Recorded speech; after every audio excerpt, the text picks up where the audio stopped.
Hi, welcome back guys. This is your friend, the fanfiction guy. Back with another fanfiction. This is the first part of What If Deku Became an Elder Dragon? Now before starting, please give this video a like and subscribe to the channel if you want more videos like this. Now let's get into the fanfic. The secluded valley, Safi Jiva's lair. The fate of the new world rested upon these four hunters. They could not allow the dragon to roam free. Four legendary hunters, each with an extremely high hunter rank and experience to match. Miles, hunter rank. He was raised 100 ranks several months back, when he not only survived, but had also slain a Nergigant, Teostra and Lunastra on the same day.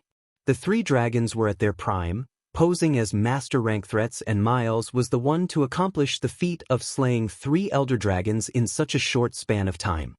He proudly wore the equipment crafted from the materials of a ruiner Nergigant as he struck true with his hammer.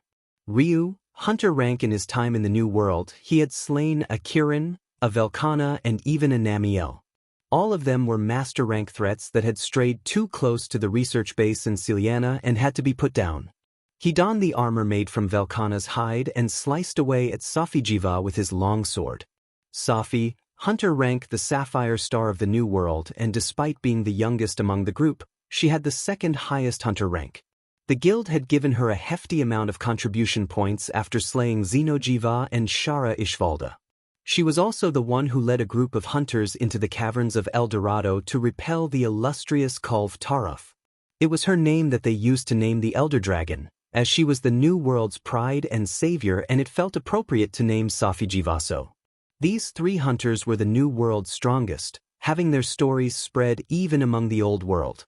They were also present to repel Zora Magdaros. The 4th hunter, however, was a different case.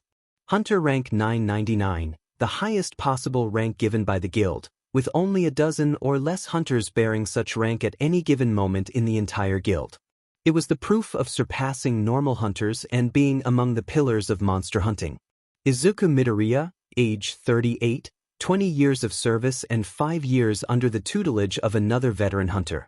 25 years of experience in the field. A name talked about in great reverence in the Old World, and perhaps also in the New World. Arriving 2 years ago on the 5th Fleet, he became sort of a trainer for B-listers who needed pointers regarding their weapon of choice.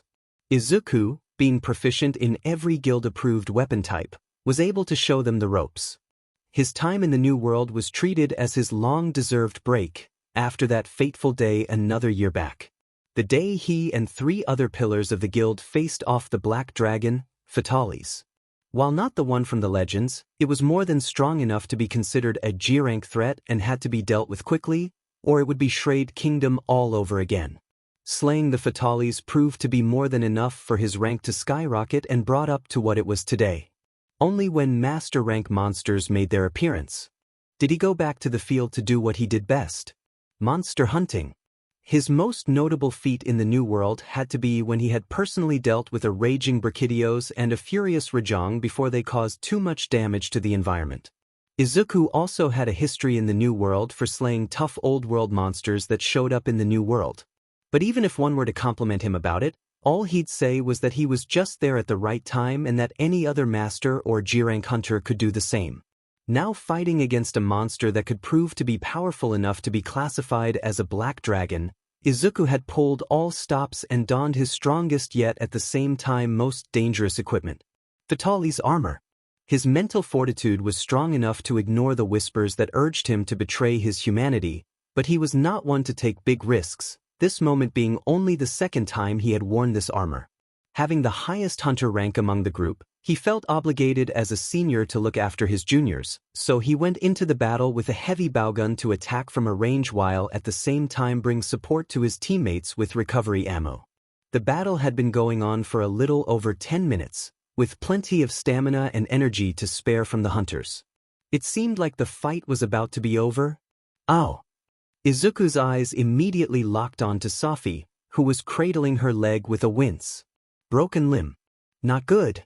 If my observations are correct, she's already consumed all of her max and ancient potions and had yet to find time to make more.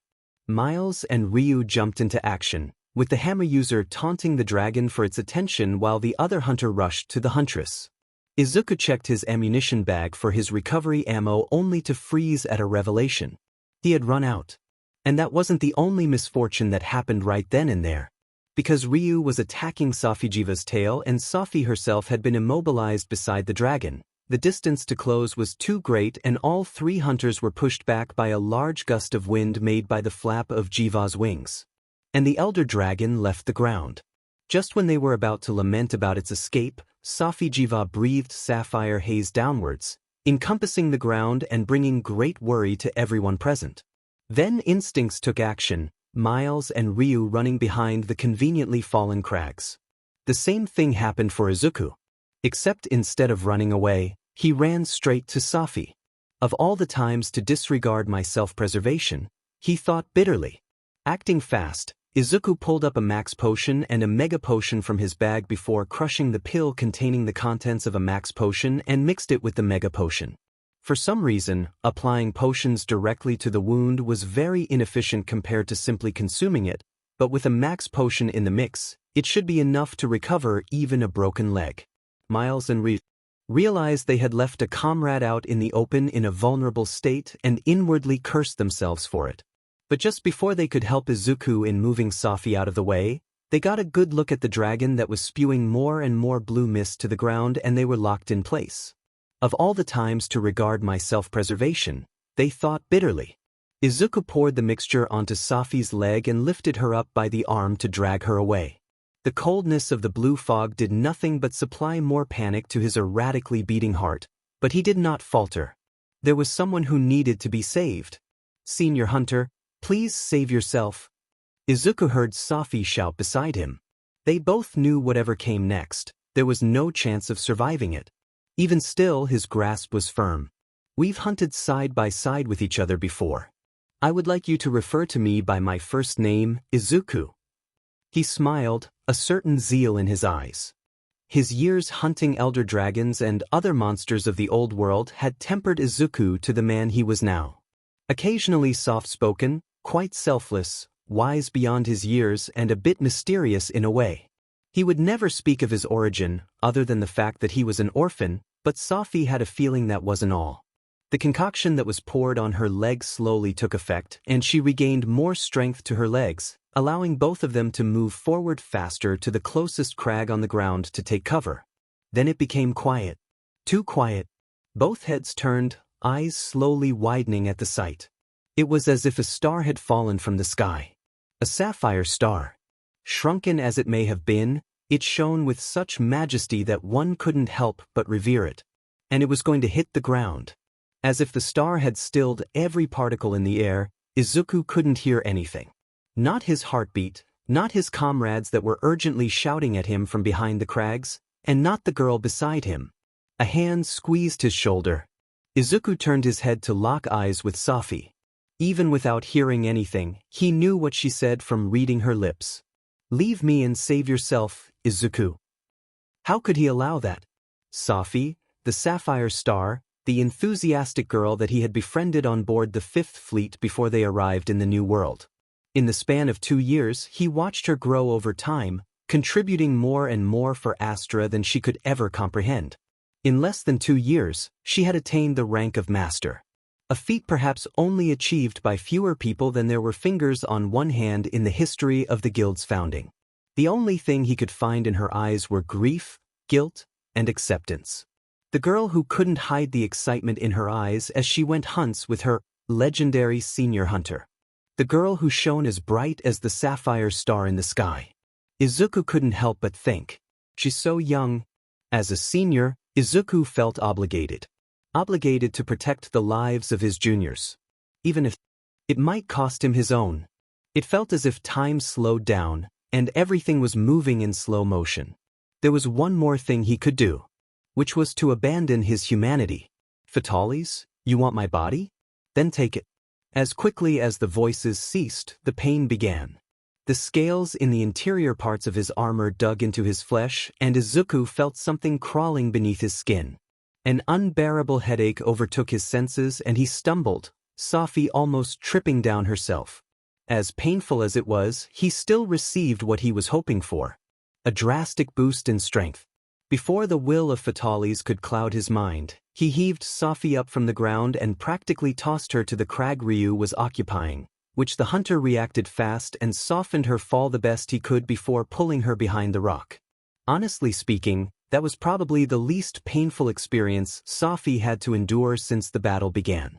As scales began to grow from his skin, teeth sharpening to an excessive degree and two sharp somethings were trying to protrude from the top of his head and back, Izuku watched as Safi desperately tried to run out of her cover to get him, but Ryu held her back, shouting words that could not be heard. Izuku's eyes drifted to Miles, who raised his hand to form a salute. His eyes conveyed sorrow and his utmost respect. Then the star touched the ground. Within it, a supernova. The sapphire mist rushed towards him, not affecting the ground at all. Then it finally came in contact with Izuku. The Fatales in him roared in agony, and so did Izuku. It didn't matter that his armor was made from the parts of a Fatales. Any weak points in his hardened skin were instantly pierced open by the stardust, his insides being torn apart by Safijiva's most powerful attack. Even after all that, Izuku looked into the eyes of the descending Elder Dragon and smiled in the face of death. I do have some regrets, but not nearly enough to not consider giving my life for another. Izuku's group would find themselves facing a weakened Safijiva that was not willing to flee, even if it resulted in its demise. Reinforcements would arrive and slay the menace of the new world with no more casualties. Izuku's corpse would be taken back to the old world, the returning fleet having the company of over half of every master rank hunter from the new world. He would be buried in his hometown, a town turned into a flourishing city due to Izuku's influence. The news would spread from the guild and many mourned the tragic fall of one of the most well-known pillars of the guild. Legends would soon spread about his rise from a mere orphan to a G-rank monster hunter. His feats would be known by many, and the moment that marked his fall was dubbed the proof of a true hero. Beep. Beep. Beep. Beep. A hospital bed. In a hospital room.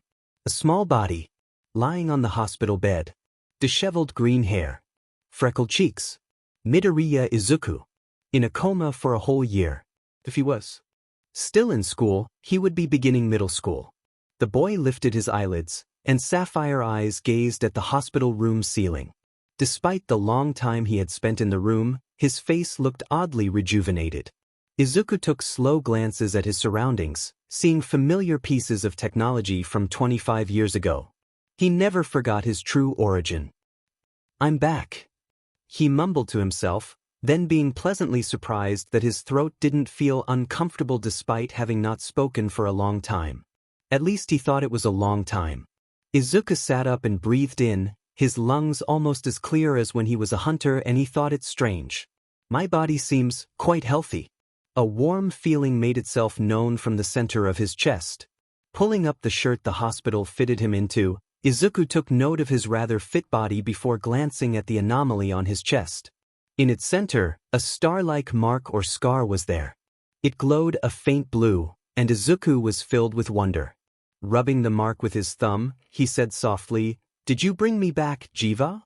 Thinking back, the dragon seemed to have an interest over him, his eyes making contact with Jiva's own quite a lot of times. Did it know? Truth be told, he held no contempt over the monster. Despite its violent behaviors, Izuku respected Safijiva all the same. Unfortunately, because its existence was a threat to the entirety of the new world, the hunters could not sit back and watch it from afar. He quite admired the Elder Dragon. But the same couldn't quite be said for every monster. If there was one thing he loathed more than... Izuku took a deep breath. He noticed in his anger that the star on his chest glowed slightly brighter, increasing in temperature. He frowned in puzzlement. The blue felt familiar. It might carry the same shade of sapphire as the haze that had killed him, but there was something different about it. The mark seemed to pulse with energy. Bioenergy. Izuku came to a realization. The reason his body looked as fit as he was. But wouldn't that make me an elder dragon? He pondered to himself. And now that he was home after so long, what came next? Izuku glanced at the call for Dr. button beside his bed and pressed it.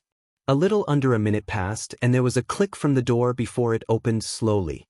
A nurse peeked her head in the room in confusion, quite sure that there were no visitors for this patient today, and froze at the sight of Izuku sitting up and smiling at her. He also did a little wave with his hand. She immediately shut the door and went off to alert the other doctors. Izuku chuckled a bit before lying back down on the hospital bed. One of his regrets before his death as a monster hunter was that he could never face off the monsters of the frontier. The creatures depicted in their bestiaries were just so far-fetched that Izuku couldn't help but want to encounter them for the first time. Of course, he had other woes from his previous. But for now, it felt good to be back. "How are you feeling, Mr. Midoriya?" asked a doctor sitting atop a stool. In front of him was a coma patient that had by some miracle recently awoken after a year of immobility. Izuku answered the question with ease. "I feel just fine, Dr. Jaku. In fact, believe it or not, I think I've never been better."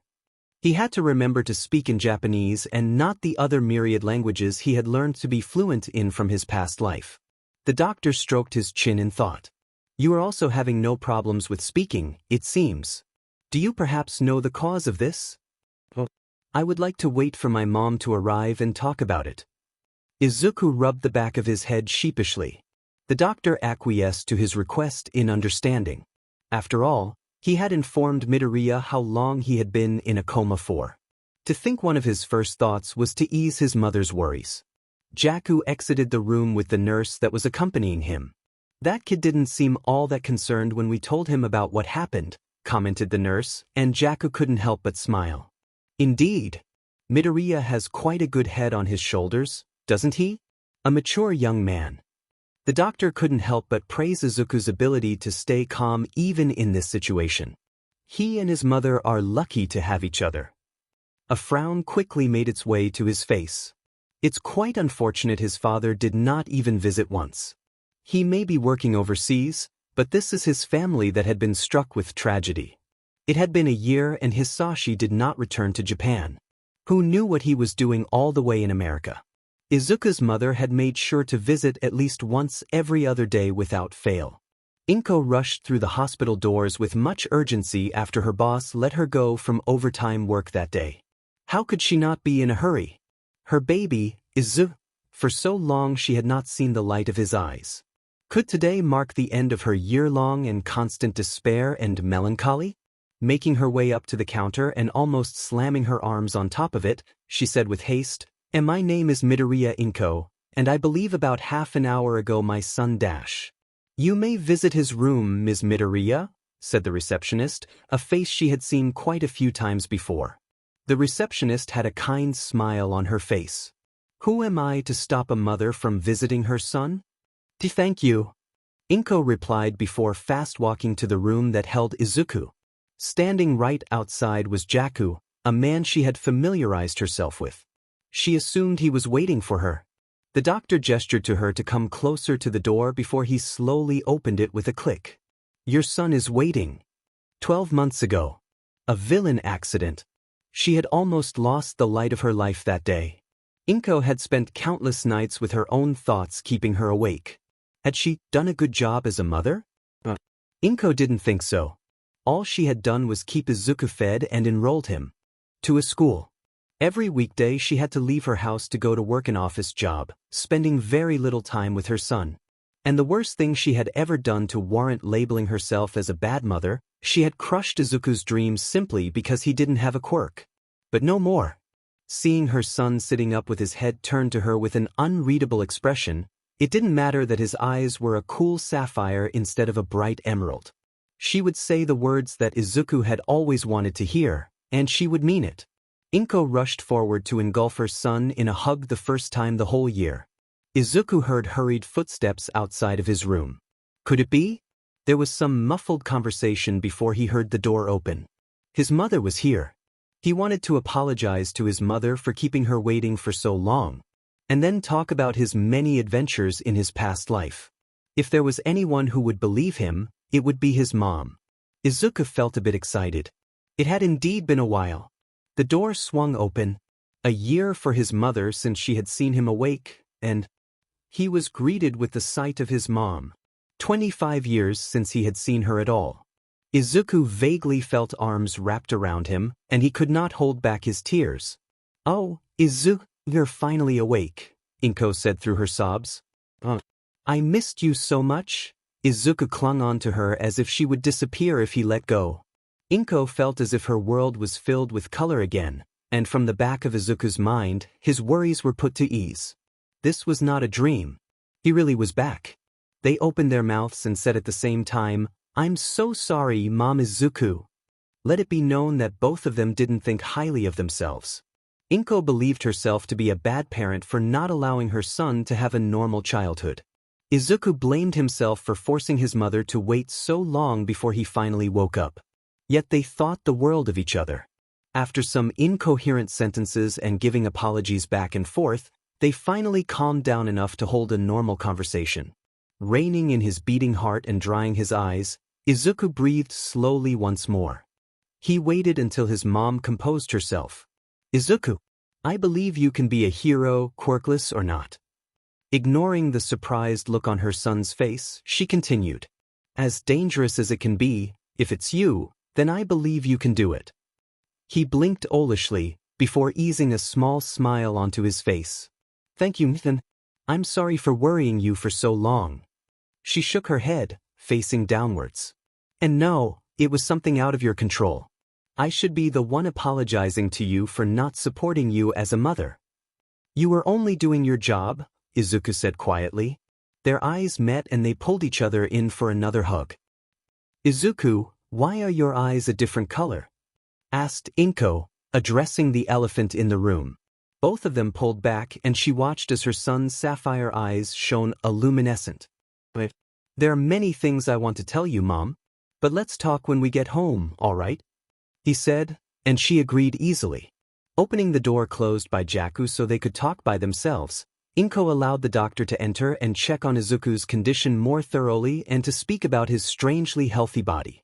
After Dr. Deku and his mother had taken a seat, Izuku began. "I've awakened a quirk." The reactions were instantaneous. His mother's eyebrows shot up and her eyes widened comically. Jaku's eyebrows also raised, but much slower, and every second brought more surprise to the man's expression. Not letting them speak up, Izuku pulled up his shirt to reveal the mark on the center of his chest. Their expressions became even more exaggerated. Lips twitching in amusement, he concentrated deeply, locating his bioenergy reserves and pulling it outwards. The mark glowed blue and a warm feeling rested in the center of Izuku's chest. His eyes were also glowing. "My quirk allows me to produce some sort of energy to strengthen my body over time," he said simply, though Izuku was sure there was more to it. "This is quite..." Deku glanced at Inko, who had yet to fully recover from her shock, and turned back to Izuku. "To awaken a quirk right before one wakes up from a coma." The doctor was sure that Izuku looked nowhere as fit as he did now yesterday, which meant his quirk manifested less than 24 hours ago. For a quirk to make such changes so quickly, to the point that the boy was already healthy enough to be discharged? I've never actually heard of this type of scenario before, much less dealt with it. There have been cases of quirk awakening from unnatural means, but this is a first, stated Deku. Inko was nowhere near as composed. She was bug-eyed and completely flustered at the revelation. "Aye, Izuku. Your quirk, why, you already know what it does." Inko was clearly not prepared for her son to say that he had a quirk right after she said that he could be a hero without one. What was she supposed to say? That now he could truly be a hero? She was going to stick to the belief that Izuku could be a hero without a quirk, but now that he actually has one, she didn't know what to think of it. "Well, right when I woke up, I definitely felt something off. Then I felt something warm on my chest, and it was like a part of me had finally woken up from dormancy. I think a lot of people refer to quirks as something akin to one's muscles. I feel the same," Izuku said firmly. Dr. Deku nodded, accepting the situation as it was. A late-blooming quirk that had only come to be under specific circumstances. He said, "You seem quite comfortable with your quirk. Do you already have a name for it?" Izuku breathed in and opened his mouth to give a name. Then he paused. Before his brows furrowed. Jaku let the boy think. Izuku did indeed have a name for his quirk, but that name barely gave a hint to what his quirk was actually all about, so he had to change it if it was to be recorded. He decided to go for the easiest name. Bioenergy. The doctor raised an eyebrow in intrigue, looking somewhat impressed. That sounds oddly fitting, doesn't it? I dare say it's the perfect name for your quirk. Izuku only nodded with a smile. While it was fitting from an outsider's perspective, he had another name for it that he decided to keep for himself. All right then. Dr. Jaku got up from his seat. Handle of us, while you two can get ready to go home soon. Inko looked at her son with eyes full of hope, and Izuku basked himself in tranquility. He couldn't wait to go home. After Inko bought a change of clothes from a nearby store that could properly fit Izuku, she hailed a taxi to take them home. They had already expressed their thanks to the doctor for helping out with the paperwork for Izuku's discharge from the hospital.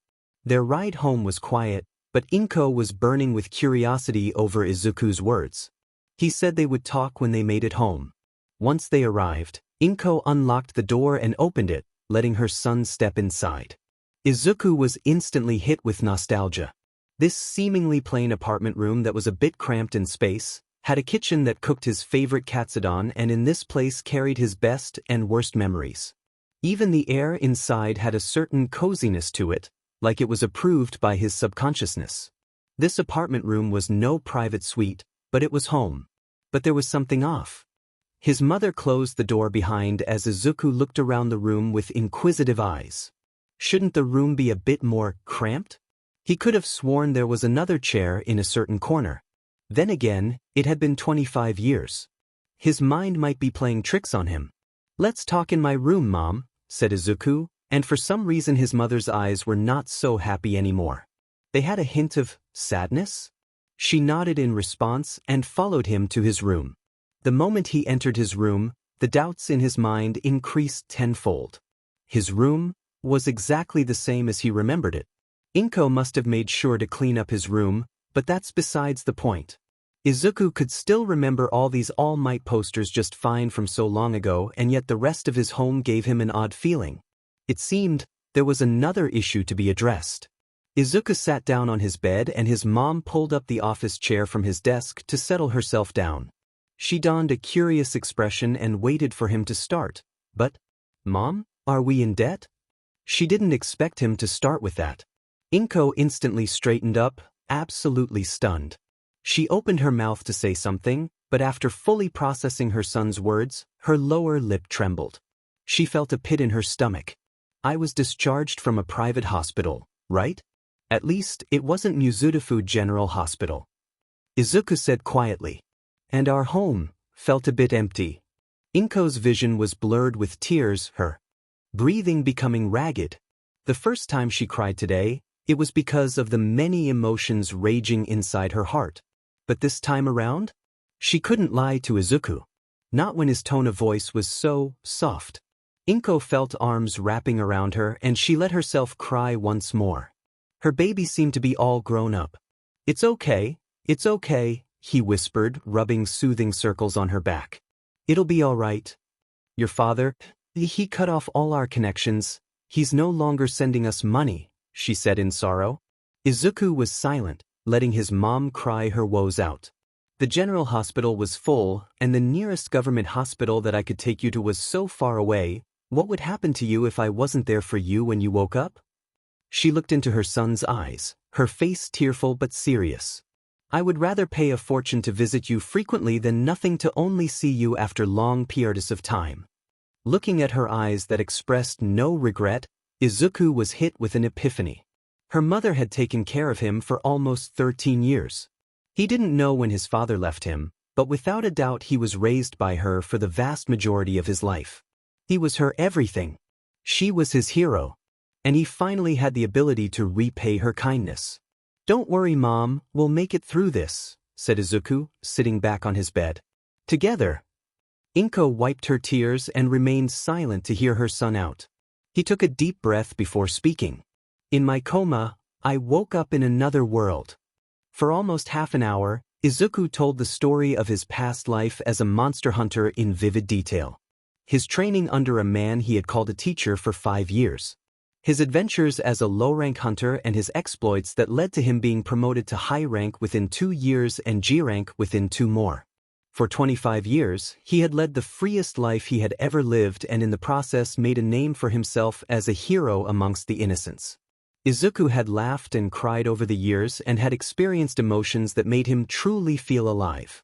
He watched in amusement as his mother's eyes widened in distress as he recalled the first elder dragon he had hunted and how the Shungaren's shell had fallen right on top of him at one point in the battle.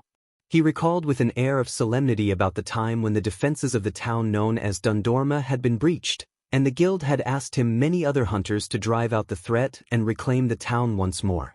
Inko listened in rapt attention as Izuku spoke fondly of a man who was apparently gigantic in size and known as his immenseness. He liked to refer to the man simply with the term Gramps. All of these words that Izuku put together and formed a story for her to listen to in such impressive detail. Indeed, all of this had sounded quite unbelievable. A world where monsters and other intelligent races lived together in relative peace, only showing hostility to each other under special circumstances. A large organization of hunters who held respect for the creatures they have killed and in the process protected villages and cities. A whole world that was not Earth, filled with mythical beings capable of inexplicable abilities, monsters and intelligent races alike. A world that had no quirks, yet had people with enough power to put pro-heroes to shame. How could she believe it? But looking at her son, who was talking about an excitable girl named Safi in the new world, with such tenderness in his expression, Inko had a thought. These were not the ramblings of a child. It was a life story spoken in reminiscence. The swirling emotions in her son's eyes was proof of it. She believed him. How could she not? Ever since his awakening, Izuku had always held an air of maturity around himself. As his mother, of course she had noticed this. Mom. Inko snapped her gaze to her son, having gotten lost in her thoughts. He didn't seem to mind that she didn't pay attention at the end of his talk. You've taken care of me for more than 10 years, all by yourself. He stated, voice warm. For so long, you had been my hero without me even realizing it. It must have been hard for you. I don't regret raising you at all, Izuku. You are very precious to me. And I would do it all over again for you, said Inko, wiping away at her wet eyes, trying not to cry for the 3rd time today. Izuku nodded, his heart feeling light. Or maybe that was his bioenergy. Mom, I want to repay the kindness you've given me in full, and then some more. Inko looked surprised.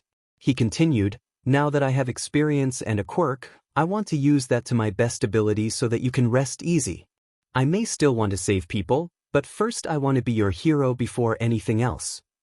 His mother stared at him with the same look of surprise. Then she promptly burst into tears again. Izuku, you're all grown up now. After many reassurances and confirming that she did indeed believe in his story, he sent her mother to bed right after. She was working overtime, after all, and it was nearly midnight at this point. Sitting cross-legged on his bed, Izuku wanted to experiment a little with his bioenergy, since his quirk could keep him awake for likely several days on end. Breathing slowly and pulling out the familiar power from its reserves, blue light was released from the palms of his hands and the center of his chest.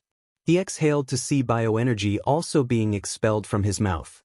In less than a minute, his room was lit up by sapphire lights drifting in the air, appearance practically identical to blue scout flies.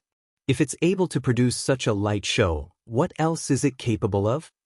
He wondered aloud, watching as the specks of light danced atop his palm. Izuku felt nowhere near his limit. Becoming a bit absent-minded, he let his thoughts drift to his past life. Bioenergy was not a very well-known term until he had arrived in the new world.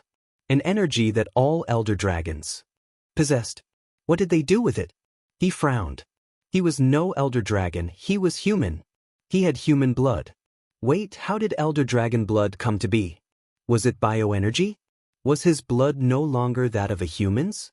And if elder dragon blood had such mystical properties, wouldn't that mean whenever he had extracted essence from an elder dragon, his kin sect enjoyed a feast of their blood? How did they not get upgraded from all the elder dragon blood that went in their mouths? While he was not muttering, he was very much oblivious to the happenings around him. The lights gathered in front of him and shone brighter and brighter until it was almost blinding. Izuku perked up, having just noticed it. He looked straight at the ball of luminescence, barely squinting his eyes. While his body was not that of a hunter's, one would truly see the world differently after having been flashbanged by God knows how many monsters capable of doing so. After the brightness had reached its peak, the light dispersed soundlessly, some having been used up somehow, since the room didn't seem as bright anymore. Then there was something in its center. A giant bug. A giant bug that was suspended in the air with its rapidly flapping wings. A giant bug that, wait a second. Izuku lost all semblance of composure as his eyes almost popped out of its sockets. That wasn't just some bug. Did I just create a living insect from memory? Izuku inspected the insect in front of him. It was of the cauldron lineage. Appearance-wise, its 7 diamond-shaped wings bore resemblance to the pattern and coloration of the wings of a monarch butterfly. It also had a pair of long antennas. If Izuku still remembered, its full identification was Foliacath 3 Medes. It specialized in speed and healing. How did he know all this? Tachi? Izuku called out hesitantly. He was startled when the insect reacted by buzzing loudly and flying circles around him. An action of recognition. Is that really you? The insect, Tachi, simply attached itself to his right forearm held on tight. Izuku almost forgot to breathe. It really is you, he muttered, caressing its beautiful wings. Tachi, the severing insect that Izuku had nurtured in the new world as a sort of hobby. It was different than the ones in the old world, because insects from there were bound to their individual weapons. Insects of the new world had more, as if it was bound to the hunter themselves.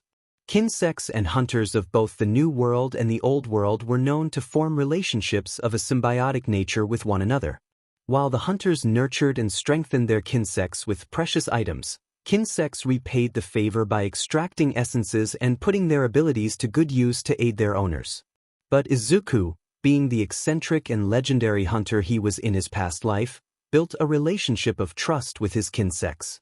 Basically, he treated his insects as more than tools for hunting. Were comrades, subordinates at worst, and equals at best. Just like how he treated his palico. If I could create you, then that would mean I can do the same for the other. His expression became focused, and the bioenergy converged again in front of him. If Tachi could recognize me, then this one, Nibui, and came the next insect. This time of the Maldrone lineage. Its appearance was similar to a Hercules beetle with its long singular horn and a tough carapace. Its dark blue color scheme was akin to that of the cosmos, or maybe that was just him. Full identification Gleam Beetle 3 Medes. Specialized in its powerful blunt impacts that came with a pleasant surprise of blast element. It responded to its name with similar vigor, the insect flying circles around him, albeit much slower than Tachi. Before it could attach itself to his right arm, Tachi lashed out at it, irritated. The cauldron proceeded to take off from his arm to have an airborne quarrel with its brother, Nibui. The corner of Izuku's lips curled upwards. His insects were quite amusing. A shame they never wanted to attach themselves to his left arm, likely believing his right to be superior and not wanting the other to hog the position for itself. At least, that was how he saw it. But what else could he create? His bioenergy brought living creatures from another world to his reality with barely any effort, and he had no idea how it worked. Did it take fauna from there to here? Did it just come to be? Made by his bioenergy and just that? Were there any consequences? Izuku glanced at the state of his room. All this bioenergy was capable of so much. Was there an actual limit to what he could do? No, that didn't matter. What mattered was bringing back what was important to him. That's right, he didn't care about the consequences. All he cared about was his closest companion that he had lost years ago. Izuku raised a shaky hand to the air. I'll bring you back. You wanted to see the world I came from, right? For you I will. He wasn't thinking straight. He didn't need to. He just needed to do this. Izuku's breathing became labored. What was holding him back? Let me do it. Wait, no, I shouldn't be too hasty. But I just want him back. The consequences. What consequences? What's there to point out? It's just his quirk. No, not quirk, a gift from his past life. Souls. Those exist, right? What if it was just an imitation? And not the real thing? To hell with it. Please. He said through gritted teeth. He was going to do it. The lights intensified. Naya, Meowster. You're being too impulsive. And they scattered. He froze. Sorry, Coco. It's just really frustrating to fight it. How can I find a pattern on a monster that moves so quickly? And it's really scary. That monster. These voices. He remembered this conversation. It's polite, Meowster. You were afraid, yet you still fought it. Sure, we may have lost the first time, but you're on your way to becoming a master Meowster hunter. Izuku's entire arm trembled. His eyes had a faraway look to them. Thank you, Coco, for sticking with me, even though I'm so weak. He could almost feel his palico smacking his knee with its paw to interrupt that train of thought from his past self. Enough of that downer talk, Meowster. Now, you have to learn to strategize on the field, even when the Meowster has its sight on you. It may seem hard, but I believe you can do it. You're not just the brawn, you're also the brain. Now, when facing off a Nargacuga, Izuku was not just the brawn. He did not spend 25 years in another world just to lose control of himself due to his own selfish desires. He was given a power that could tip the balance of the world.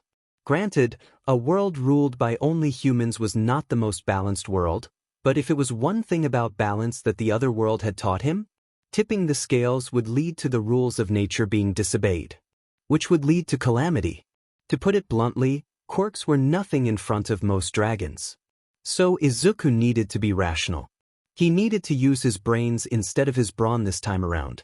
He needed absolute control over bioenergy. And he couldn't do it alone with his current state of mind. He needed guidance. What should his next course of action be?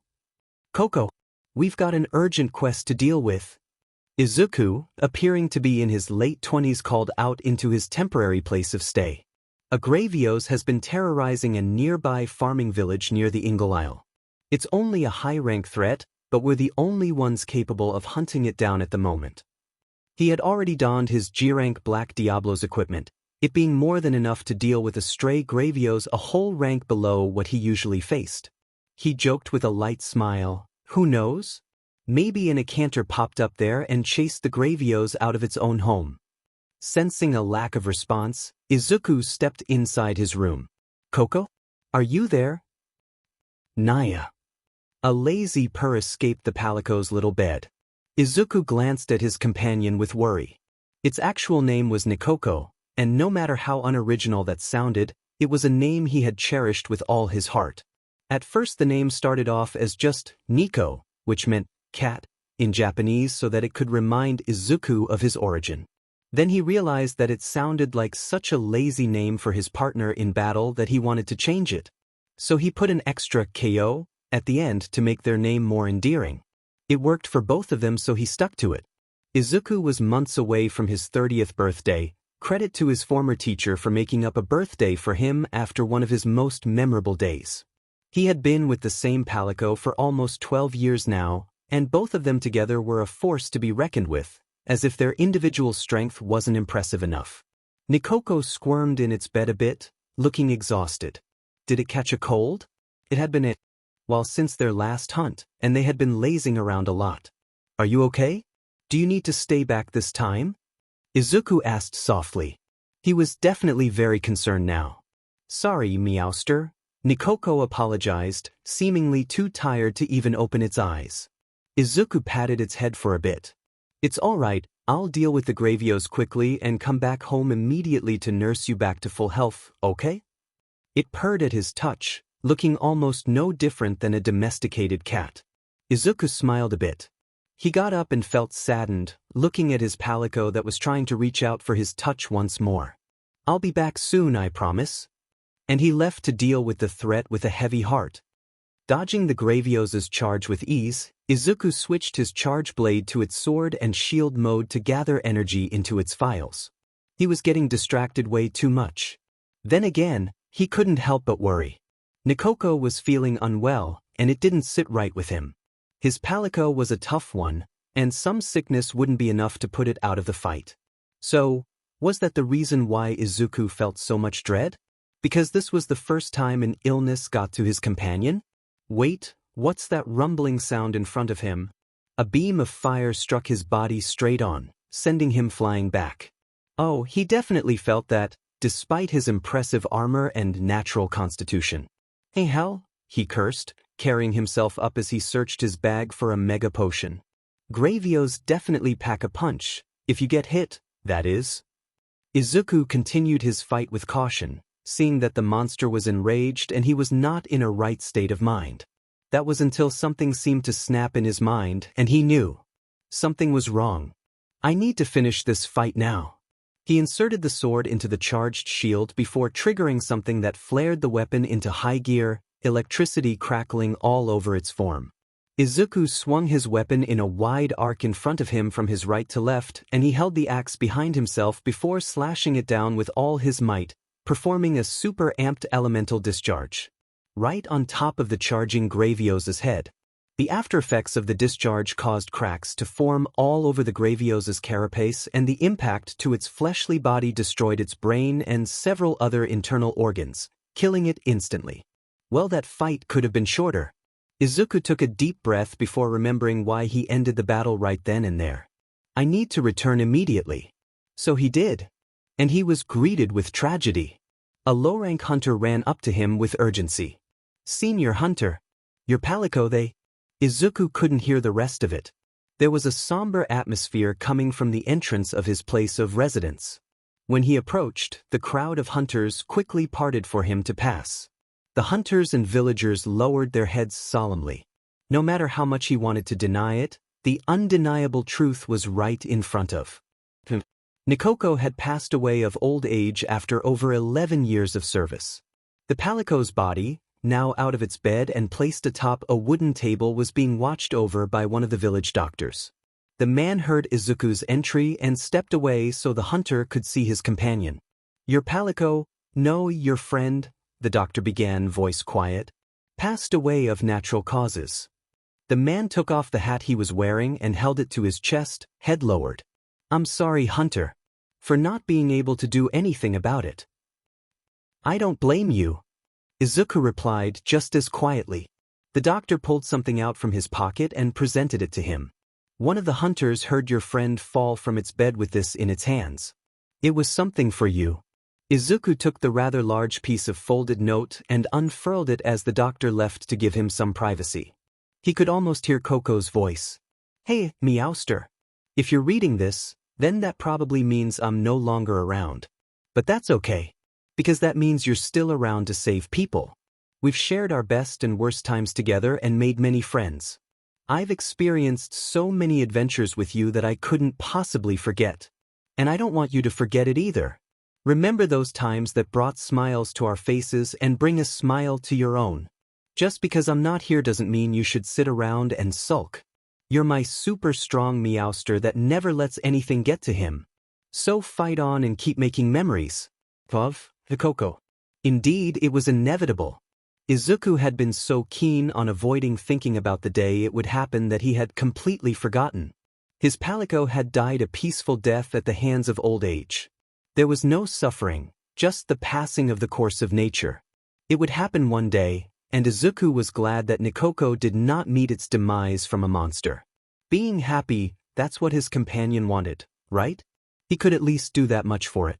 But, even so, Meowster.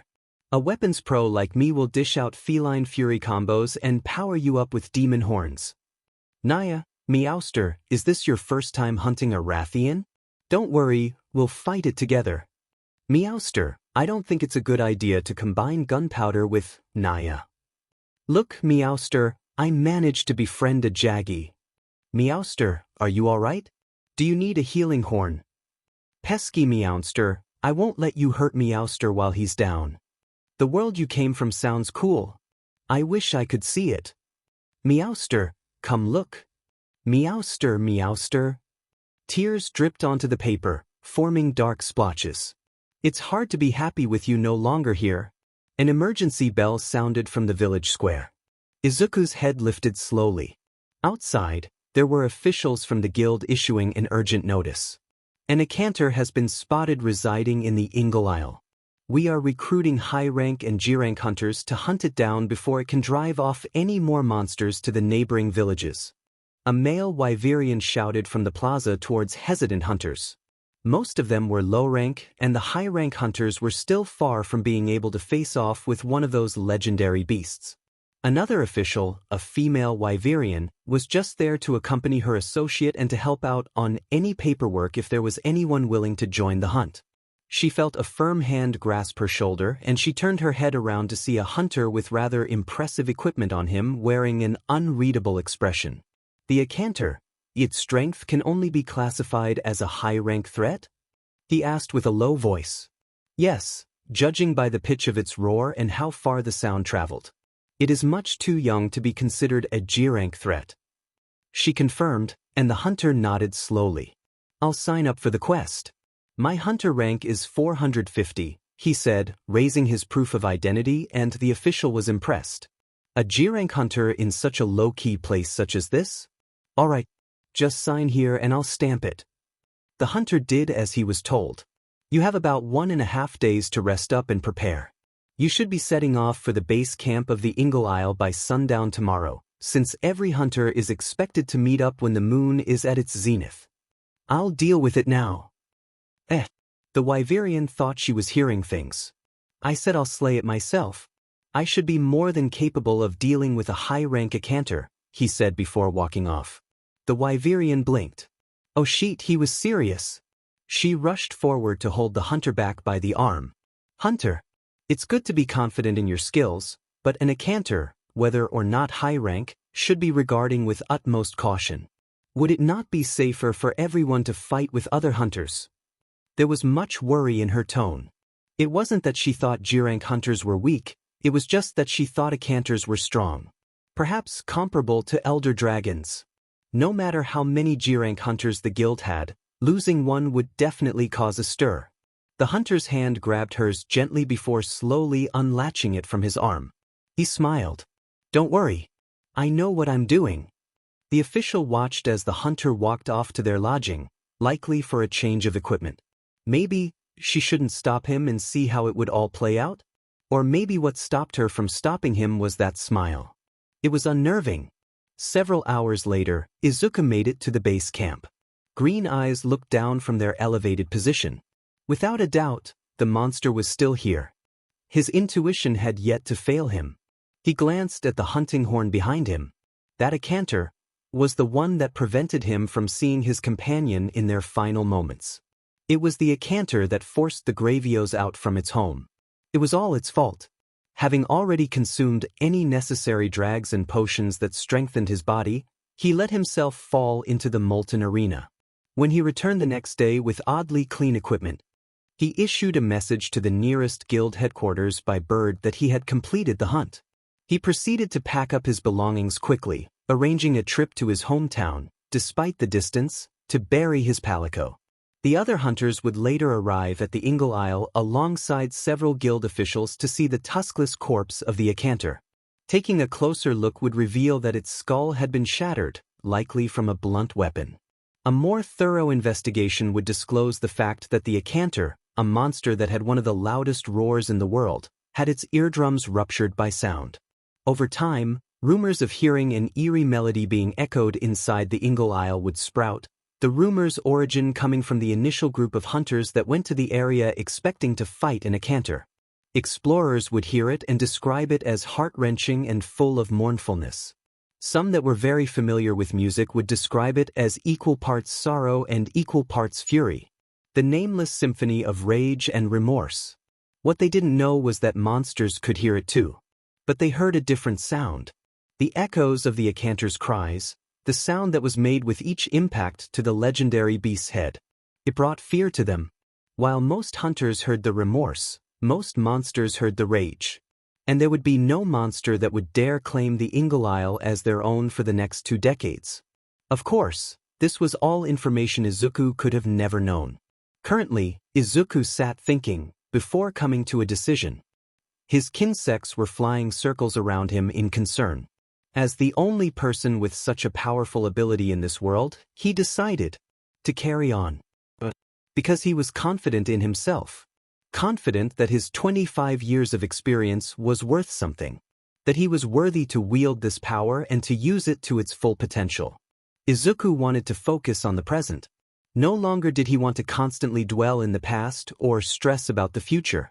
Nikoko wanted him to be happy. While he was happy to have arrived home, he would be happier if his palico was here. What if it was just an imitation of the real thing? Then Izuku would have to deal with knowing that in the future. But now is the present. And presently he could bring Coco back. He stabilized his breathing. Lights congregated in front of him once more. Let's make memories together again, Coco. This time on Earth. The ball of brightness increased and increased, until it could do so no longer. Everything dimmed in an instant, and in its place. Izuku looked at the calico cat in front of him standing on its hind legs. No more tears. Just a long-awaited reunion. His smile slowly grew. Coco! The palico looked up into his eyes in surprise. Then it spoke in its feline language. Meowster? They both stared into each other's eyes. Then Nikoko jumped into Izuku's open arms. A long-awaited reunion indeed. Inko was preparing to leave for work after making breakfast for her son. It was a simple sandwich that she had time to make since she had woken up a little later than planned. It pained her to leave the house so soon after having just seen her son recover from his coma, but she thought he must be exhausted. Mental fatigue worked differently compared to physical fatigue, after all. So she was understandably surprised when she heard the sound of her son's bedroom door opening with a low but audible sound. Inko turned around and was about to wish him a good morning before she was put in a stunned state by what she saw. Coming out of Izuku's room was himself, but with a few additions. Atop his head was 2 giant bugs clinging onto his unruly hair as if they had made a nest out of it. Then there was a cat almost glued to his leg, the feline walking on its own hind legs. Hey Mom, I guess I can do a lot more than just strengthen my body with my quirk, Izuku said with a laugh. The cat waved at her with its little paws and made a sequence of meows that sounded like it was telling her something. Coco says good more dash, a paw smacked his thigh. Izuku rolled his eyes. I mean good meowing, Mama Midori. Of course her son could speak cat. Because why wouldn't he be able to? And that pun was just the cherry on top before her eyes rolled to the back of her head and Midoriya Inko promptly fainted. The last thing she heard was, oh sure dash. It took a minute for his mom to regain consciousness. Izuku introduced his friends to his mother. His kinsects didn't fully get what he was saying, but they understood that the new person was someone their master trusted, and in turn took a liking to her. He had already told Nikoko of their current circumstances, so it knew who Inko was, so despite the language barrier it still cozied up to her. That was Meowster's mother, after all.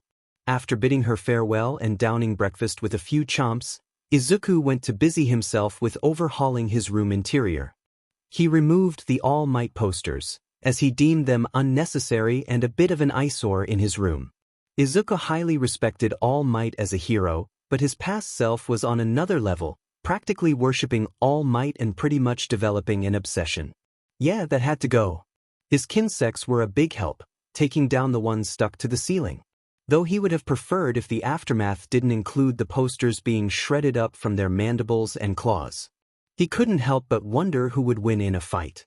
A furious Rajang in its prime or All Might. He had fought and slain one of those two, and he wasn't planning on facing off the symbol of peace anytime soon. All Might and the Admiral could probably get along well. Izuku decided to keep the pro-hero figurines, since they seemed like niche things to collect. When he was done, he had a thought. I'd always wanted to go to UA. Looking at his palico that was belly-flopped on his bed and feeling the 2 kinsects settled on his head, he pondered deeply. His body's age was only 12, and he should be in his first year of middle school. It would be about 3 years before he could be admitted to UA high school.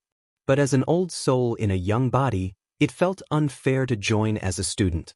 Indeed, UA could pave a path for him to become a hero and assist in pulling out the full potential of his quirk, but he had other ideas.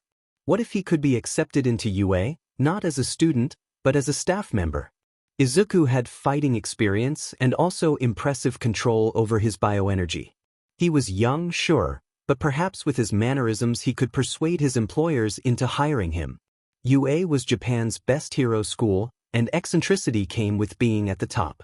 They might actually ignore his age in favor of his capabilities. Accessing his laptop and pulling up the school's website, it didn't take long to find the online application form for applying to be part of school staff. Of course, as a prestigious high school, there were many requirements needed before applying. There was a checkbox that asked if he was a pro hero. Izuku decided not to check that, since he believed UA would not discard serious applications just because the applicant was not a hero. There were a lot of details to fill in, the vast majority compulsory. With how many text boxes there were, it could probably deter most internet trolls from sending fake applications. It also showed how seriously UA was taking this, and how they would only give someone a chance once that person offered their trust first. Then came the type of staff he wanted to be, and Izuku came to a realization. The drop box that listed out the options was also a text box. He could type in it. Feeling a bit cheeky, instead of choosing undecided, he typed out, "Surprise me." He giggled foolishly to himself. At one point there was a question of why he wanted to be part of UA. He paused, mulling over it. Was it because of his want to help others? Sure, there was that to take note of. Was it so that he could allow his mother to live a comfortable life? Undeniably. But there was something else. His fingers hovered over the keyboard. Then he started typing. Izuku's soul was not young. His worldview was different than most. He was no longer a child shooting for the moon, to be a hero. He was an adult who had already landed amongst the stars, the monster hunters. It was time for him to focus on the younger generation. To be the guide that would help them find their path to be their own type of hero. And also their protector, who would watch over them until the day they were prepared to leave the safety of their nests. There was a spot to put a photo of himself, and he posed for the selfie with Nikoko. UA's principal was an animal with a quirk, after all. His palico would be quite the attention grabber. Knowing that the hospital was likely unable to hide the information that someone had awakened from a coma with a quirk, Izuku was planning to use that publicity to his advantage. Good thing there wasn't anyone knocking on his door requesting to meet him, or else he would have to take drastic measures to make sure it wouldn't happen again. He clicked on the button before relaxing back on his chair. He glanced at his window. Getting up, Izuku opened the window to let the fresh air and sunlight fill the room. It may not be as fresh, but it's home, eh? Coco, said Izuku. It's so different here, Meowster. Nikoko wiped its face with its paw. I can't wait to learn more about your hometown with you, Naya. He smiled at his companion before an idea popped up in his head. He opened the door to leave his room. Stay here for now. I'll bring you out of the house another day, so be patient, all right? Nikoko made what looked like a thumbs up with its paw before he left. Izuku made sure to pull the kinsects out of his hair. Now out in the streets, Izuku followed the directions on his phone to the nearest gardening shop. He wanted to experiment a little more with his bioenergy. Purchasing 2 small flower pots with his allowance, he turned to leave. Then he walked back in to buy soil of all things, but he didn't want to be seen as a weirdo who dug playground soil with his bare hands. At least this soil came with packaging. He decided to take a shortcut through an alley. In hindsight, this was a terrible decision for a kid, but Izuku was no kid, was he?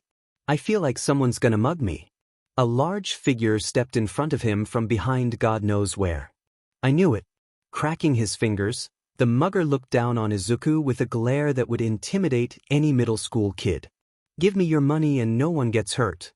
Izuku was decidedly unimpressed. Did this dude think he had a lot of cash to spare? Putting on a brave face? Don't bother. There's no one here for you to impress, the thug said before turning and grabbing the lip of a nearby dumpster and bending the metal with ease. Now don't waste my time. He turned back to face the kid again, only to be greeted by quite a sight. Izuku's face conveyed an emotion that he had not felt in a while. Disdain.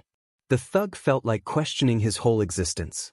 And he should, because using a strength quirk and their naturally large frame to scare kids into giving him money?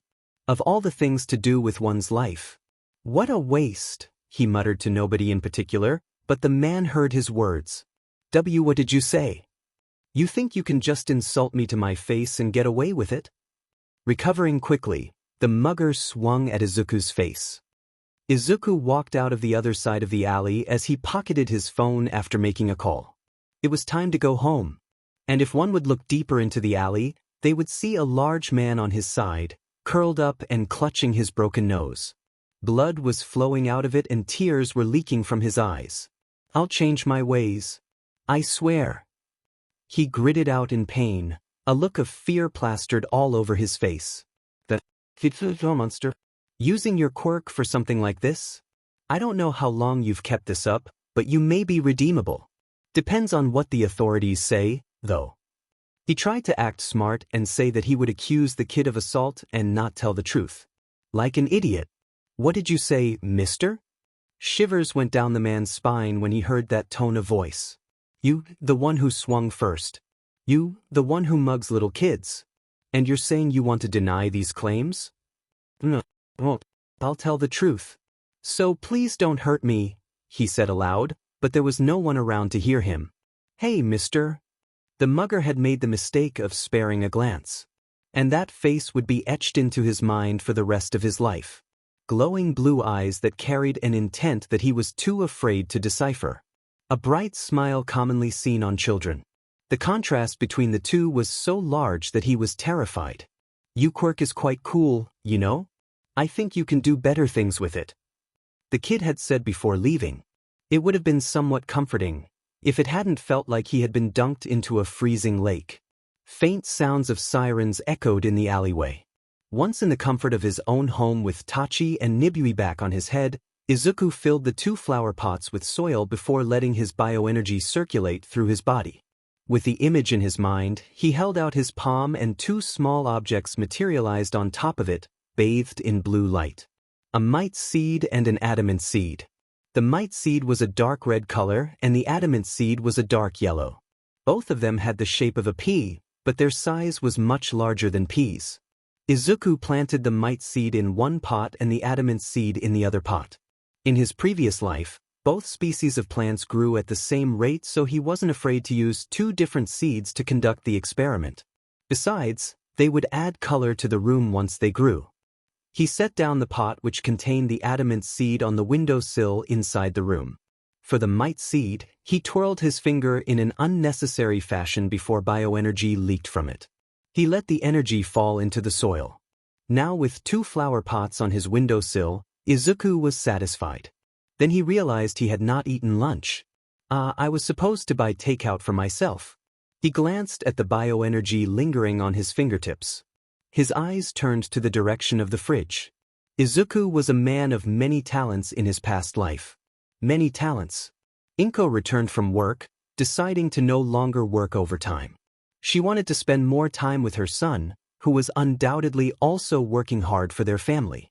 Then a heavenly smell struck her, halting her in place. It came from the kitchen. She snapped out of her stupor and walked to the source. There Izuku was, making use of almost every kitchen utensil they had in the kitchen to cook something absolutely divine. On the dining table was his palico, sitting politely. On one of the chairs, waiting for the meal.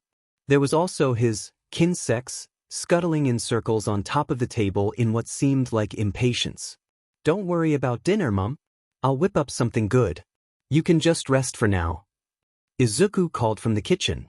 While she heard what he said, Inko was not used to the drastic change.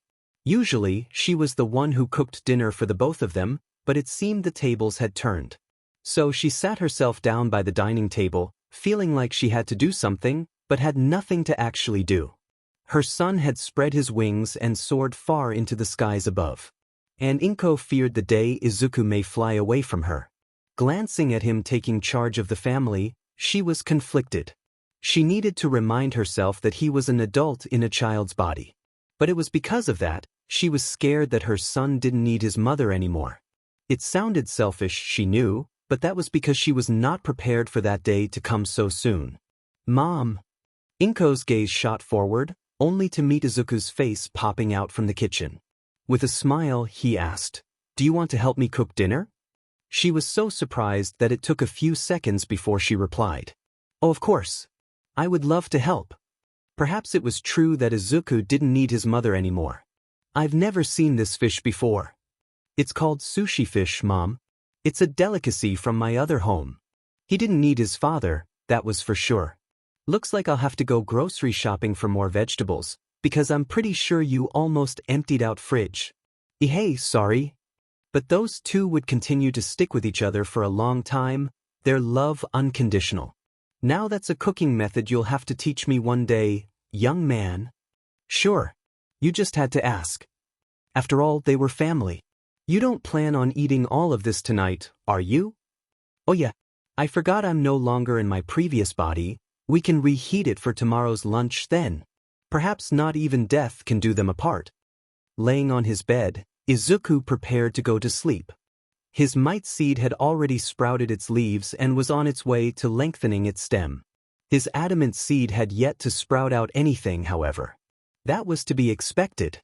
Nikoko was sleeping on the foot of his bed, and his kinsects were settled dormant on his desk. As much as he wanted to experiment more on his bioenergy, there was no need to rush things. Tomorrow he would check on his plants and go from there. Closing his eyes, Izuku's consciousness faded to black. Only for him to wake up stumbling on solid ground. He inspected his surroundings quickly, seeing broken walls and the same bricks of a dull gray color. The place looked familiar somehow. Then he spotted the Dragonator and the ballistas. "Oh no, no, no, no." Izuku's breathing hitched, his posture straightened. His body was no different but the world. He looked up, seeing the fast-moving dark blue and purple clouds. His hands clenched. So tightly it drew blood. This place, the same place as that day. The wall and the floor were the same color. The surroundings were akin to ruins. Why am I here?" His visage contorted in rage, his teeth audibly grinding against each other before his expression settled into a snarl. His eyes turned bloodshot. Castle Shrade. As Izuku stood atop Castle Shrade with nothing but fury in his heart, unwanted memories came rushing to his head. He shook his head. Losing his temper would not do him any good. If it was here, he would be hopeless before it by himself. Death to humanity. Familiar whispers echoed in the wind. Izuku stood frozen in place, cold sweat dripping from his chin. Forgivable. There was movement from the corner of his eyes, and Izuku turned to look at it, only to see nothing. Vengeance for the dragons. Fatales. He muttered to himself. As far as he knew, he wasn't wearing any Fatales equipment. So how could he hear these voices? Izuku was also in his young body. "You think you could escape from me?" Izuku's eyes widened in shock. It was indeed the same black dragon he and his comrades had slain those few years ago. But how was he here? How was the Fatales here? His soul. The will of Fatales. It had followed him back home. And he was going to pay the price for it. Izuku wasn't going down quietly. In a one-on-one, the Fatales would most likely be superior. He needed to use another method. The chances it would work? DMN close to 0. But not 0. He whispered as he sat down cross-legged. As long as the Fatales was intelligent, there was a possibility that he could get out of this alive. So he calmed his heart and shut his eyes. Then he began to sing. When the world is full of wyverns, the legend is revived. Meat is eaten, bone is crunched, and blood is sissy up dry. Izuku could hear heavy footprints from everywhere and anywhere. He paid it no mind. He burns the earth, and melts through iron. He boils the rivers, and mows down trees. He awakens the winds, and lights an inferno. Sounds of the dragon's tail being dragged on the ground was audible. Still, Izuku continued. He is called Fatales, the wyvern of destiny. He is called Fatales, the wyvern of destruction. Call for help. Run for your lives. And don't forget to pray to the skies. A low growl. Fatales made itself known. He kept singing. He is called Fatales, the wyvern of destiny. He is called Fatales, the wyvern of destruction. Fatales, Fatales, heaven and earth are yours. Fatales, Fatales, heaven and earth are yours. After singing the legend of the Black Dragon, Izuku opened his eyes and stood up. He turned around. And sure enough, the Fatales was behind him. Over 40 meters long from its snout to the tip of its tail. White spines lined its body of black scales and its large wings were tucked into its body. It stood on its hind legs as it exuded a menacing air. Izuku was in the presence of humanity's perfect enemy. And he wanted to talk to it. He felt something on both his hands and glanced down to see his left hand clutching on to a sword and his right hand held a shield. Lilimir, the sword and shield of Shaguru Magala. Both the sword and shield were drenched in the Fatales' blood. The black dragon licked at its missing eye with its long tongue. There was also a broken horn on its head. Being watched by an eye of hatred, both of them knew very well who caused those injuries. The Fatales wanted a rematch. And as much as Izuku desired for the same, there were more important things to focus on. If he lost, chances are, there would be a Fatales wreaking havoc upon Earth. He couldn't allow that. Firming his resolve, Izuku spoke, I do not wish to fight. And the Fatales tilted its snout upwards, I still locked on him. Is it looking down on me? Izuku could not tell if its eye conveyed condescension, but its actions caused his blood to boil. Then he smelled the sweet yet sickly familiar smell. The Fatales opened its mouth as it bent its head forward to look straight at Izuku. A fire burned in its mouth and the Fatales spewed out an inferno. Izuku had barely enough time to dodge imminent death. I only wish to talk. It did not listen. Why should the Fatales hear out its most hated human? The same one that took its life. It had awoken in this place with its memories intact. The Fatales remembered when the pesky hunter had surrendered to its will, only to have its host be killed by another dragon. It had hid in this mindscape of sorts, to learn that the one holding him was the same hunter that had supposedly died. Looking at Izuku's small body and the weak humans around him, it wanted to laugh. The Fatales possessed shared vision with its host. It was also intelligent. Frighteningly so. Their souls were linked, but nothing suggested that one soul couldn't live without the other. Its roars resounded all over the castle in its path of destruction, its target constantly managing to dodge, but only by the skin of his teeth. This world has weak humans, the dragons will rule over them. Weak green brat, weak mother. The Fatales' tail slammed into a tower which fell onto Izuku. I may already have the heavens all for myself, but humans do not deserve the earth. Its body slammed onto the fallen tower, sending debris flying everywhere. Izuku's body was also sent into the air and he landed ungracefully with a tumble. Blood flowed out from his scalp and there were bloodstains on his nightwear. He could feel all of it, despite knowing that his original body was asleep at home. He got to his feet with shaky limbs and gritted teeth. It was still possible to get out of this alive. Fatales, you are an intelligent dragon, so please, Izuku cursed the shudder in his voice. How was he supposed to gain its interest in speaking without him putting up a fight?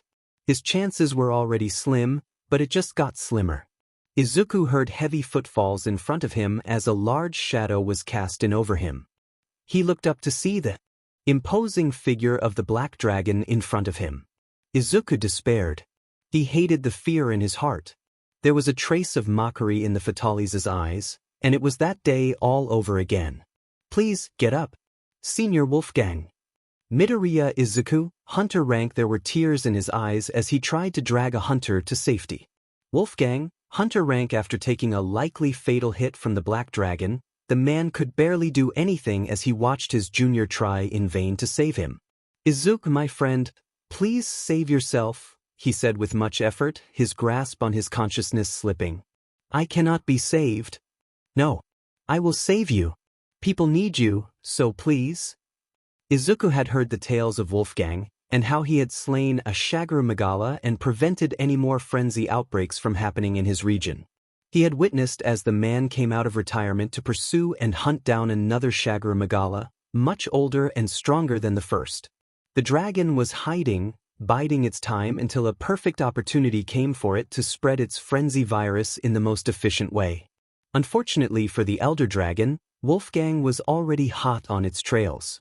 Izuku was the one who had fought alongside Wolfgang against the Shagru Magala and won the battle together.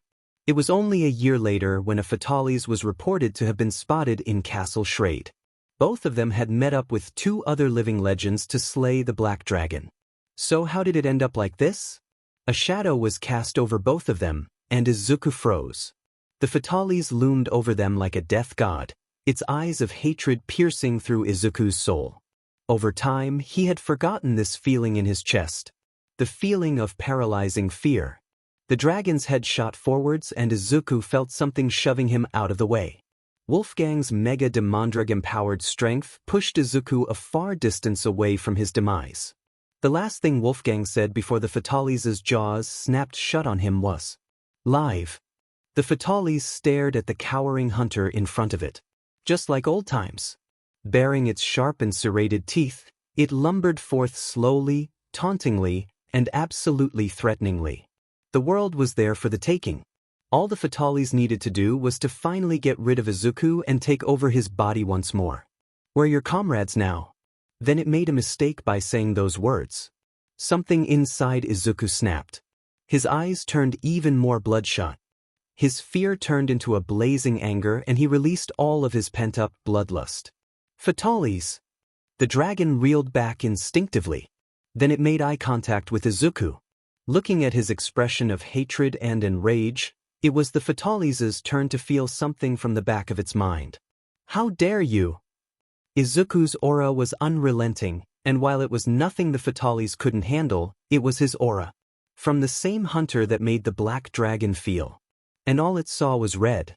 He approached, bloodied sword and shield in his hands. Through the dark smolders of wrath that seemed to cover his face, his expression was blank. Unsettlingly so. The Fatalis was on the ground, struggling to get up. "How dare you!" There was no emotion in his tone. None that even the Fatalis could detect. A foot stomped forcefully onto its head. The sword was raised high. "This one is for Wolfgang." And he stabbed. The Fatalis roared at the top of its lungs, sending a few fragile structures crumbling down to the ground. How dare a human make it feel fear? Who did that insect think he was? Burn in the pits of hell and tell them I sent you. The Fatalis rushed forward, a fire bubbling in its throat. Right before it opened its mouth, however, Izuku yelled something that stopped the Fatalis in its tracks. "There are no dragons for you to avenge." The Fatalis processed those words and glared down at Izuku, prompting him to continue quickly or it would run out of patience. Izuku inhaled once and glared back. "This world has no dragons. There never was." He stated. "Impossible. If there were no dragons, then the inhabitants of the world would have been destroyed by the unbalance." Izuku sighed, his anger slowly leaving him. This world is called Earth, and humans had ruled over it for thousands of years. Of course they have. Humans only desire more and more. They have no regard over the other myriad races of the world in their pursuit for power. Izuku was silent for a moment, before his expression became saddened. "Fatalis, you dare look at me with eyes of pity, insect? Your hatred for humans is no longer justified." His voice was soft. Perhaps too soft when talking with a monster like the Fatalis. But it hurt him. What? Hearing a hint of curiosity, Izuku bit the bullet and made the decision to sit down cross-legged on the ground again. "My world is billions of years old. Humans had only appeared about 10,000 or so years ago," he said, pulling out anything he could remember about Earth from his photographic memory. It had always been the same. The biggest threat to the inhabitants of Earth was always the world itself, never the other living beings. Meteors commonly fell from the sky. The affected areas of earthquakes spanned several kilometers. Tidal waves came from the sea and crashed onto the land. There could be a thunderstorm raging anywhere. The same can be said for drought. All of this could happen anytime, regardless of the victims. Then, Izuku paused for dramatic effect. He needed to pull all stops after all. Even after all this time of harsh tribulations throughout the life of Earth, there were no dragons. He could see the Fatales' eye widening by a fraction. A reaction. When the first humans came to be, we were not a significant bunch in such a large world. We were weak but intelligent. Over time, that became our greatest strength as we invented many things that would help sustain ourselves. It was with those inventive minds that humans were able to survive the Earth's trials until today. And even when our technology surpassed that of your world, there was always conflict between us. Humans have never truly united as one. We had no wars with dragons. We had wars with each other. The Fatales gave a knowing look as it settled on all fours. While humans killed each other, they have never made structures out of living creatures.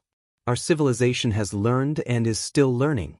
Greed may be prominent in the hearts of many, but at the very least, most people know the difference between right and wrong. We are not like the ancient civilization. There may have been forbidden acts done by humans, but they are what they are. Forbidden. No one would dare carry out such acts lest they be ostracized from society. Then, Izuku looked at the Fatales with hurt in his eyes. Even when you were alive, mankind had changed in that world. Fatales, you were born with innate abhorrence towards humans. He uncrossed his legs and stood up. You are intelligent, Fatales. We both know that. So I must ask you, is your only reason for existence to get rid of humanity? The Fatales listened, unblinking. It did not answer, so Izuku continued speaking. Fatales, heaven and earth no longer belong to you. The black dragon raised its head, a snarl developing on its face before it paused, looking at the scene developing before it. Getting down on his knees and lowering his head, Izuku pleaded, please, give humanity a chance. We're not all corrupted by greed. I believe if there were dragons, most people would wish to protect them, after learning they are simply just part of the world's ecosystem. Seeing the one that killed it prostrating on the ground and completely vulnerable, the Fatales should have killed him right then and there. But it didn't. Indeed, it was intelligent so it could ponder. Both the black dragon and Izuku had mutual fear and hatred for each other, but Izuku wished for there to be a compromise. While in Izuku's mind, he went as far as to beg the Fatales to spare him because Earth and its inhabitants did not deserve to experience the cataclysm that was the Fatales. If that happened, it would be entirely his fault for bringing the dragon here in the first place. This shall be one of my many responsibilities. While in the mind of the Fatales, for the very first time, it pondered deeply. In its heart, it wanted to do its duty and wipe out all humans and live out the rest of its life satisfied with that.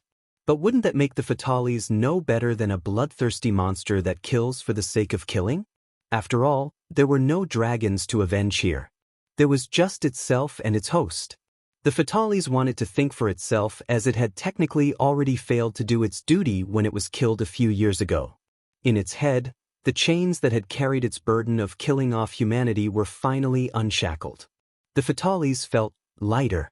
Sure, it might still hate humans, but there was nothing forcing it to go out of its way to eradicate them.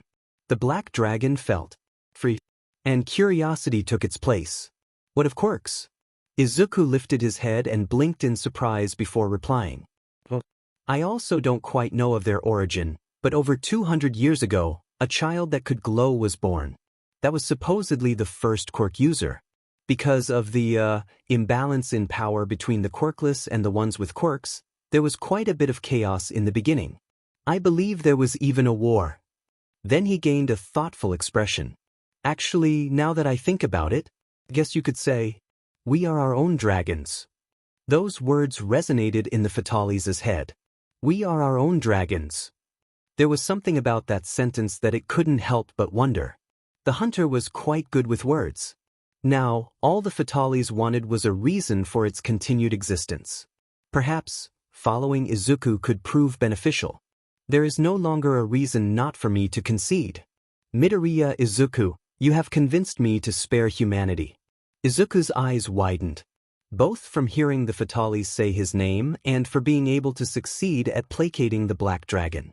Then, on behalf of mankind, Izuku did something unthinkable in the face of the Fatales. He smiled. Thank you. As they sat in the presence of each other, they couldn't help but think. Maybe one day, they might just find it in themselves to forgive each other. So, how do I get out of here? Izuku asked sheepishly. The Fatalis gave him a look.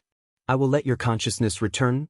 But first, a sea of blue light poured from its mouth, engulfing Izuku. He panicked a little at first until he realized what the substance was. Bioenergy. That was right. It turned out that the Fatalis had its own reserve of bioenergy. Consider this a parting gift. As the bright lights filled his vision, Izuku could somewhat feel his physical body experiencing stress. What is it doing to my body? And don't worry, the egg isn't mine. What? Egg? He shouted before waking up in cold sweat. He felt too tired to even open his eyes. What the hell? I feel exhausted. Did the Fatalis do this? Meowster, you're finally awake. His Palico exclaimed in alarm. Stop using up your energy, Naya. You might go into another coma. Why is Coco so panicked? Wait, another coma? Izuku's eyes snapped open and he breathed deeply. He registered in his vision that the whole room was lit up by copious amounts of bioenergy. And he was losing more by the second. What the hell is absorbing my bioenergy like this? He felt something warm and extremely heavy in his arms. Izuku glanced down, gaping at the scene. It was an egg. A giant black egg. It had a strange texture on its shell. And it was siphoning his bioenergy like there was no tomorrow. As Izuku forcefully put a halt to that, he couldn't help but say aloud. At least it's not a Fatali's egg. As the light show slowly subsided and the bioenergy returned to Izuku's body, he inspected the egg. Its shell was a sleek, black and somewhat smooth. It wasn't an average wyvern or herbivore egg, that's for sure. Naya, Meowster, why did you make an egg in your sleep? Asked Nikoko. Izuku was just as confused as it. Apparently it was a gift from the Fatalis? He said skeptically. Nikoko jumped. Naya, a Fatalis? The big bad dragon? But did it come here with us? The Palico began to panic a bit. Izuku had to calm it down by explaining his circumstances. Nikoko had never seen a Fatalis before, but it knew that Izuku had. The night that the Palico came to be, Izuku had been talking the whole night away to help his companion catch up on recent events. Nikoko was also curious about what had happened to its Meowster after its passing. That sounds a bit fishy. What if the Fatalis put itself in the egg? Nikoko pondered out loud. Izuku voiced his thoughts. I don't think Fatalis would lie. It's extremely powerful and in turn, very prideful. I doubt it wants to be known as a liar, but I still don't know why it gave me this. He pulled the large egg into an upright position. It was actually much heavier than himself. Izuku inwardly praised the quality of his bed's frame. We've come to a truce. If it wanted to stab me in the back, there's no reason for it to go about in such a convoluted way. The Fatalis would have just flaunted its strength and killed me on the spot when I was vulnerable. Izuku knocked on the shell, surprised at how sturdy it was. This thing could probably survive falling off a cliff. That means that whatever monster is inside isn't completely soft-bodied. They would need something powerful to break the shell from the inside. Or maybe the egg hatches when the time comes. We can't be 100% sure about monster eggs. He got up from his bed and walked to the window. To his dismay, his experiment had been hampered by the recent surge of bioenergy and both seeds had grown to their full sizes inside those small flower pots. The plants were almost his height. Since it was settled on a window, the pod that contained its seeds was just out of reach. Honestly, that experiment was just a fun little thing he wanted to do. Izuku was quite sure his bioenergy could very easily speed up the growth of plants by substituting as its nutrients. Seeing the two otherworldly flora grow so large in foreign soil without the help of fertilizers, he believed his hypothesis was reached. Opening the bedroom window, he let the sunlight bathe the room's interior. Izuku turned back to the egg sitting on his bed. His interest was thoroughly piqued. Let's incubate it. He walked back to his bed and wrapped his blanket around the egg. His body was constantly at its peak condition thanks to bioenergy, so he didn't need it anyway. Lifting the egg up with a grunt of effort, Izuku waddled over to the corner of his room and placed it down. Egg quests were a nightmare. He hummed a little tune from his previous world, a song sung by the diva, as he stepped out of his room. It had just occurred to him that he was starving. It's a relief I can regenerate my bioenergy with food. It's just that I need a lot of food. Izuku had woken up after his mother had already left for work. Breakfast was already on top of the dining table, but he was starving.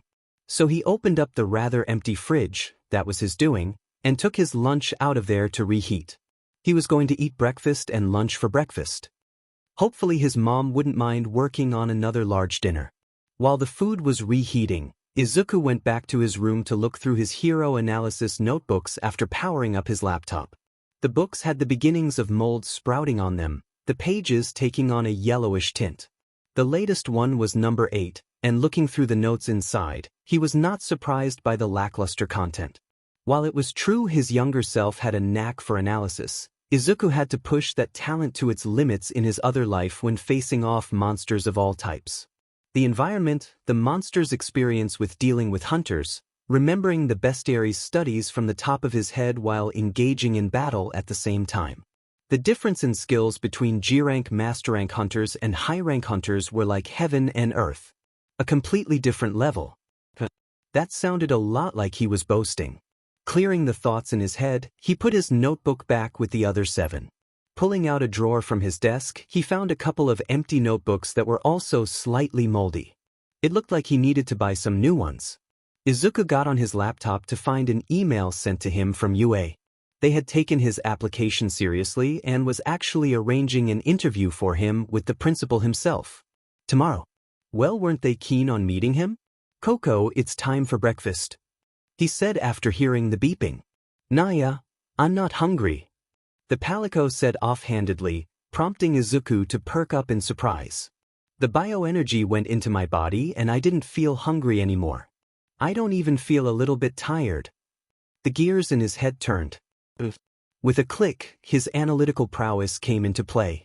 While the bioenergy can strengthen my fleshly body over time, it only serves as a large reserve of energy, which means I still need to eat to produce more bioenergy.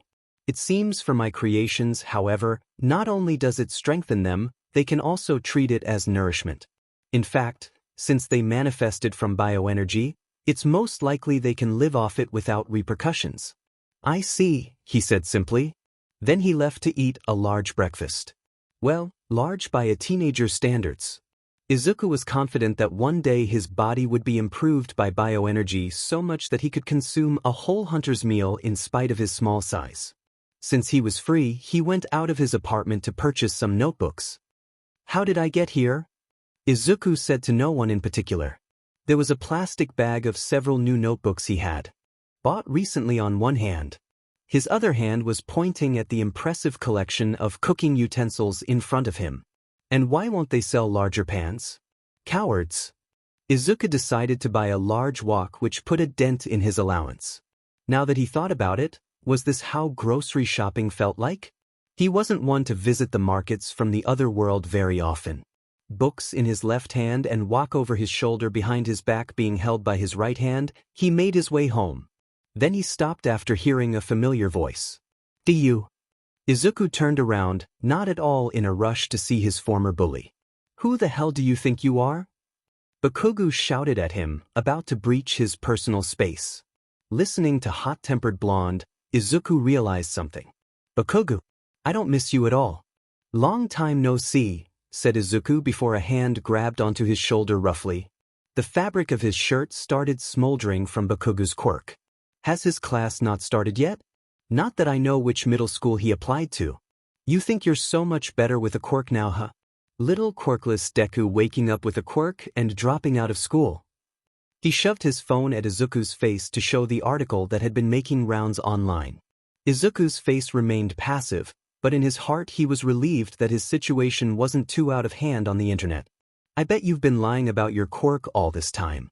You probably used your coma as a perfect excuse to reveal your quirk to gain a bit of fame. Then the next thing everyone knows, you're in UA with your own little fan base cheering you on. Well, I can see through your tricks, Deku." Bakugo's grip tightened, and if this was a year ago, Izuku would have been trying his best to appear smaller.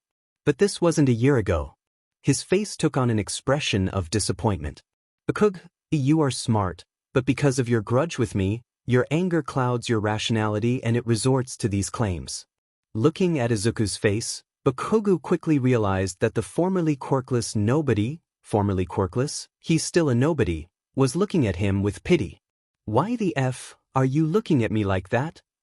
He all but screamed as his quirk began heating up and blackening Izuku's shirt. And how are you not fazed by the pain? Bakugo. He froze in disbelief. Izuku had called him by his last name. Firmly. Even when Izuku grabbed the offending hand and pulled it from his shoulder, Bakugo did not understand why he didn't react. Then Izuku spoke. You're being delusional. Bakugo snapped out of it, hearing those words very clearly. His anger was renewed. Firing up his quirk, small explosions crackled atop his palms. What the F did you just dash? Before he could finish his sentence and begin putting Deku in his place, the upper half of his vision was obscured by something black. Then a wok slammed onto the upside of his head. Bakugo was seeing stars. He heard something along the lines of, "See you later," from Izuku before he tripped over himself and fell to the ground. It took a humiliatingly long time for him to recover. Since rush hour was already over and class had already started for most schools, there wasn't anyone to hear the enraged scream from Bakugo. DKU. Except Izuku himself, of course. He had decided to leave, knowing that it was highly unlikely Bakugo would listen to him in that state. The burn on his shoulder? Barely first degree. He had been blown up point-blank range by the scales of a seething basil years before. What was Bakugo's quirk compared to it? What about a giant omelette for dinner? He thought, a herbivore egg in mind. Izuku? Where are you going this early in the morning? Asked Inko. Izuku was putting on his shoes, kinsects on his head and palico sticking close to him. He hadn't even had breakfast yet. I'm going to get interviewed by UA. Probably by the principal himself. He replied, standing up and turning to her with a smile on his face. They accepted my application. Inko blinked. Twice. Then she lunged forward to give her son a hug. My Izuku is going to support the family from now on. She cried while Izuku hugged her back, slightly embarrassed. Mom, it's too early in the morning to be crying. He said before pulling back from the hug. And I don't know if they'll actually hire me, it's only an interview. Oh, I'm sure they will. If not, then they would have made the biggest mistake ever since UA's founding. Inko said sincerely, seeing her son off. Izuku was going to do great things in the future. She just knew it. On his end, having taken the train as to not be late, Izuku had to deal with curious bystanders from all sides. Annoyed, he decided to free run through the more empty areas all the way to his destination, his palico following behind him with ease. Then he reached UA's gates. There was also an escort that was standing there, waiting for him. Aizawa Shoyuda was not impressed by the kid in front of him. This one, Midoriya Izuku, had somehow caught the interest of the principal himself. His pets though, that made him curious. A bipedal cat and 2 giant bugs. The media had said the kid had a body enhancement quirk, but Aizawa wasn't one to blindly believe the media. Clearly, there was some muscle behind those slim arms, but it's not impossible to maintain one's figure even after a year of inactivity. Just what exactly was his quirk? Call me Eraserhead. I'm here to escort you to the principal's office and be a witness to your interview. He said simply before turning around, expecting Midoriya to follow. The kid did so without hesitation, walking right beside him. There was an air of maturity around Midoriya that Aizawa, for the life of him, couldn't tell if the kid was just pretending or he was actually that well-mannered. As many doubts as he wanted to voice, Aizawa would have to wait for the interview to start for Nezu to ask the questions. They walked silently to their destination. There were a few curious students on the way, but none curious enough to stop Aizawa for questions. They reached the office before long. Aizawa twisted the knob and the door opened with a click. Inside, UA's principal awaited with a smile on his face. Greetings. You must be Midoriya. Please, take a seat. Nedzu said in a chipper tone that Aizawa wanted nothing to do with. Izuku complied, face unchanging from his small smile. Aizawa sat on a chair beside Nedzu. Now, you might be wondering, what am I? A bear? A mouse? A dog? Well, I'm the principal, he said. Izuku already knew that, but didn't interrupt him, and Nedzu was quite happy with that. So, Midoriya, let's begin with some basic questions. The principal pulled up some papers that were most likely his printed application. You are only turning 13 this year, correct? Izuku nodded, so he continued, at such a young age, do you truly believe you have the experience to be part of UA's staff? It doesn't just mean you have to know how to teach. It could also mean assisting in combat or dealing with a student's mental well-being. Izuku breathed in once and said, I would say I do, Principal. I know it sounds unbelievable, coming from someone who is essentially a child, but I like to believe actions speak louder than words. Nedzu let out a small hum as he looked through the papers. You call your quirk bioenergy, and you've described that your quirk generates a special type of energy that strengthens your physical body. But that's not all, is there? The principal had a curious glint in his eyes which made Aizawa feel apprehensive despite it not being directed at him. Izuku remained calm as he spoke. You would be right about that. Blue lights were produced from his palm and they drifted throughout the room. Strengthening the body is only one of its uses. It can also maintain my body in its peak condition for perhaps a week without repercussions. If I wish, I can go without sleeping or eating for longer. But I have yet to test it, considering my situation. Nedzu listened attentively, while Aizawa was just sitting there, wanting to learn more on literally anything else about Izuku's quirk. The principal knew better than to interrupt. Since Midoriya was respectful, he would give the same amount of respect to the boy. And the hidden part of my quirk? I suppose the secret is safe within the walls of UA. Izuku asked genuinely. Of course, if you wish, replied Nedzu, glancing to Aizawa with an unreadable expression. The teacher knew what that meant and nodded, giving a silent vow not to reveal the contents of this discussion. Thank you, Izuku smiled in relief. You could say my quirk can create living beings. There was a beat of silence. Eraserhead became wide-eyed in surprise. Nedzu stopped smiling and stared at Izuku. He seemed to be thinking over his words. Nedzu regained his bright smile and spoke in excitement. That is quite the impressive quirk you have. Manifested Midoriya. Imagine the potential it has. While Izuku rubbed the back of his head sheepishly, Aizawa's face slowly soured. Who knew what was on his mind? Now I must ask, why didn't you instead wait a few more years and then apply as a student? If you did, we could help with testing the limits of your quirk. Questioned Nedzu, although he had an idea of the answer. Izuku turned his gaze to the side slightly, a serene expression on his face. Well, while I've always wanted to be a hero, it's not my top priority. Nor is training my quirk. He faced the principal once more. Besides, it would be unfair for the students if I had joined when I graduated from middle school. Nedzu looked into Midoriya's eyes to see, not cockiness, not overconfidence, but absolute certainty. He discreetly raised an eyebrow in intrigue. Behind his scarf, Aizawa was silently grinding his teeth in irritation. You've stated it clearly in your application, but I'll ask you this personally. What is your main reason for applying? Your first priority, said Nedzu. Aizawa had furrowed brows. Izuku answered truthfully, as I've stated in my application, to put it honestly, my first priority is money. Eraserhead stood up abruptly, eyes red and hair floating upwards. He'd had enough of this. Quirk active, he spoke bluntly to the source of his ire. UA is not some place where you apply just for a good income, but it's clear that dash. The palico jumped in front of Izuku protectively, hissing at Aizawa. He actually flinched back a little. Calm down, Koko, its Meowster chided with a light frown. Izuku pulled Nikoko up onto his lap. Eraserhead is a hero, he wouldn't hurt me without a good reason. He sent an apologetic smile to Aizawa. Please forgive my palico. He's quite protective of me, given our circumstances. The tenderness in his eyes when he said the last part was something they couldn't quite decipher. And what was a palico? Aizawa decided to carry on. Anyway, it's clear to see your thought process was that you thought UA would hire anyone with a strong quirk and good manners. You would be wrong.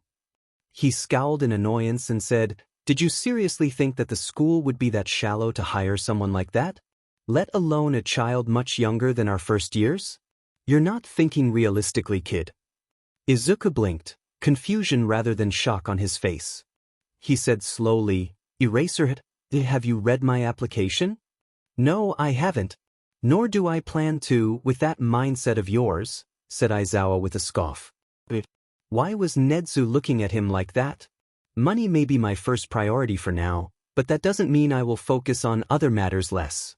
Besides, it won't be my first priority for too long, said Izuku. What do you mean it won't be for long? Aizawa asked with a frown on his face. I need the money to settle my mother's debt. He froze. There was disappointment towards him in the principal's eyes. The hospital debt for keeping me in a private hospital for a whole year has really affected our financial situation. Plus the fact that my father is out of the picture, my mom did not have a day without stress.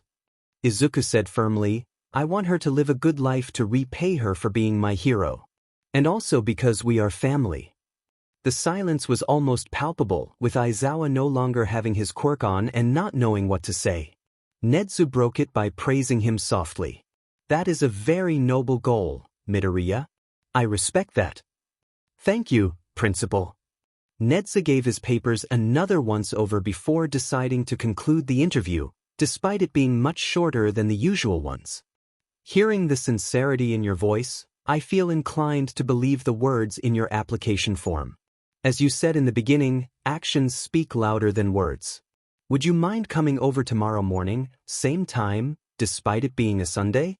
I would like to carry out a few trials to see if you truly have the skill to back your claims. Izuku shook his head. I wouldn't mind that at all.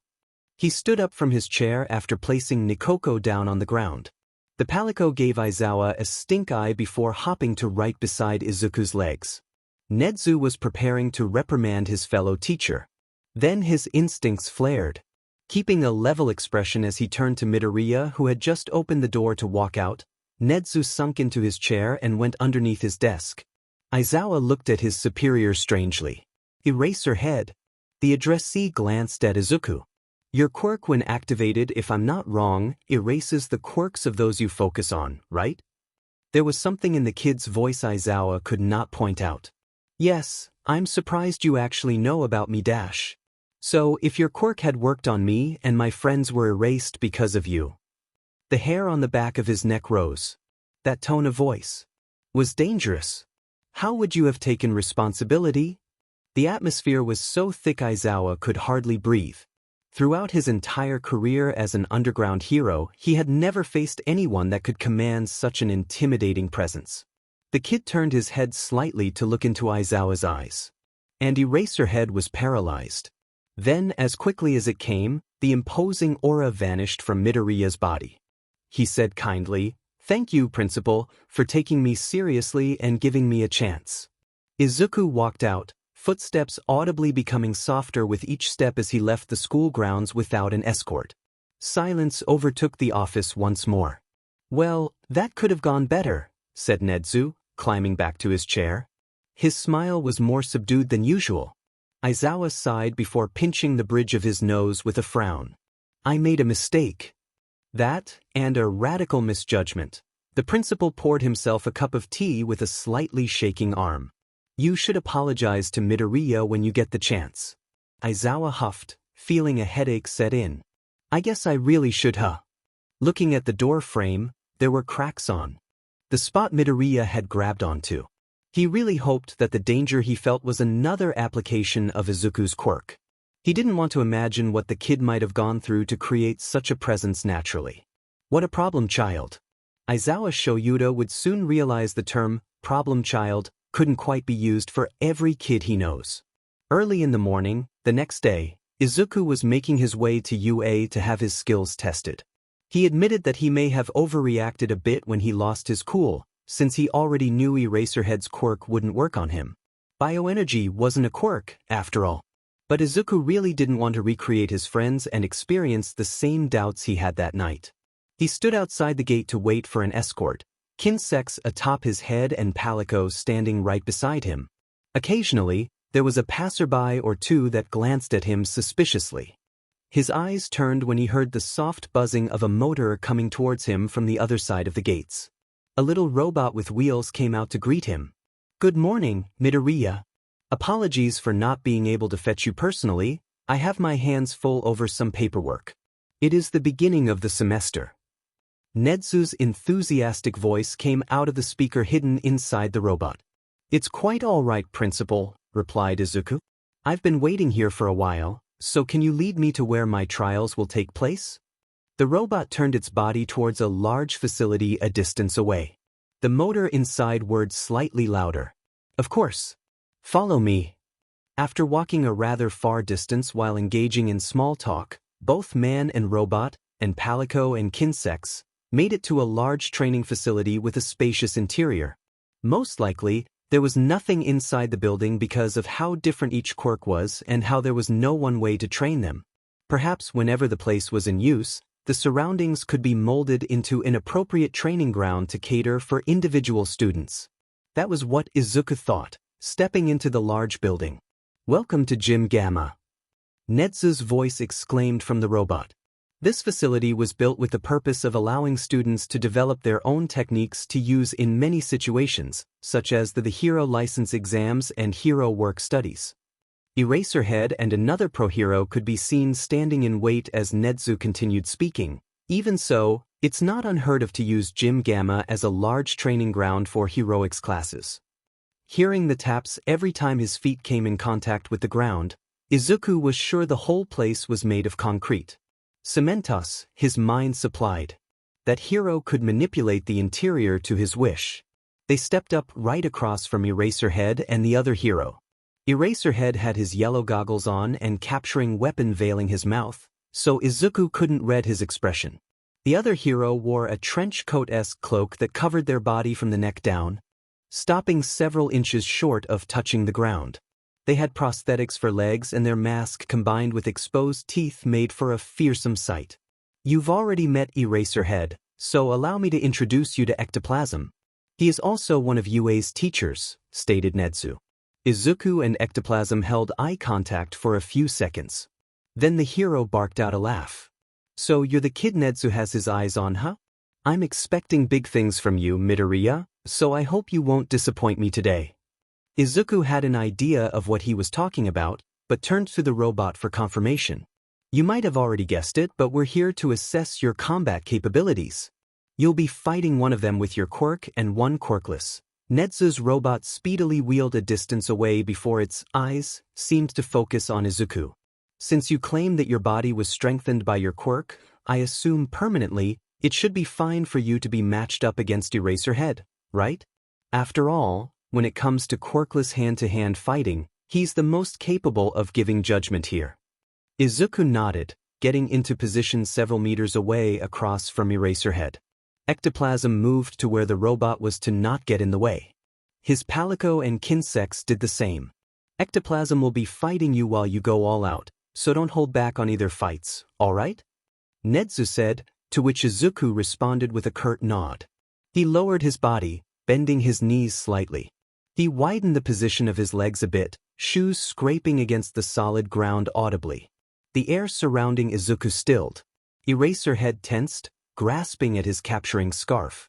The kid wasn't in any stance he knew of, but the way Midoriya was standing positioned his center of mass quite well. To put it simply, Aizawa didn't think he could knock Izuku off his feet if he maintained that stance. So both of them stood waiting, on the defensive. Then Izuku moved. He shot forward, almost cracking the ground as he sent a fist at Eraserhead's face. Aizawa reacted quickly, tilting his head and dodging the blow that whipped wind at his face. His scarf had unfurled at the same time and it wrapped around Midoriya's arm. Izuku pulled back before the cloth could tighten. He twisted his body and sent a roundhouse kick to his opponent, who opted to jump back from the attack. Izuku maintained in the offensive, his face devoid of emotion. Fighting against someone who relied on brute force but had a small stature was a bit awkward for Aizawa, since he couldn't quite decide which one of his counters could work against Midoriya. He could not take any of the kid's attacks at all cost, if the sound of air being pierced was any indication. But then again, that was a flaw he could expose. Midoriya relied on strength and speed, but not technique. Aizawa was superior in that aspect.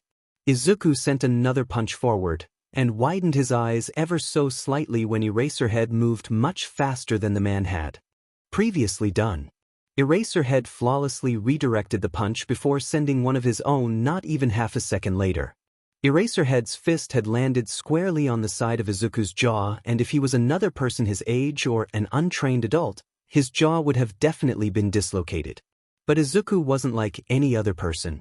Aizawa had to bite back a curse, because that hurt. Wasn't he the one attacking? How did Midoriya look so unfazed while his fingers felt as if they were another punch away from completely breaking? Taking advantage of Eraserhead's momentary surprise, Izuku's other arm lunged at his opponent's wrist like a snake, grabbing hold and tightening his grip. Aizawa was fully convinced the kid was going to snap his wrist in like 2 seconds, so right after ducking under a powerful haymaker, he went for a pretty unconventional attack. He jabbed at a spot between Midoriya's elbow joints with his fingers, and it hit its mark on a certain nerve. Eraserhead just struck at Izuku's funny bone. A static shock of sorts ran up his forearm to his pinky finger, followed by a numbing sensation and a dull pain. His grasp loosened slightly and Eraserhead jumped back, hoping to gain some breathing room. Aizawa gripped at his scarf, deciding to use them after stalling too long for his liking. Midoriya massaged his elbow as he stared at the weapon with an odd amount of intensity. The kid leapt forward on the offensive once more. The capturing weapon flew into action, about to wrap around their target. Then Izuku dodged. To describe it in more detail, he jumped into the cloth. And then he spun a full 360 while airborne, the weapon narrowly missing his body as Izuku landed on his feet. He looked as surprised as his spectators, vaguely registering hands clapping from where Netsu's robot stood. Adept style is actually possible with this body. Izuku whispered so quietly even Aizawa couldn't hear what he had said. But the hero did pick up something. Experimenting techniques in the middle of our fight. With a few moves, Aizawa's capture weapon wrapped Midoriya up right before he had snapped out of it. Izuku shifted to his steadfast stance in an instant right as Eraserhead pulled with all his might. Izuku pulled right back. Izuku might have been stronger, but Aizawa knew most about how his scarf worked, so they were both stuck in a deadlock.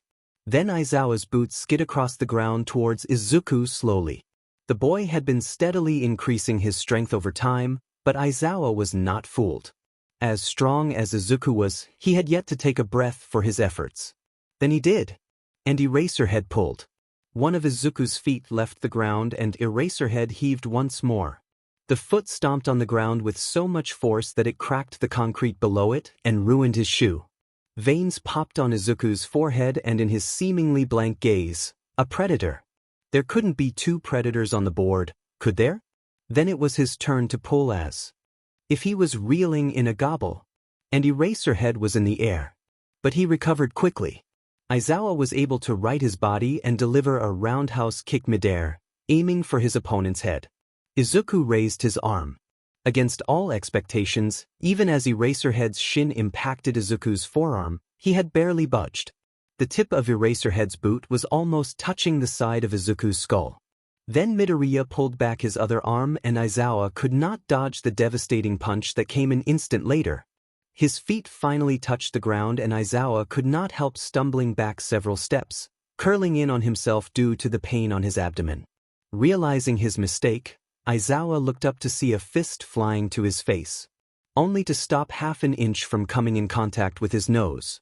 If Midoriya was just a step closer, Aizawa's nose would be broken without a doubt. Chances were, he might have even gotten a concussion. Izuku pulled back his arm, slowly getting up from his unusually low posture. He exhaled deeply with a tremble in his breath. Eraserhead noticed his shaking limbs, but Izuku spoke before him. "You really made me go all out, Eraserhead. I'm impressed by your abilities." He smiled genuinely. "I had to force my body to let go of their mental restrictions on my muscles." Aizawa was floored. Was that even possible without a quirk? Could the kid be lying about fighting quirkless? No, wait, don't judge a book by its cover. It didn't go well the last time. He pulled down his goggles to reveal the disbelief in his eyes. Indeed, Izuku was able to truly push the limits of his body with this method that he had adopted from his monster hunting days. As painful as it was, sometimes a burst of strength could go a long way. Are you eligible to fight the next round, Midoriya? Asked Netsu from the robot. The Palico hopped up and spoke as if it was offended on behalf of Izuku. Of course Meowster can still fight. Barely a minute of combat is nothing for Meowster. Nikoko exclaimed enthusiastically. Izuku laughed loudly before turning to his spectators with a feral glint in his eyes. I'm not stopping now. No one thought it was possible, but Ectoplasm's grin seemed to stretch even wider in his excitement. Stepping closer to his soon-to-be opponent, he said, "Now that's what I like to hear. I won't be holding back, so I hope you won't either, Midoriya Izuku." Netsu's robot and Aizawa backed off an even further distance away, knowing what Ectoplasm was capable of. Nikoko, Nibui, and Tachi moved towards Izuku. Seeing the ruined shoe, Ectoplasm asked, "Would you like to have your shoes replaced? We would be happy to offer our UA brand sneakers with a discount after that impressive display." Izuku hummed before removing the shoes from his feet and replied, "How about after I defeat you, I get them free of charge?" That Ectoplasm readied himself to use his quirk. Sounds like a deal I can get behind. Streams of ectoplasm came pouring out of the heroes. Mouth forming clones of himself. Izuku pulled out two small and round objects from his pocket. Nikoko got down on all fours as his kinsects took flight. Crushing the Might Seed and Adamant Seed between his teeth and swallowing them, Izuku watched as Ectoplasm's clones surrounded his group. 30 clones, he counted. The original was somewhere in there. The clones closed in on him right as Izuku lunged at the weak link, the copy that was furthest away from other clones. Nikoko followed right behind him as his kinsects warded off the ones closest to Izuku's target. The ectoplasm swiftly kicked at him, but he dodged easily before green slime was secreted from his palms. Izuku smacked the clone's face with his palm, smearing its face with the slime. So it seemed Izuku was capable of creating more than just living beings. The slime turned from green to yellow, then red, and just as the other clones caught up to Izuku, the slime exploded, eliminating that particular clone. The other ectoplasms paused in surprise. Brachydio slime. Izuku turned to face them, green slime leaking from his palms and the soles of his feet. He had that look in his eyes again. Ectoplasm rose up to the challenge. It was a devastating fight. Izuku dodged and weaved as the clones were futile in attempting to land a kick on him. Even if they did, Izuku would give no evidence that he was actually hurt as he grabbed the offending limb to coat it in the slime. Nikoko was even more agile, the clones barely able to act as a blur of a calico cat clawed at their faces. The palico never stayed in one spot for more than a second, always jumping from target to target, regardless of how much damage it had dealt. If Nikoko was agile, Tachi was pure speed. It zipped all over the place, causing cuts to slowly accumulate on the clones it had its eyes on. Nibui was much slower, but every time it actually collided with an ectoplasm, the clone would go flying. But that didn't mean it was going to be an easy win. The original was elusive, somehow pumping out more clones discreetly. They never stopped coming, and it seemed the hero could keep it up for quite some time since their numbers had yet to actually decrease. From the sidelines, Aizawa noticed something. "Netsu." The robot turned its head to him. "What is it, Aizawa?" He pointed to the area above where the battle was taking place. "Do you see the reddish haze above them?" The robot turned back and seemed to focus on where the man had pointed. Then Netsu noticed. "Indeed I do. It seems the camera used on the robot almost couldn't catch it. I'll have it upgraded immediately," said the principal. "Not the point," Aizawa said, furrowing his brows. "What do you think it is?" "Who knows? We'll just have to wait and see." Back to the fighters, Ectoplasm noticed that none of the slime had detonated in a short while. In fact, the slime seemed to have taken on a less bright color. Even the clone that was affected the longest had its slime still. Unchanged. None of the slime had touched him. I don't know how much control you have over your explosive slime, but if you're planning on detonating all of my clones at once to reach me, you've got another thing coming. He decided to speak up, revealing his position right as he dispelled his quirk. Except for the clones that had managed to get a firm hold over Izuku's kinsex.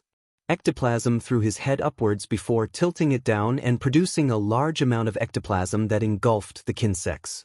Forced internment giant bites. The ectoplasm was molded into a giant clone of the hero himself. Izuku stopped in his tracks before a frown marred his face. Instead of the slime, a viscous and transparent liquid was secreted from one hand and he splashed it onto the slime.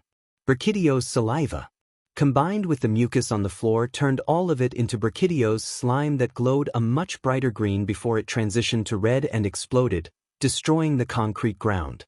So much for that method. The giant was unfazed, its head lowering and quickly approaching Izuku and his palico.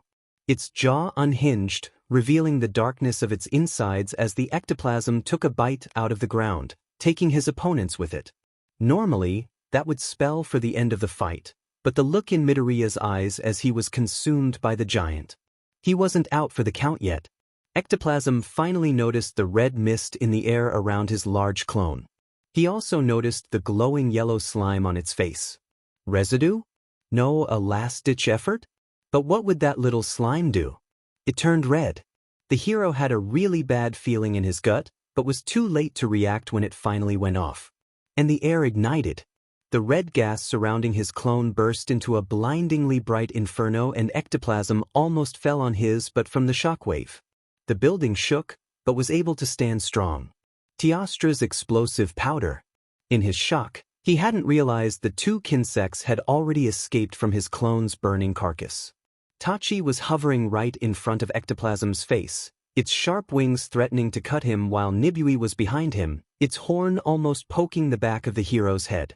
Ectoplasm had lost. He was also at a loss of words. It seemed that sentiment was also shared with the spectators. As the fire died down and the giant was slowly being dispelled, Izuku and Nikoko were finally free. Izuku dusted his clothing, his plans coming back to him.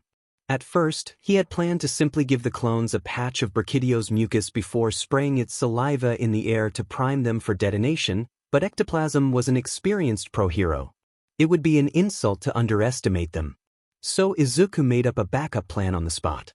During the fight, his scalp was constantly expelling the explosive powder that could be produced by a Teostra. It would spread to his hair before getting carried into the air. The powder was naturally high in temperature, so it was carried upwards. Hot air rises, after all. So Izuku wasn't concerned about setting off the powder prematurely with the slime. Probably the only way the first plan would go wrong was if Ectoplasm had dispelled all of his clones at once, which he did. But by doing so, he would be revealing his position. For the hero to risk something like that would mean he was preparing for something. That something being Ectoplasm's super move, which served as protection for his companions when they were willingly swallowed by it, completely avoiding the blast outside. The giant at that point would have taken enough damage for it to fall, its flesh softening enough for his kinsex to dig through and go for Ectoplasm. As for how Izuku was able to produce such substances, it was a discovery made at home, since he had a lot of free time. If bioenergy could create plants and the such, perhaps he could go a step further and create substances that could normally be produced by monsters? Not only was that experiment a success, he was also able to spend his time answering the questions that had popped up the same day. To put it in this world's terms, he could use the emitter parts of a monster's physiology. Well, not entirely, but something like that. A unique substance that could be produced by a monster? Chances were he could create it. But breathing fire or ice? That had more to do with the happenings of the monster's organs to be able to do such a thing. He couldn't transform his body with bioenergy, after all. Calling lightning from above was out of the question. Yet, Izuku was unable to create individual monster parts. It was a bit confusing if he looked too deep into it. So he didn't. He stepped up right in front of Ectoplasm and looked him in the eyes. "You have completely and utterly defeated me, Midoriya," was all the hero could say. Izuku's kinsex returned to the top of his head. He glanced towards the sidelines with a faint smile. Did I pass the trials? Eraserhead looked positively flabbergasted. Aizawa could swear he heard Nezu cackling from the robot in his room barely out of the microphone's range. Finally, he replied, Pass? Midoriya, I must give praise, for you have blown my expectations out of the water. The robot moved closer to Izuku. However, this isn't the only trial you're facing to become part of UA's staff. Come around tomorrow and you'll be tested on something else, but if you keep this up, I have no doubt you'll be able to join our ranks. It turned to Eraserhead. Now, Aizawa, please lead Midoriya to get his replacement footwear and escort him out. Aizawa stiffened slightly. What were the chances this was for the apology? He eyed Midoriya to see that the kid was looking somewhere else. The walk was going to be awkward, he could envision it. As the two left Gym Gamma, there was only Nezu's robot and ectoplasm remaining. Nezu finally asked, Any thoughts? There was only curiosity in his tone. He knew, ectoplasm. The entire fight he knew. Ectoplasm turned to look at the robot. Where I, the original Zeus. Nezu stayed silent as the hero continued, Even as I shuffled amongst my clones, I never left his field of vision. If he had commanded the bugs to target me from the start, I would have been helpless. He gazed at the doors they had exited. Even if I knew what he was capable of, I cannot say with certainty that I am able to beat him next time around. It wasn't just a complete loss. It was an overwhelming defeat for me. I see. And the facility descended into silence once more. Aizawa was right. It was awkward. Midoriya had already put on his sneakers and was being escorted out of UA. All in silence. Aizawa took the lead, the kid following right behind him. He had expected a glare to be directed to his back, but he got none of that. For Midoriya, at least. His bipedal cat was practically drilling holes at the back of his head. Why was he so apprehensive about this? It was his fault for landing himself in this predicament after all. He had never been so intimidated by a kid before. Yesterday's incident flashed in Aizawa's mind and he thought perhaps that was why he was so hesitant. That wasn't just any kid. Midoriya was someone who could immobilize Eraserhead with his presence alone. But even so, in the end, he had been the one to make the false accusations. Aizawa did not read through his application simply because of Midoriya's age. As an adult, he should just SCK it up and apologize. Plus the fact that he was punched in the gut by the person he had offended, which should take some of the anger away, right? He needed to visit Recovery Girl after this. Aizawa cleared his throat. Midoriya? Yes. It was now or never. I wanted to apologize for yesterday's blunder. I should not have acted like I did and should have heard you out.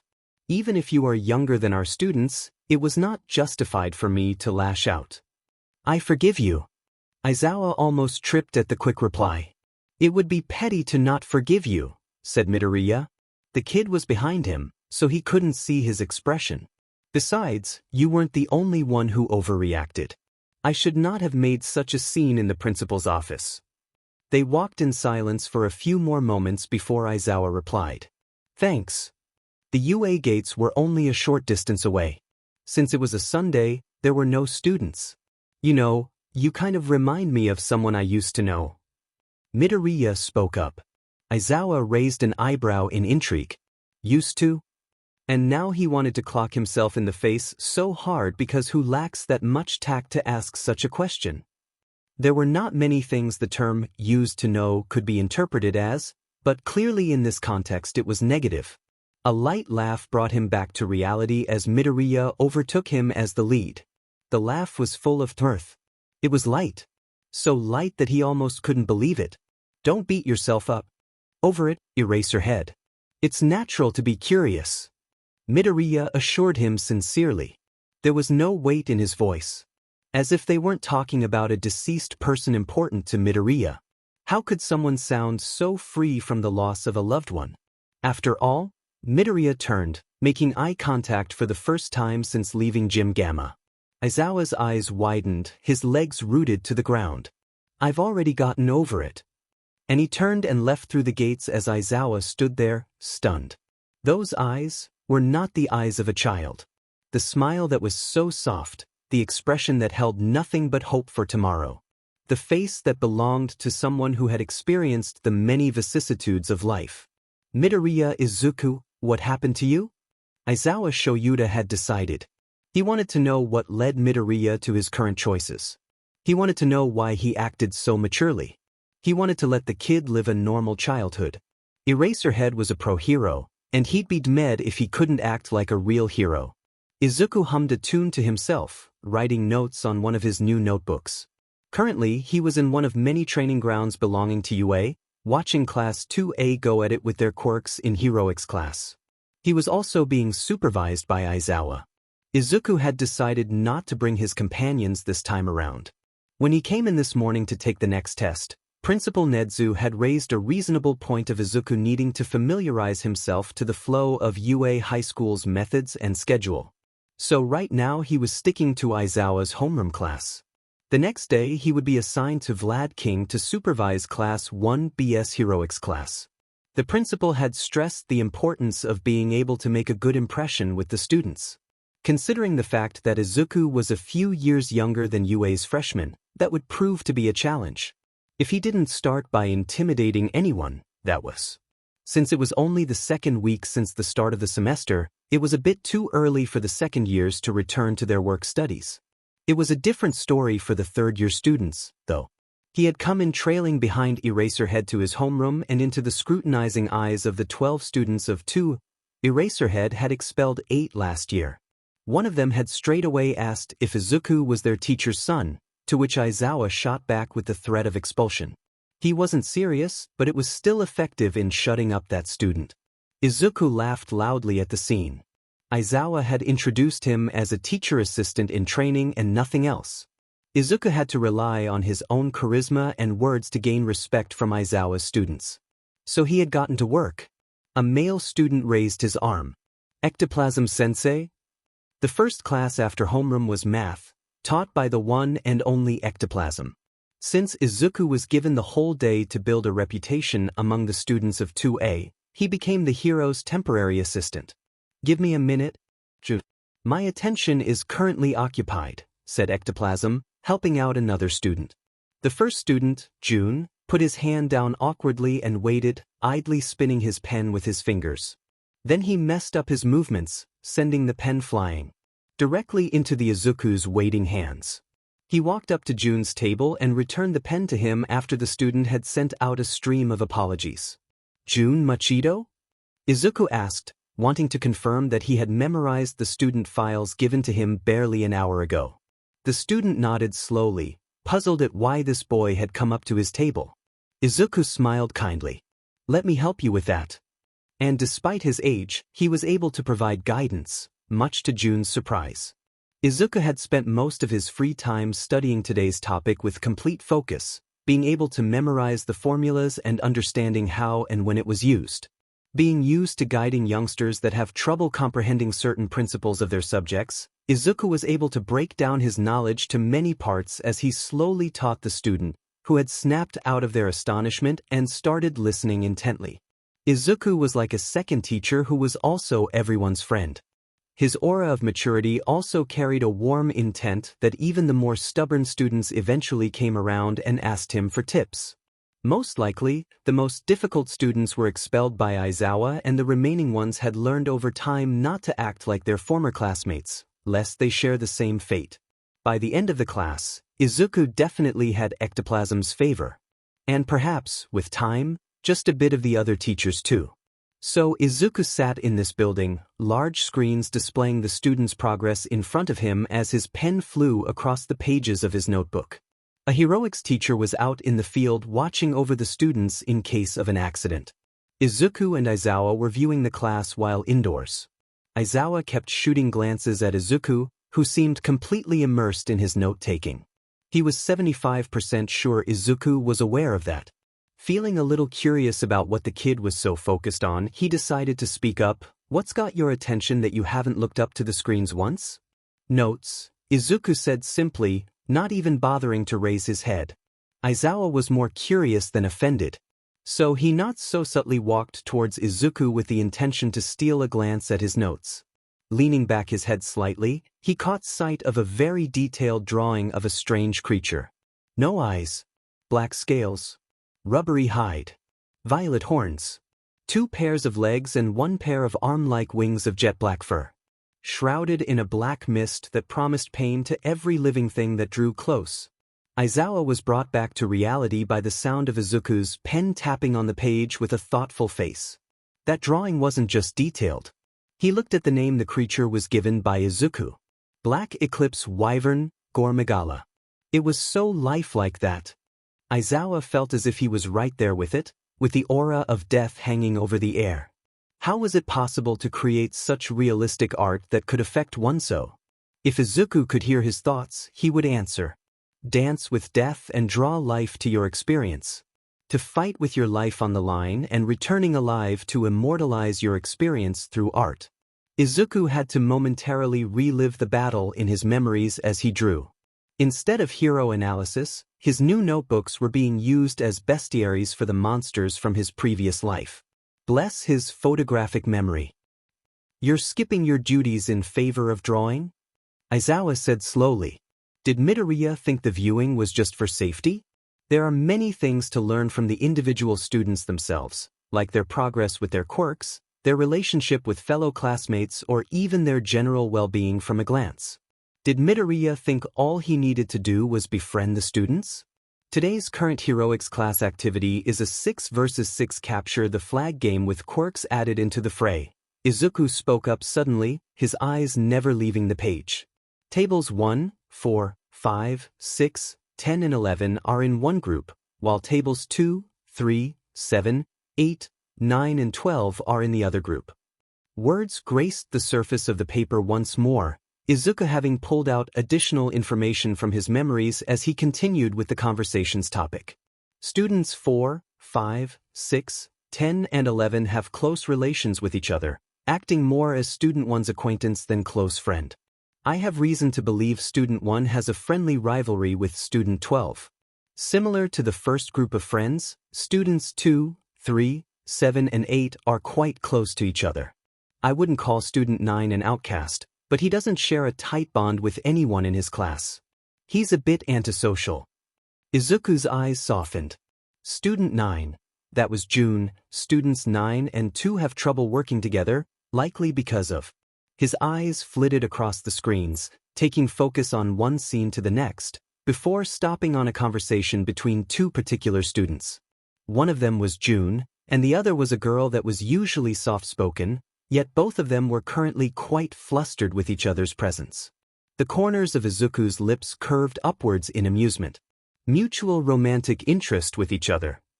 Aizawa listened silently, very much impressed by his observations. He quashed any concern from his facial expression. But he was still curious about something. Do you draw as a hobby? He asked.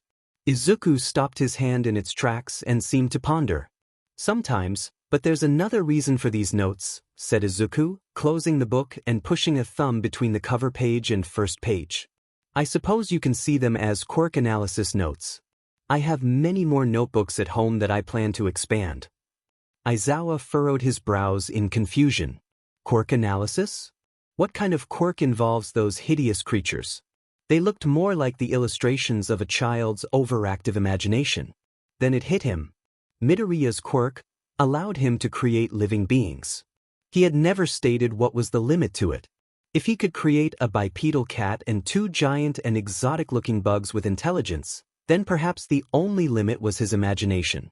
Aizawa broke out in cold sweat and found himself staring into glowing sapphire eyes. There was a smile on Izuku's face. Eraserhead, no, Aizawa. It seems you figured it out, he said, tilting his head ever so slowly. Izuku's thumb pushed into the edge of the book, and the pages flipped rapidly. My quirk can theoretically create all of these monsters. Monsters?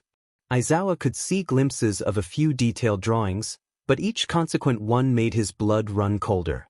There would be a creature and several pages worth of notes. And Midoriya had other notebooks? The pages stopped flipping, and Aizawa was looking at the horrific form of the Gormagala once more. The corners of his vision seemed to darken. Was it possible that Midoriya could have an army in his beck and call and nobody would know? How can a quirk like this exist? His erasure didn't work on the creatures that had already been created. Only Midoriya himself knew the limits of his own quirk. If All Might's quirk could exist, then who's to say there isn't a stronger quirk? Midoriya was only 12, yet he acted nothing like it. What were the limits of a quirk that could conquer Japan? Aizawa's thoughts came to a halt with a jolt. Darkness surrounded him. All he could see was two bewitching blue lights piercing through the void and consequently through his soul. The monster on the page was trying to escape. Doeit escape. The blue lights darted to the side, its pressuring aura directed somewhere else. Light returned to Aizawa's surroundings. The monster was still there, static on the page. It wasn't about to escape and attack his students. The lights were just Midoriya's eyes, which were now staring at something happening in one of the screens. Aizawa registered someone calling his name. Aizawa! The heroics teacher yelled with urgency from the other end of Aizawa's earpiece. There's been an accident on the field. I request your presence. He cursed under his breath. Of all the times to get distracted, let me follow you. He almost jumped when he heard Izuku speak right beside him. Considering his options, Aizawa decided there was no harm for Midoriya to follow him. Soon, they made it to where the accident happened and were greeted with a painful sight. A male student, table number 4, was crouched down and spewing apologies nonstop at student 9, June. Besides June was the girl, student 2, who was fussing over his injury but didn't quite know where to place her hands. June's entire arm looked absolutely terrible. Broken fingers, dislocated elbow and shoulder. A shade of purple taking over his hand. Izuku had to give credit to the kid for not crying out in pain and instead opting to hiss agonizingly. Their heroics teacher, a retired pro-hero, walked up to the newcomers. Aizawa frowned. Why are you not sending him straight to Recovery Girl? He asked. The old man simply shook his head in response. He was insistent in continuing the lesson, so I've contacted Recovery Girl to come here instead. Fortunately she acquiesced, he said. Aizawa sighed in acceptance and gazed at June with eyes of thinly veiled worry. Then he saw Izuku approach June with calm strides. Aizawa stopped him by clutching his shoulder. Midoriya, what do you think you're doing? Aizawa asked, narrowing his eyes. Did Midoriya have medical experience? The impassive look on his face seemed to imply that. Izuku turned to face his supervisor. Aizawa, your student is in pain. I can heal him if you'll allow me.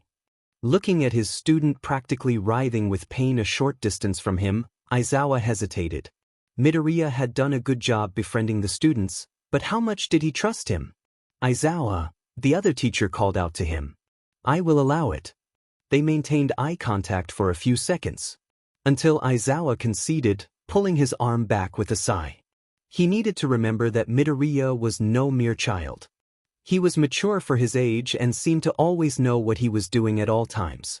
And Midoriya's motives, he believed that, at least, Izuku was a son wanting to provide for his mother. If Nezu trusted his words, then how could Aizawa get closer to him without also offering his own trust? Oh, can I have your knife? What? Aizawa stared at Izuku's outstretched arm. You have a knife on you, right? Can you lend it to me? Looking at Izuku's unperturbed face, he conceded once more, handing over the large knife he carried in his hero costume at all times. Hopefully he wouldn't regret his decision. Izuku moved forward, gesturing students 2 and 4 to stand back. They obeyed reluctantly, curious about how Izuku would go about healing their classmate. Every time someone had asked about his quirk, he would claim that it was a secret. Now the secret would be revealed. But first, June, I'm going to relocate your elbow and shoulder to be on the safe side. Do you trust me? Izuku questioned, hands hovering just shy of touching the student's injured arm, knife on the ground. There was a certain gentleness in his tone of voice. Along with his firm expression, June couldn't help but put his trust in the kid that had approached him with the intent of helping out with his math. Thank you, Izuku said softly, his demeanor shifting all of a sudden. It almost gave the spectators whiplash. For June, however, The only difference he felt was more reassurance. It felt as if Izuku's calmness was radiating off of his form, slowing his own heart rate. As a monster hunter, there was more to it than just slaying monsters. Sometimes one might need to comfort the victims of monster attacks. Let's just say he got pretty good at projecting his emotions towards people who needed it. Izuku waited for Jun to stabilize his erratic breathing before laying his hands on the arm tenderly. Try to bite down instead of screaming. Jun gave him an inquisitive stare. Bite down on what dash? Izuku pulled. Puff, puff. He somehow managed to relocate both joints at once. In the next instance, his hand shot to Jun's mouth, which started to bite down with impressive force. There was a collective wince from the audience as the side of Izuku's hand went in between the students' teeth. There were also a few students that had inhaled sharply through their teeth, making hissing sounds. The two teachers had to stop themselves from interrupting the procedure. Izuku didn't even flinch and paid the spectators no heed. His eyes glowed with the use of bioenergy and blue lights were produced from his free hand. An image came to his mind and the bioenergy did the work. Materializing right beside him was a yellow wasp of sorts flying in place, its legs holding on to a squishy green ball. Taking a closer look at the ball would reveal that its exterior was a membrane of some sort holding in a green liquid. Vigorwolf. Its size rivaled that of the largest hornet species on Earth, at about 2 inches in length, but this one was still much smaller than the wasps found in the New World. The sac that contained the vitality nectar was about the size of a tennis ball. The vigor wasp flew a bit closer to Izuku as he picked the knife up from the ground. With practiced ease, the knife made an incision across the membrane of the sac. It was so precise that only the very tip of the blade did the work. Vitality nectar poured out, washing over the injured hand. Jun's hand twitched momentarily before it started healing at a visible rate. The purple was fading back to a more healthy color, any bleeding was halted immediately and his broken fingers slowly straightened themselves, producing low sounds as they popped back in place. Izuku pulled his bitten hand back, glancing at the bite mark that didn't penetrate skin.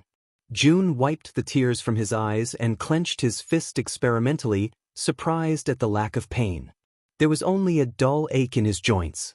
Sorry for popping your joints back in place first instead of using the Vigor Wasp to heal your injuries completely. There were some safety measures I wanted to take, said Izuku, catching his attention. Vitality nectar and potions fixed dislocated limbs a bit too slowly for it to be painless. No, it's fine. I've been through worse, Jun replied. Izuku's expression soured slightly at that statement. Thank you for healing me. Izuku nodded mutely, grabbing the wasp before it could fly away. It could probably make for a good insect snack. There were some exclamations of awe, looking at their classmate's broken arm heal as quick as if Recovery Girl was the one doing the treatment. After getting a look of approval and a clap on the shoulder from their heroics teacher, class continued normally. Recovery Girl had arrived shortly afterwards and Izuku spoke with her about his method of treatment. After promising to give a sample of Vitality Nectar another day, she left without a fuss. By the end of the day, the students had said their goodbyes to both their homeroom teacher and their new friend. Midoriya Izuku addressed Izuku, pulling out a few sheets of paper from his desk drawer stapled together by the upper left corner. I hope you're not planning on going home so soon. You have to fill this in today. It contains questions about the students of my class. The answers will be checked by me and confirmed by the students themselves. Izuku took the papers given to him and skimmed through the questions curiously. After briefly inspecting the last page, he looked up at Izuku with a confident smile. Got a pen I could borrow? Midoriya, are you in a hurry to return home? Izuku turned his head, seeing the principal himself walk up to him. Not in particular, no. Why? Will you accompany me in this walk down the hallway? Nedzu asked with his usual bright attitude. Izuku, seeing no harm in it, decided to agree. So both Mammal and Boy walked through the corridors of UA, engaging in small talk. Usually I'm not one to rat people out on their secrets, but I feel that you should know this. Nedzu began with mirth in his eyes. Believe it or not, Izuku was the one who requested I put you in his class. I cannot say the reason, but it would seem that he has an interest in you. Izuku chuckled lightly, not at all worried. If that's true, then I believe I'm in good hands, to be honest. I hope to become his friend soon. Besides, he had already gotten a red on Aizawa during heroics class. Although, he might have been a bit too forward. The teacher had that look in his eyes, suggesting that Izuku had gone a little too far. The principal hummed in response before saying, "I wish you luck on your endeavors, for it can be quite difficult to get close with him. But once you do, I believe it will do good for both of you. I'll take your word for it." Nedzu made a turn in their walk. Izuku noticed, but didn't comment. "Now, there was this statement you made in your application I find interesting. Something about protecting the students until they were ready to leave their nests? And along with the rest of your words, frankly, I find that inspiring." Nedzu gave genuine praise to the slightly embarrassed Izuku. "I was just speaking from my heart," he said, rubbing the back of his head with a sheepish smile. There was moments where Izuku acted more like his age. Nedzu's smile widened by a fraction as he looked at the Izuku from the corner of his vision. He continued, putting focus on the current topic. "It's refreshing to see such passionate claims from the younger generation. Though I must wonder, you are only one person, Midoriya. You are strong. Yes, but do you truly believe you are capable enough to carry that responsibility? UA is a very prestigious high school after all." There was a glint in his eyes that Izuku did not miss. Nedzu was hinting at something. The monster hunter in him surfaced once more. "It's understandable that you've raised these questions." The walk ended, both of them somehow ending up right outside the main building from another exit. In front of Izuku was an outdoor training ground. The principal was asking for a demonstration. "If there's one thing that you're most likely to be curious about, it would be my quirk and its limits." He walked forward as Nedzu stood in place in anticipation. Bioenergy surged outwards from Izuku's body.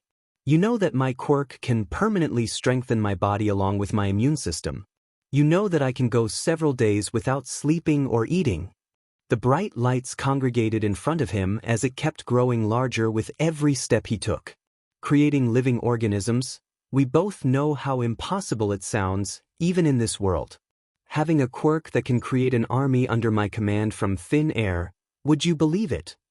Izuku stopped in his tracks, looking directly at the enlarging gathering of bioenergy. It bore resemblance to a fulgurbug infestation, those insects being able to glow with a similar brilliance to the sight in front of him. "I can do so much, and nothing short of all might can stop me. Perhaps at one point, even he would be helpless to my power." He turned his whole body around, looking directly into the principal's unreadable gaze. "But I will do none of that. I want to use my quirk for good. I've said it once, and I'll say it again." The brightness surged once more and it reached its peak. The bioenergy shone in such a brilliant resplendence that Nedzu had to close his eyes to avoid being temporarily blinded. When he opened them once more, they widened noticeably. "I will be the guide that will help the younger generation find their path to be their own type of hero. I will watch over them until the day they are prepared to leave the safety of their nests. I will be their pillar." Behind Izuku was a monster. Not just any monster, but one that will eventually grow up to become stronger than perhaps all heroes, with very few exceptions. The bioenergy dispersed, and in its place stood a creature of an ape-like stature. It had black fur all over its body and a rather short tail with a furred tip. Its entire body was muscular in nature, the broadness of its arms putting All Might's own muscles to shame. Its head was nothing like an ape's, as it had a visibly protruding snout with large lower canines. Perhaps its most defining feature was its large horns jutting out from the sides of its head. Rajang. A young one at that. The top of Izuku's head was just shy of touching the underside of its snout. Yet the Rajang could grow much larger. With Izuku's current control over his bioenergy, the Rajang he had created was much weaker than the typical ones out in the field that were classified as high-rank threats. But with time, this Rajang might one day be able to stand toe-to-toe with the #1 hero himself. "I hope you will entrust me to this responsibility when the time comes." The Rajang's face bore a ferocious expression that promised pain to whoever that hurt its creator. Without a doubt it looked fearsome. Nedzu would admit to that. But looking at Izuku's eyes that were nothing but sincere, how could Nezu say no? The smile found its way back to his face. Midoriya Izuku had the heart of a hero. Nezu shook his head with a fond look. Midoriya, Midoriya. You've yet to complete all of the tests and yet you're already talking big. Izuku grinned childishly. Call it overconfidence, but I'm quite sure I'll get the position. They discussed where the Rajang would be staying for now, and settled for the forest in Yue's property. Since it could live off bioenergy alone, there wouldn't be too much to worry about. As Izuku left from the main entrance with a wave of farewell, Nezu couldn't help but wonder.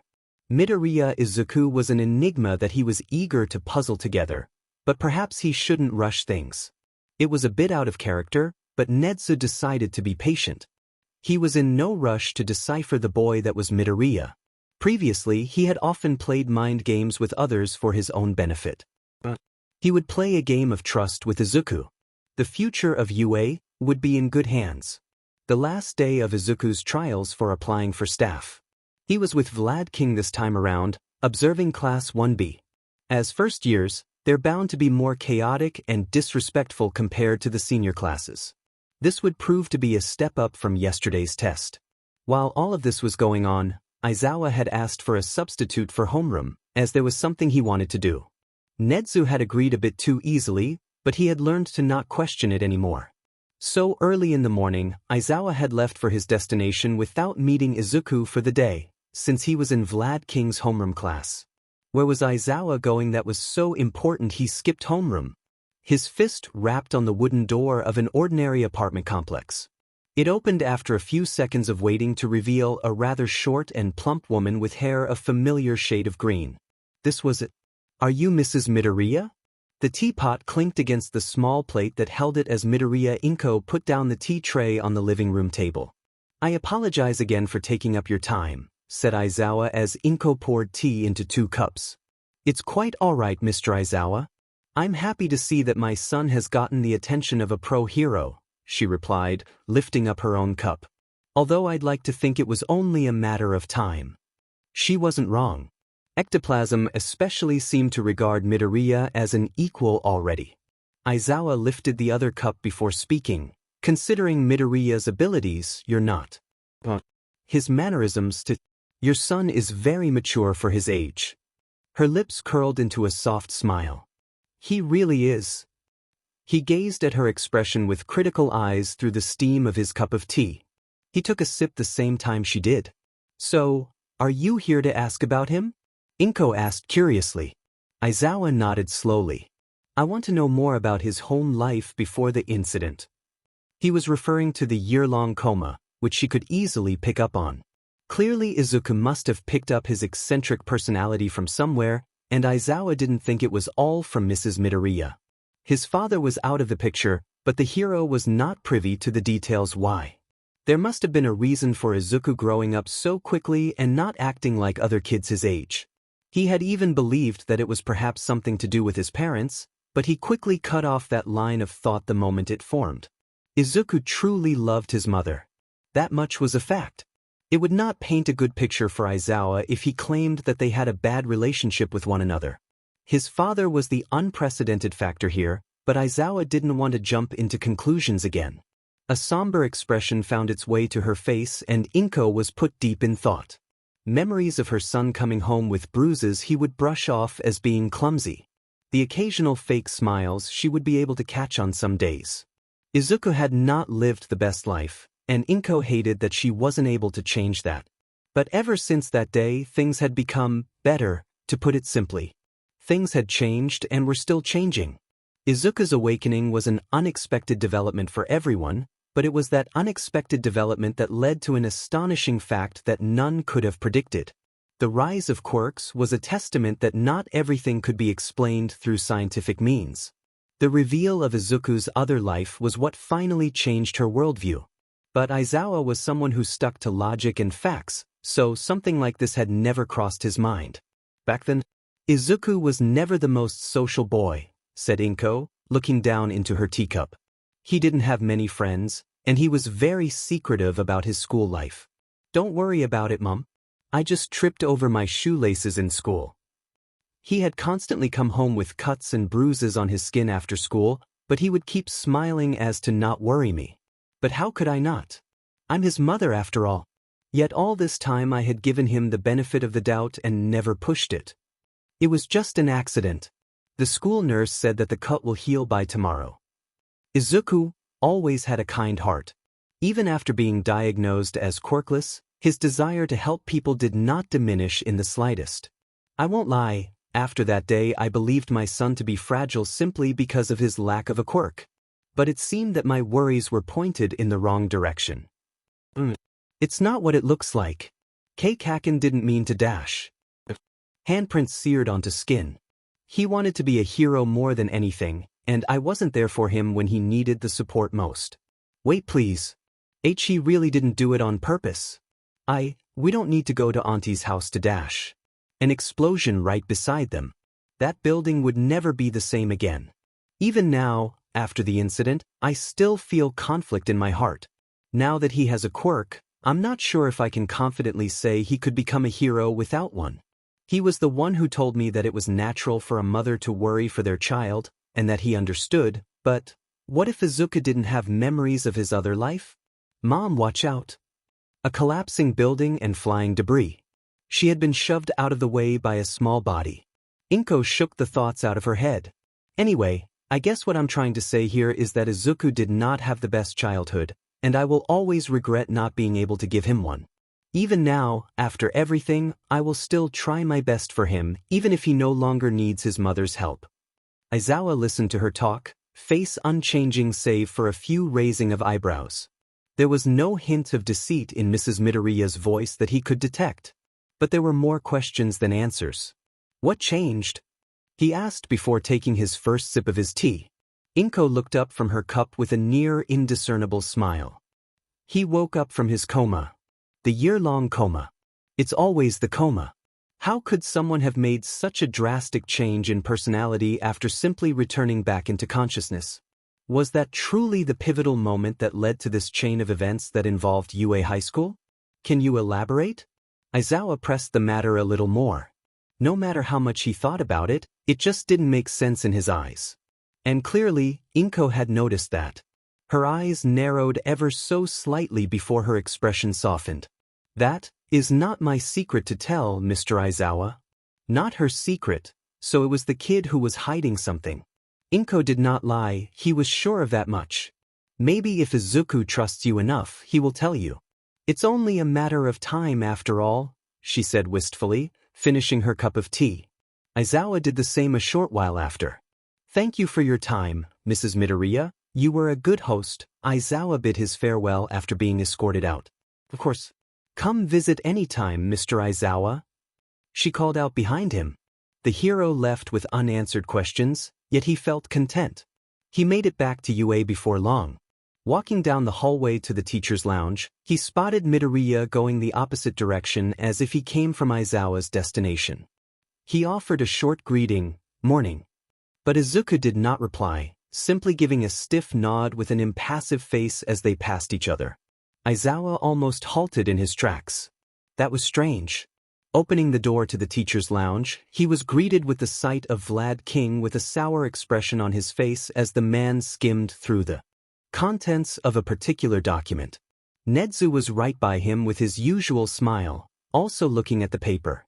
The other teachers were not present, busy teaching their respective classes. Vlad King caught sight of the underground hero and perked up slightly, frown still present. They made eye contact for a few moments before Sekijiro let out a troubled sigh. I would joke that Midoriya was influenced by you if the matter wasn't so serious. What matter? Aizawa inquired as he moved towards the coffee machine. The tea was good, but he was used to being in the constant presence of coffee. I failed to see that one of my students did not join the hero course with good intent, he said gruffly with a slight tone of somberness. It took over a week and also Midoriya joining our class to finally give the student a deserved expulsion. Was that the reason why Izuku wasn't in a very good mood just then? Aizawa slowly brewed himself a cup of coffee as he conversed. So the kid pointed out a couple of things to you and you took action? Sekijiro let out a huff and wore a self-deprecating smile. He didn't just point out a couple of things, he was also the one who managed to fish out the evidence from the student and initiated the expulsion with Nezu's permission. Aizawa's brows shot up in incredulity as he turned to stare at the principal. You gave a newbie permission to expel a student? I thought it was a sensible decision after hearing Midoriya speak his thoughts. So I allowed it just this once, said Nezu, walking up to another table to pick up a remote. Would you like to watch the footage? Of course he had recorded it. Aizawa was hesitant for only half a second before deciding he was better off watching it.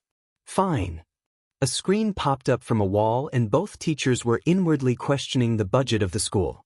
Nezu didn't comment as the footage started running. The camera was viewing from the end of the room, showing the door, the student's face and the back of Vlad King's head as he sat on a chair. What showed was the student speaking out his woes with a pained expression as if he had been wronged 100 times over. Ken-sensei, please forgive me, I know my faults. I should not have gone too far, just like you said. This entire incident was my doing and I acknowledge that, but please give me another chance. The student pleaded, on the brink of tears. Even without the camera showing Sekijiro's face, he was clearly troubled with the situation. He seemed to be about to say something, but a firm 3 knocks on the door caught his attention. Just a moment, said the teacher, getting up to open the door so slightly that the camera view could not reveal who was outside. There was some muffled conversation with Vlad King and the mystery person. The student's face shifted from saddened to complete boredom with a barely suppressed smile. Aizawa narrowed his eyes at the scene. In the screen, Sekijiro appeared to concede to something, letting Midoriya into the room before he left. Aizawa almost exclaimed in surprise. Nakamura Haido? Izuku said the student's name, prompting him to shift his expression to one of despair. You are Vlad King's assistant, right? Please tell him to give me a chance. I really didn't mean to hurt my classmates so badly. He said pitifully, watching Izuku take a seat on the empty chair. Nakamura, why do you want to be a hero? He asked firmly, slightly surprising the student across from him. The words he had rehearsed before came to Haido and he spoke up with determination. I want to help people by defeating villains. Of course, the civilians come first, but sometimes it may be better to get rid of the root of the problem first. Izuku nodded with a smile. Not a bad perspective. Some heroes only go pro just for money and the likes, and while that's not exactly bad, not many can honestly say that they are selfless enough to risk their lives for others. Something flashed through Haido's eyes and he let out a triumphant grin. You get me, Mr. Assistant? UA is a school, and a school is a place for learning, so please let me learn about how to hold back from causing this accident again. He could already see himself being let off with a mild slap on the wrist. Haido would then control himself for the next 3 years to prevent something as major as this happening. He would try. No promises. But with an impressive quirk like his, the school is bound to let him off again and again until he gets his hero license. And with that license, he could. I wonder how long it took you to generate such a simple answer? Mused Izuku, not even looking at the student. Haido's smile dropped. What do you mean, mister? He asked slowly. Not only did you continue attacking an already down classmate, you also dared to lie to your superiors. Izuku turned to him with a gaze of pity that Haido would most definitely pick up on. Why shouldn't I expel you with those 2 offenses? I'm not lying. I really want to be a hero so that I can save other people and fight villains. A bead of sweat rolled down the side of his face. I guess that statement wasn't entirely a lie. What you really want to do is something along the lines of fighting villains, right? You don't want to save anyone, said Izuku, his voice containing a trace of mockery. Haido's brows were knitted together and he clutched at the arm of his chair tighter. Please don't put words in my mouth, mister. The money's also quite appealing, isn't it? Beating up villains for cash. You get to have the civilians' favor while at the same time flaunt your quirk. Everyone has a bit of greed in them. In my opinion, you have a bit too much to be actually called a hero. Haido's face contorted in anger and he gritted out, Stop acting as if you know me, kid. As long as I can stop villains from killing other people, no one will have a problem with me. What do you know about being a hero? Izuku barely reacted at the outburst. choosing to look straight into the student's eyes. Finally, he asked, "Do you want to be a hero?" Haido looked at him blankly for a moment. Then a twisted grin formed on his face. "More than anything." The staring contest lasted another 5 seconds before Izuku broke the silence. "Why are you smiling like that?" Wide eyes, bared teeth, and a savage posture. His look was filled with frenzied mania. "Your eyes are manic and show your desire for violence. You bore the same expression as you ruthlessly attacked your already downed opponent. Nakamura Haido, with your desire to get a hero license just so you can use your quirk on others, UA will not accept you." Those words were like a gavel hitting on the judge's block for Haido. Countless emotions surged in his heart, his face twisting without stop. Izuku shook his head in disappointment. He could remember encountering a fellow hunter with such a bloodthirsty face before. He was the one who put the man into justice. He was also the one who realized this type of individuals were a lost cause. "You know, you remind me of a former friend, yet at the same time you two are completely different. You may bear some similarities when angry, but at the very least, he can actually change for the better." Izuku believed that Bakugo could indeed be a hero. He just needed a reality check. Make that several reality checks. "You think just because you're in UA you can say anything you want?" Haido said, voice low, raising himself from his seat. "You're just some brat." Izuku frowned. "My name is Dash." The student shot up, about to flare his quirk and attack the kid in front of him. "Sit down." And his surroundings darkened. Behind Izuku was something massive. As a wave of vertigo hit and forced him to drop back to his seat, he could have sworn he saw a figure, no, a silhouette of a black dragon. Haido's vision returned, and he was suddenly aware of how much he was shaking. "My name is Midoriya. You will address me with Mr. or Sensei, but since you're expelled, don't use the latter," Izuku said plainly, eyes drifting to behind the student. Haido sputtered, unable to formulate proper words. I what?" Izuku replied sternly. "Don't have the authority to expel you? Well, I'm quite sure the principal does." The door to the room opened to reveal Vlad King with Nedzu himself sitting on the hero's shoulder.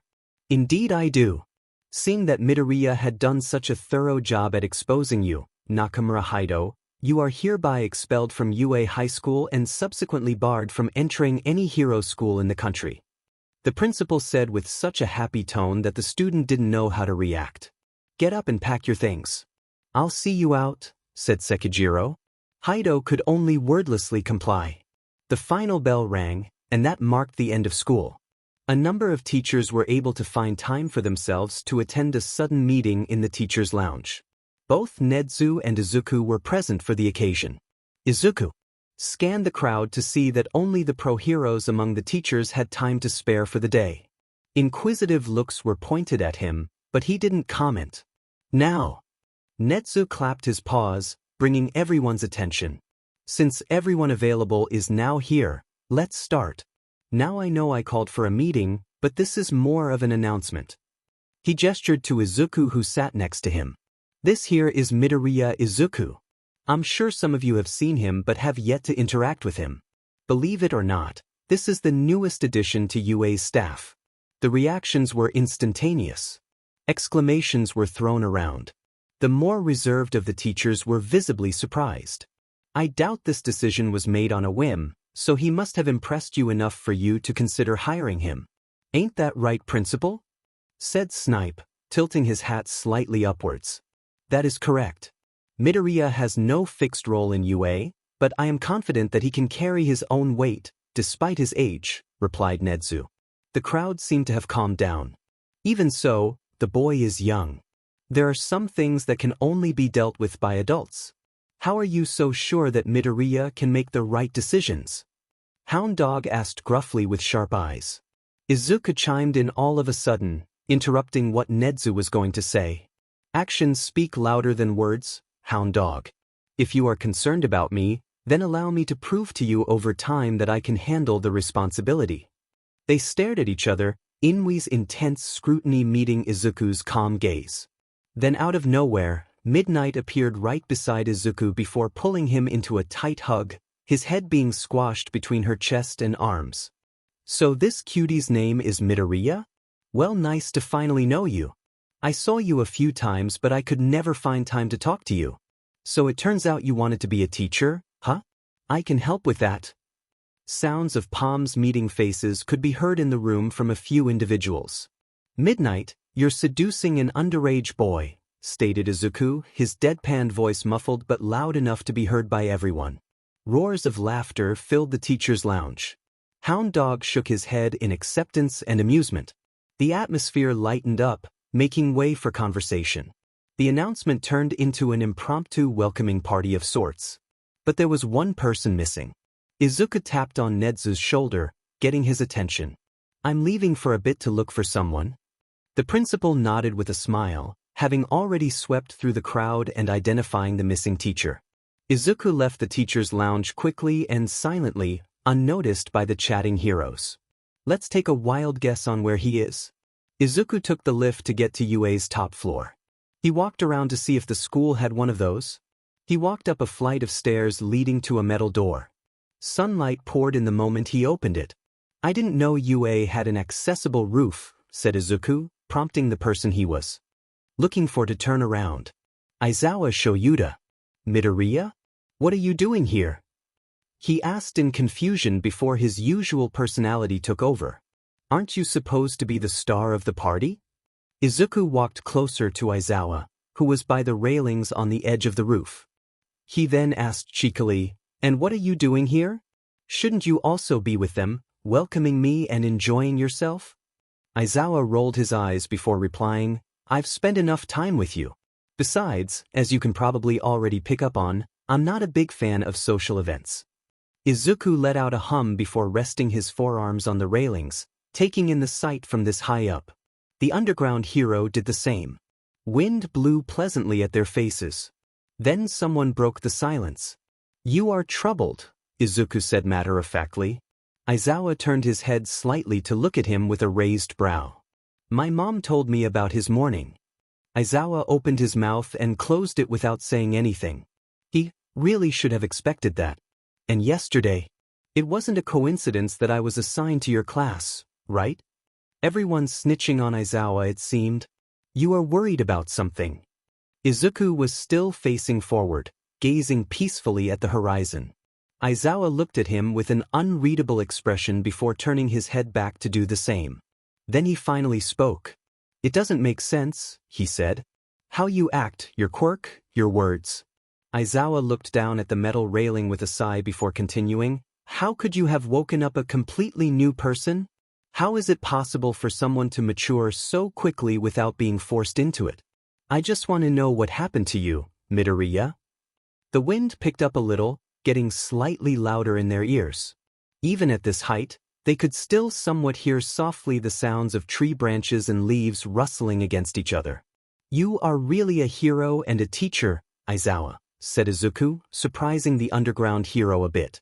You cared for me, a child too young to be introduced to the real world. Yet you cared enough for your students enough to tell me off when we first met. You were afraid that in the off chance a child would get hired, the students would suffer from the mistake. Have you ever heard of this saying? Aizawa didn't move, but he listened intently. A teacher for a day, a father for a lifetime. He averted his eyes, hoping Midoriya didn't catch him feeling embarrassed. He was able to find his words and say, that still didn't answer my question. Someone as young as you shouldn't be bearing such a heavy burden. Then I will tell you my secret. Aizawa swiftly turned to look at Izuku and was met with kind eyes. I think you're trustworthy enough for me to tell you. So he did, but just a summed-up version. Life in another world. 25 years in one. A hunter of monsters. Bearing a name so legendary that his stories will be remembered for generations to come. It was illogical. Insane. Aizawa couldn't help but believe it. An adult in a child's body. A fighter, a tracker, a teacher, even a scholar, to some extent. A legend. Suddenly he was hit with a thought. All this time, he thought Izuku was a kid that would bring him problems. A problem child. But it turned out he was being the problematic one. A problem adult. Hey, Aizawa, Izuku said to the one who he would be proud to call a friend. "Call me Izuku, will you?" Aizawa was caught off guard, donning an expression of bewilderment. Seeing Midoriya's tranquil face, he suddenly felt lighter, like a weight had been lifted from his shoulders. What was that other saying?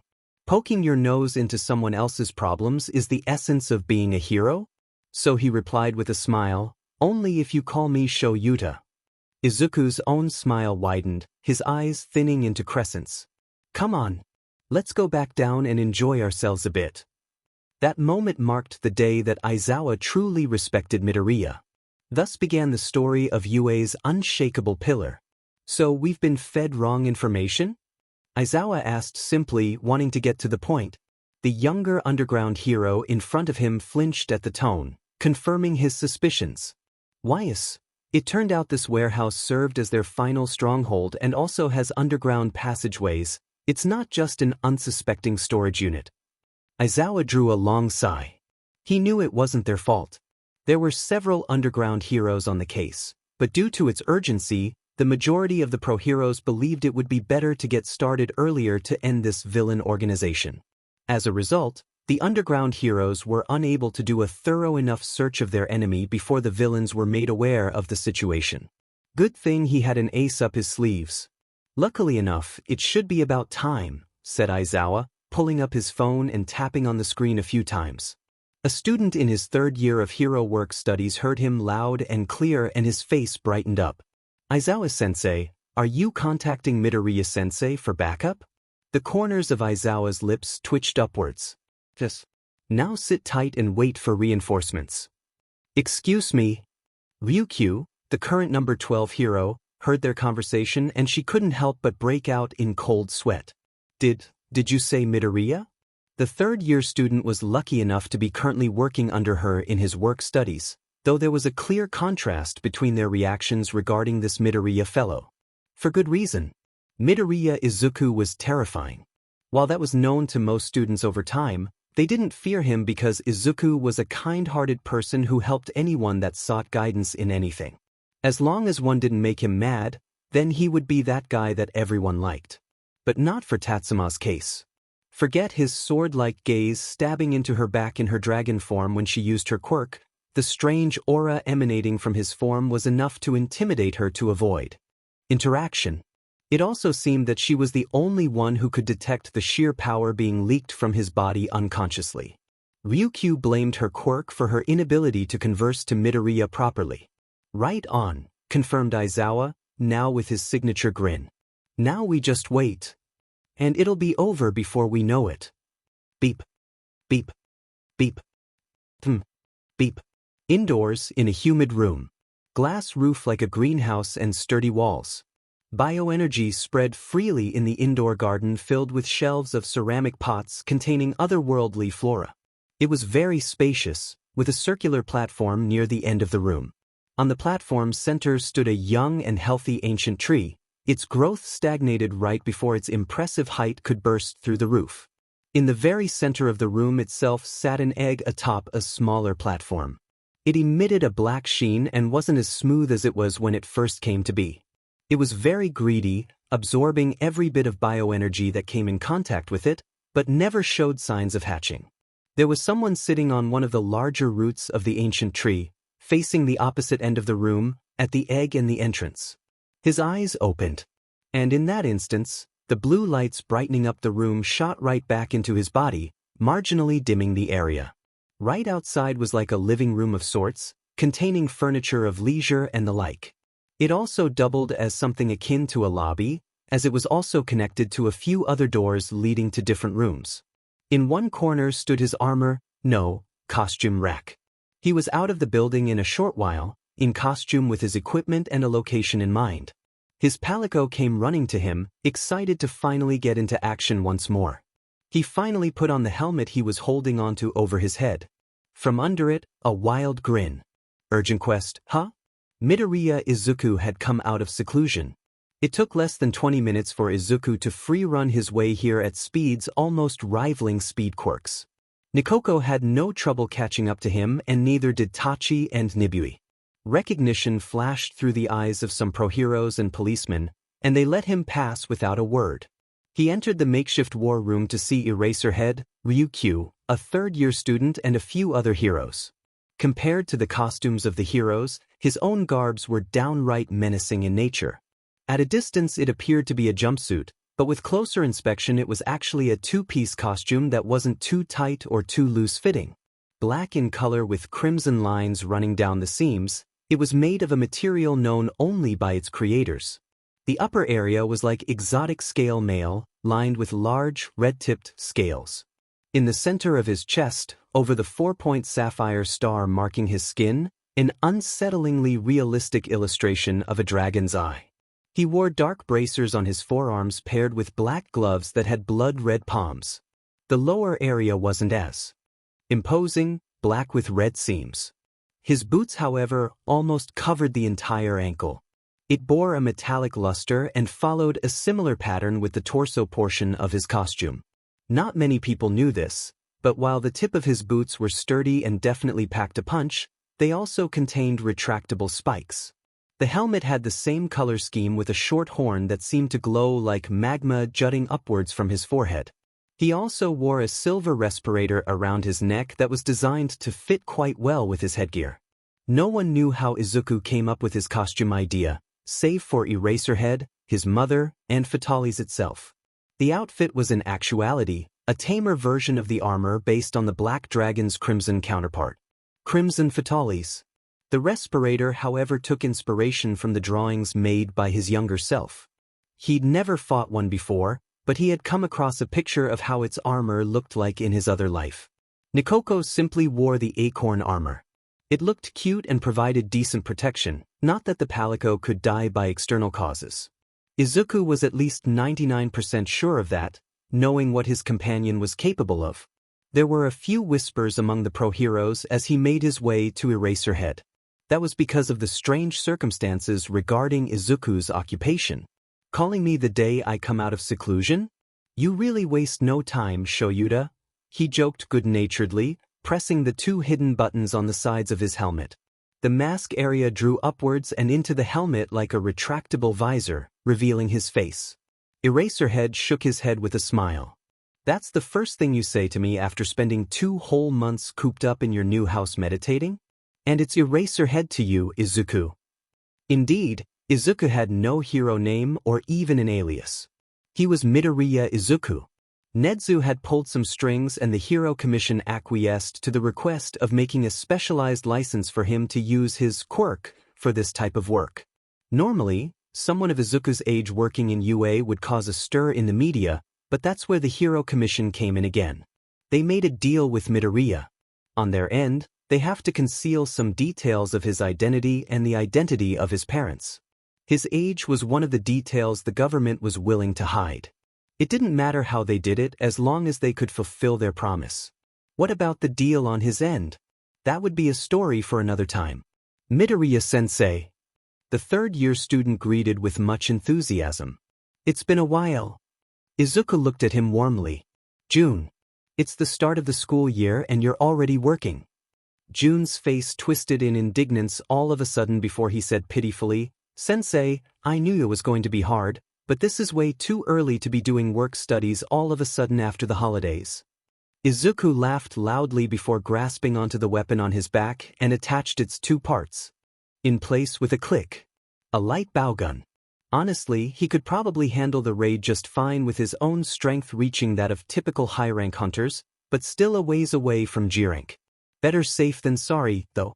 Alright, assemble the strike force and sit tight while I blast those doors open, said Izuku, digging through his pouch to find a mite seed and adamant seed before chewing on them and swallowing. Catch. He tossed his pouch to Eraserhead who began to search through it, finding more seeds to consume for himself and June. He stretched his arm holding the pouch Ryukyu's direction and he asked, Want some? I'm fine.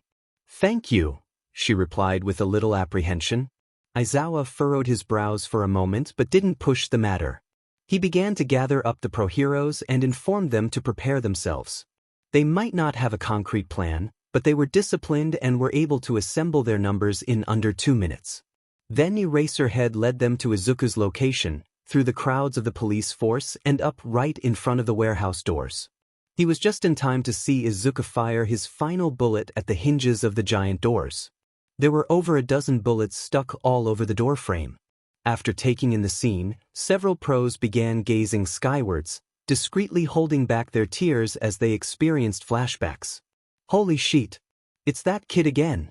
Who let him lead the raid? Even though they didn't know Izuku's age, all of them collectively agreed that he was surely about the age of some of their interns, if not younger. While they could admit Midoriya had a talent in strategy, it really looked like he never did. His plans were heart attack-inducing and so DM reckless that it really looked like he was just rushing headfirst into danger. And if there was one thing that made it worse, it was that his plans never failed. Ever. Not yet, at least, but there had never been a casualty on the hero's side, regardless of their numbers and information. Was this how it felt to work with All Might if he participated in large-scale raids? As for the less traumatized heroes, they were just confused over why that small fellow in such a vicious-looking costume was so close to the enemy's stronghold. Izuku gave a thumbs up to the crowd. Aizawa and Jun did the same to him.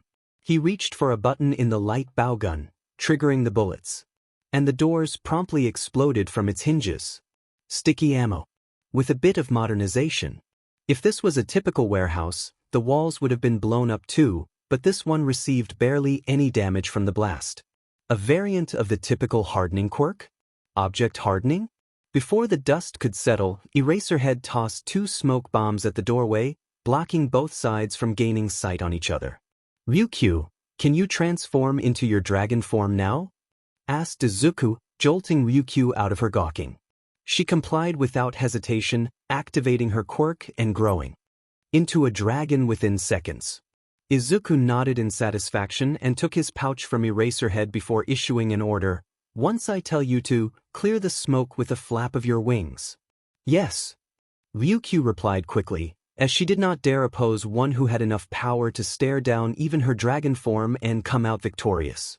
Izuku pulled up a round object from his small bag. Bomb casing from the other world. That, combined with a living flash bug, was the typical guild recipe of a flash bomb. It worked similar to this world's flashbangs.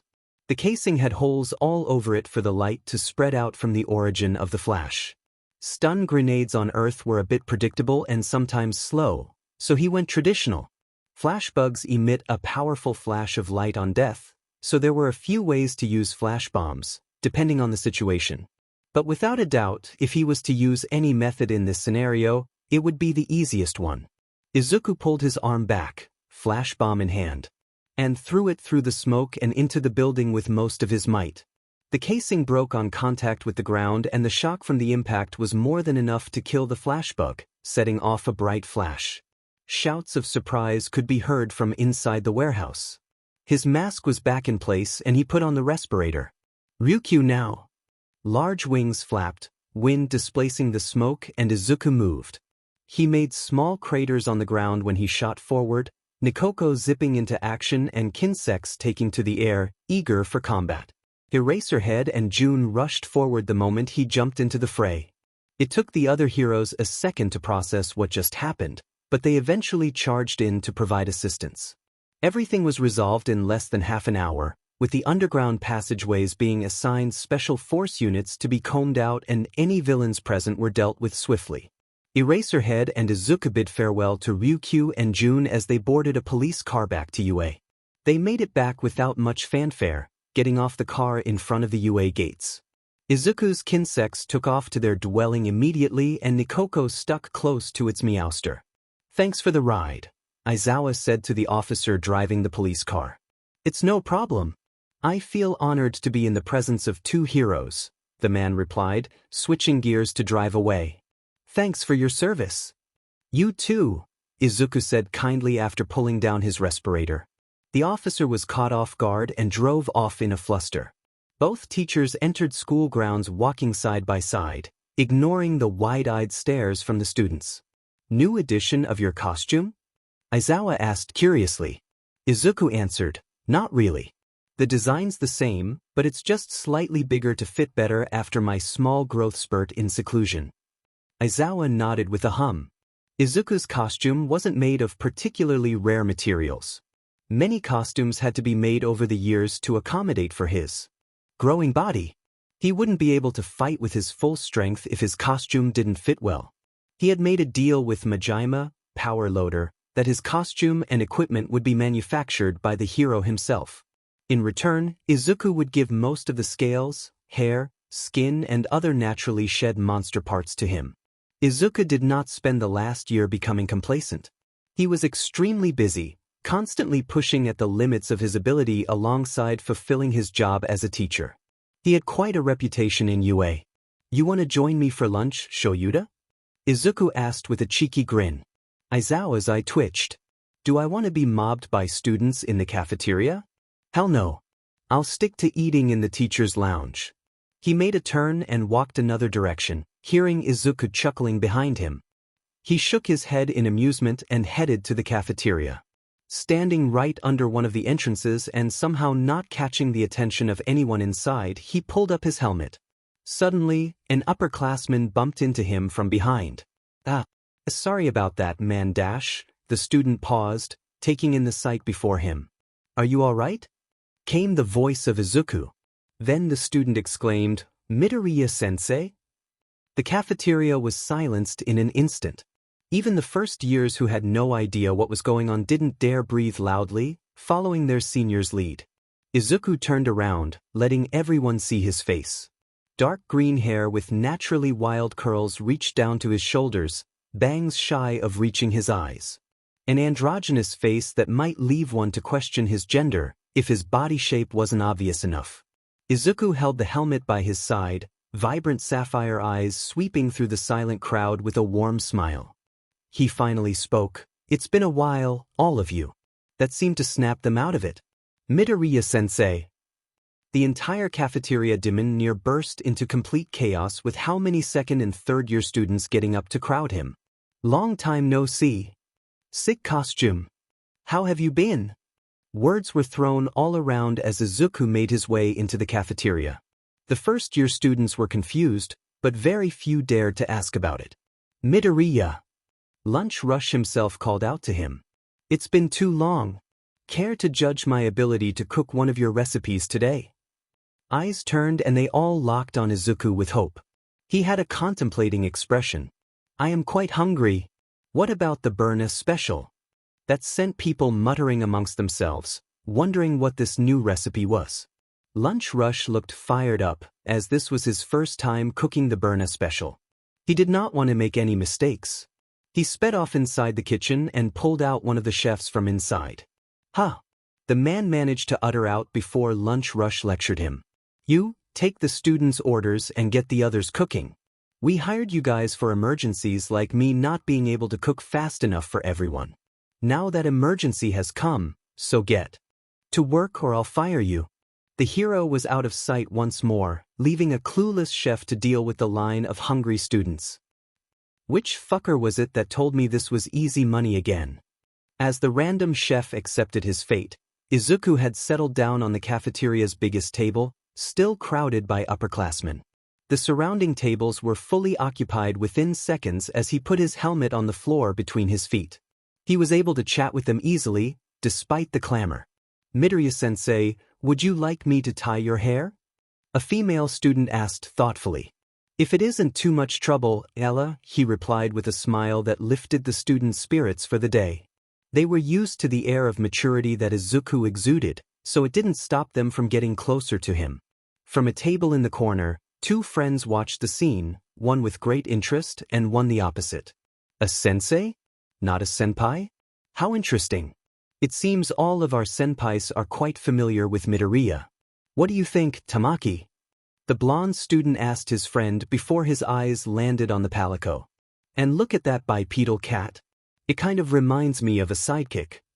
"Please don't get me involved in this, Mirio. I'm just glad there's fewer people here," Tamaki muttered just loud enough for Mirio to hear, prompting his friend to bark out a laugh. From another table, bright blue eyes that held the curiosity of the world stared at Izuku in wonder. "That smell, could it be?" That voice caught everyone's attention, and they were suddenly aware of the fragrance wafting through the air. "Lunch Rush, Izuku idly commented, taking in the familiar aroma. You are truly the hero who had prepared a full-course French meal for 10,000 victims of a typhoon a few years ago. The double doors separating the cafeteria and the cooking staff area opened, and countless eyes bulged with stupefied looks. Lunch Rush pushed out a cart, the top tray containing a cheese fountain? Izuku sat in place as he reminisced, ignoring the mayhem happening around him from both new and old students alike.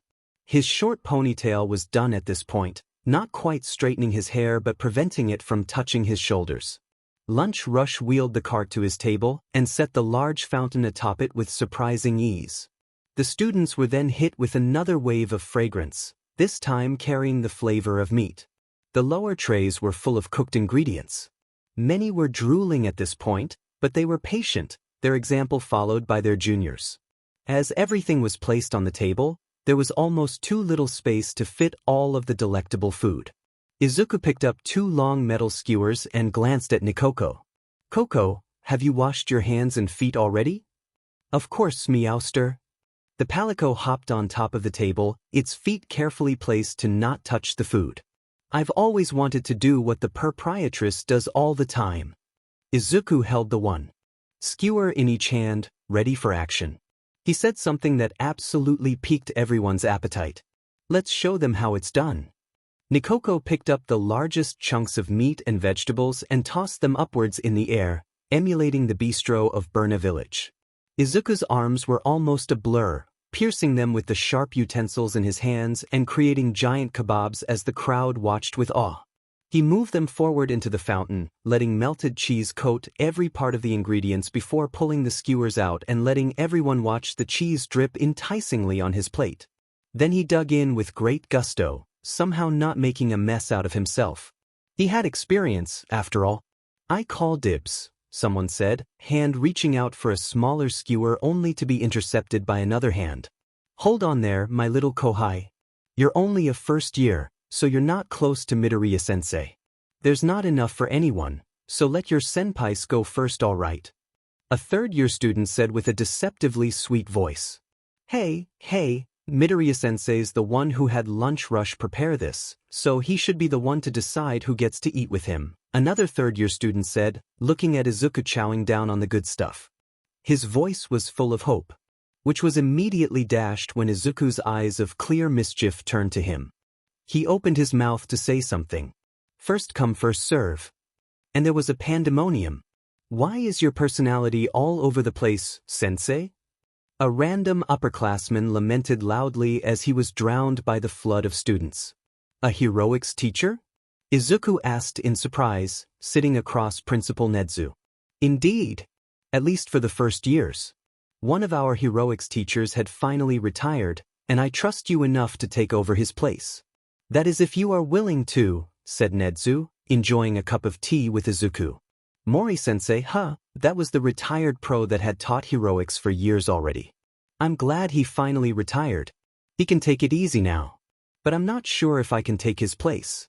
Don't we already have qualified substitutes? Yes, we do, Midoriya, but I'm requesting this of you because I believe you are the most qualified among the teachers for this position. The principal spoke confidently, pouring another cup of tea for himself. Izuku was still feeling a bit doubtful, evident by his facial expression. I guess I'll think about it. Thank you for your kind words. Before you leave, Nedzu went for the sure kill opportunity, pulling out a letter from one of his desk drawers. I'm not the only one who believes in you, Midoriya.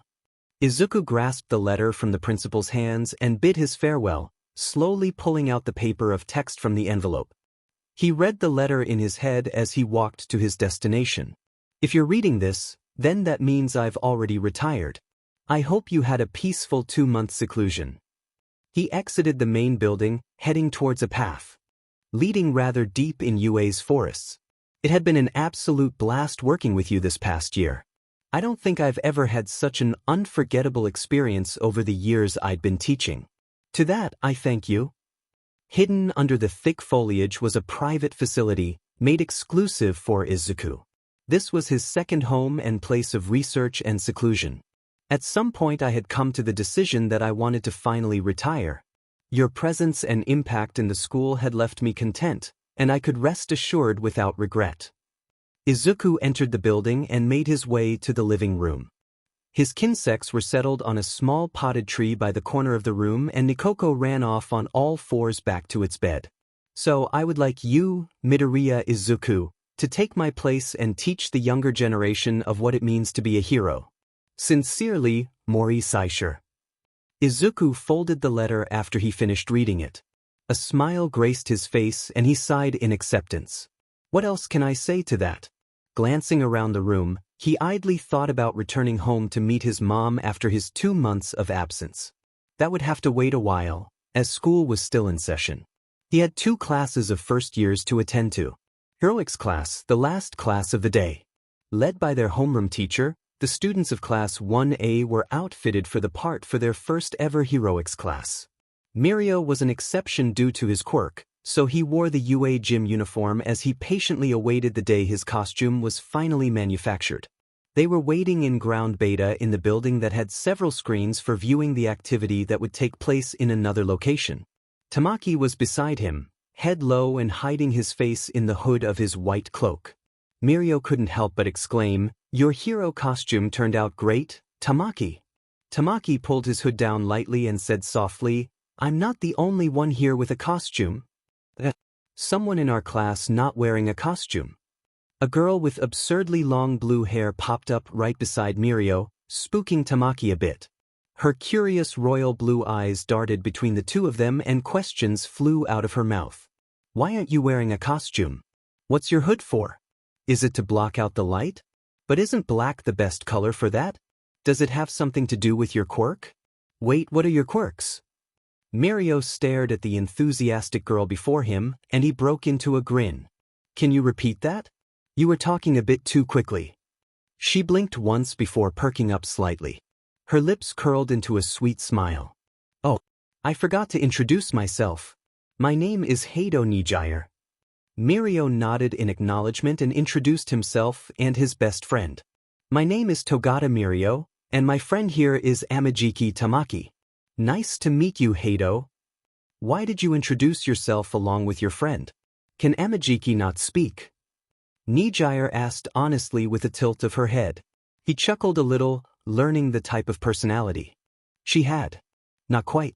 Tamaki is just shy, but give him some time and I'm sure he'll open up to you like he did to me," Mirio said confidently, placing a hand on his uneasy friend's shoulder. Nijire seemed to come to an understanding as her face lit up and she looked at Tamaki with unwavering eyes. Tamaki had a bad feeling about this. "And our quirks are dash." "Settle down, everyone," their homeroom teacher piped up suddenly, interrupting Mirio. "The heroics teacher is here." The students turned their heads to see a familiar face approaching them. It was the kid that made a scene in the cafeteria. This time around, the cat wasn't with him. Izuku stopped right by the teacher's side, holding his helmet up with an arm. His gaze swept past the crowd, lingering just a moment longer on a certain group of 3 before he opened his mouth. "If you have a problem with my age, then you may leave. No one's stopping you," he said firmly with a hint of coldness, making a few students jolt in surprise. Izuku's eyes glowed briefly, menacingly, and there was only silence. He nodded in satisfaction before his expression softened. He turned to the homeroom teacher to ask about something that was on his mind for a while. "Why are there only 19 students? What happened to student number 10? "Family-related matters," replied the man, sparing a glance at Izuku. "He decided to drop out, since they were in a different city. And he didn't even ask for a solution that let him stay enrolled?" he asked in intrigue. "This is UA, after all." The teacher shrugged and spoke his thoughts. Maybe it's because there'd be too much to catch up on once he returned. If he does return at all. Izuku frowned but accepted that judgment for now. He turned back to the students and the class began. "My name is Midoriya Izuku. You will refer to me as Midoriya-sensei. Now on to the task at hand. Make 5 groups, 4 students each group except for 1. You have 5 minutes." The class spread out and mingled, groups being formed quickly. Mirio and Tamaki were definitely teaming up together, and to their surprise, Nijire stuck with the both of them. 5 minutes had passed quickly and they realized they were the one group of 3. Normally we'd save this more advanced class for rescue training given its nature, but since I was the one who came up with this idea, I was allowed to let you first years have a taste of what's to come in future heroics classes. Izuku said loud enough for everyone to hear as he began explaining the objective. This is a hostage rescue scenario, where each group will have to bring back 2 hostages to the safe zone, which is the area you start the operation in. You will be given the layout of the 3-story building and the location of the hostages. Each group has 15 minutes to complete the objective. Expect resistance. Since this is your first heroics class of your lives, you may take advantage of the fact that the hostages are just sandbags shaped like humans and disregard their physical well-being. Just be sure not to rip the bags open, whether accidentally or not. His eyes scanned the class once more and his lips curled into a minuscule smirk. Just be careful not to lose your grasp and drop the hostages to the ground. If you do that, there will be consequences. Glancing at the only group of 3, he said to them, "You 3 will be the first team to carry out the exercise. Please head to the designated starting area." Barring Tamaki's horrified face, the members of the group seemed excited to be the first ones to go. Nijire skipped out of the viewing room eagerly to start the practice. Mirio dragged Tamaki outside with a confident smile. Izuku had also given them small transceivers for them to insert into their ears to communicate with one another without needing to stick to each other. The trio stood in position in the safe zone, which was basically just walls and a ceiling with a large opening in the front. A distance across from it was the main building they were supposed to infiltrate. They had 5 minutes to plan before their 15 minutes started counting down. "Let's talk about our quirks for a bit and see what we're dealing with," suggested Mirio. "My quirk is permeation, which allows me to turn myself intangible and pass through any form of physical matter." His smile fell just a tad. "It sounds impressive, but I still have a lot of trouble with my quirk despite how long I've had it, like how my clothes also pass through my body. Same goes for light, so I would be blind while my quirk is active. Also air, which leads to sound, so I won't be able to breathe or hear anything."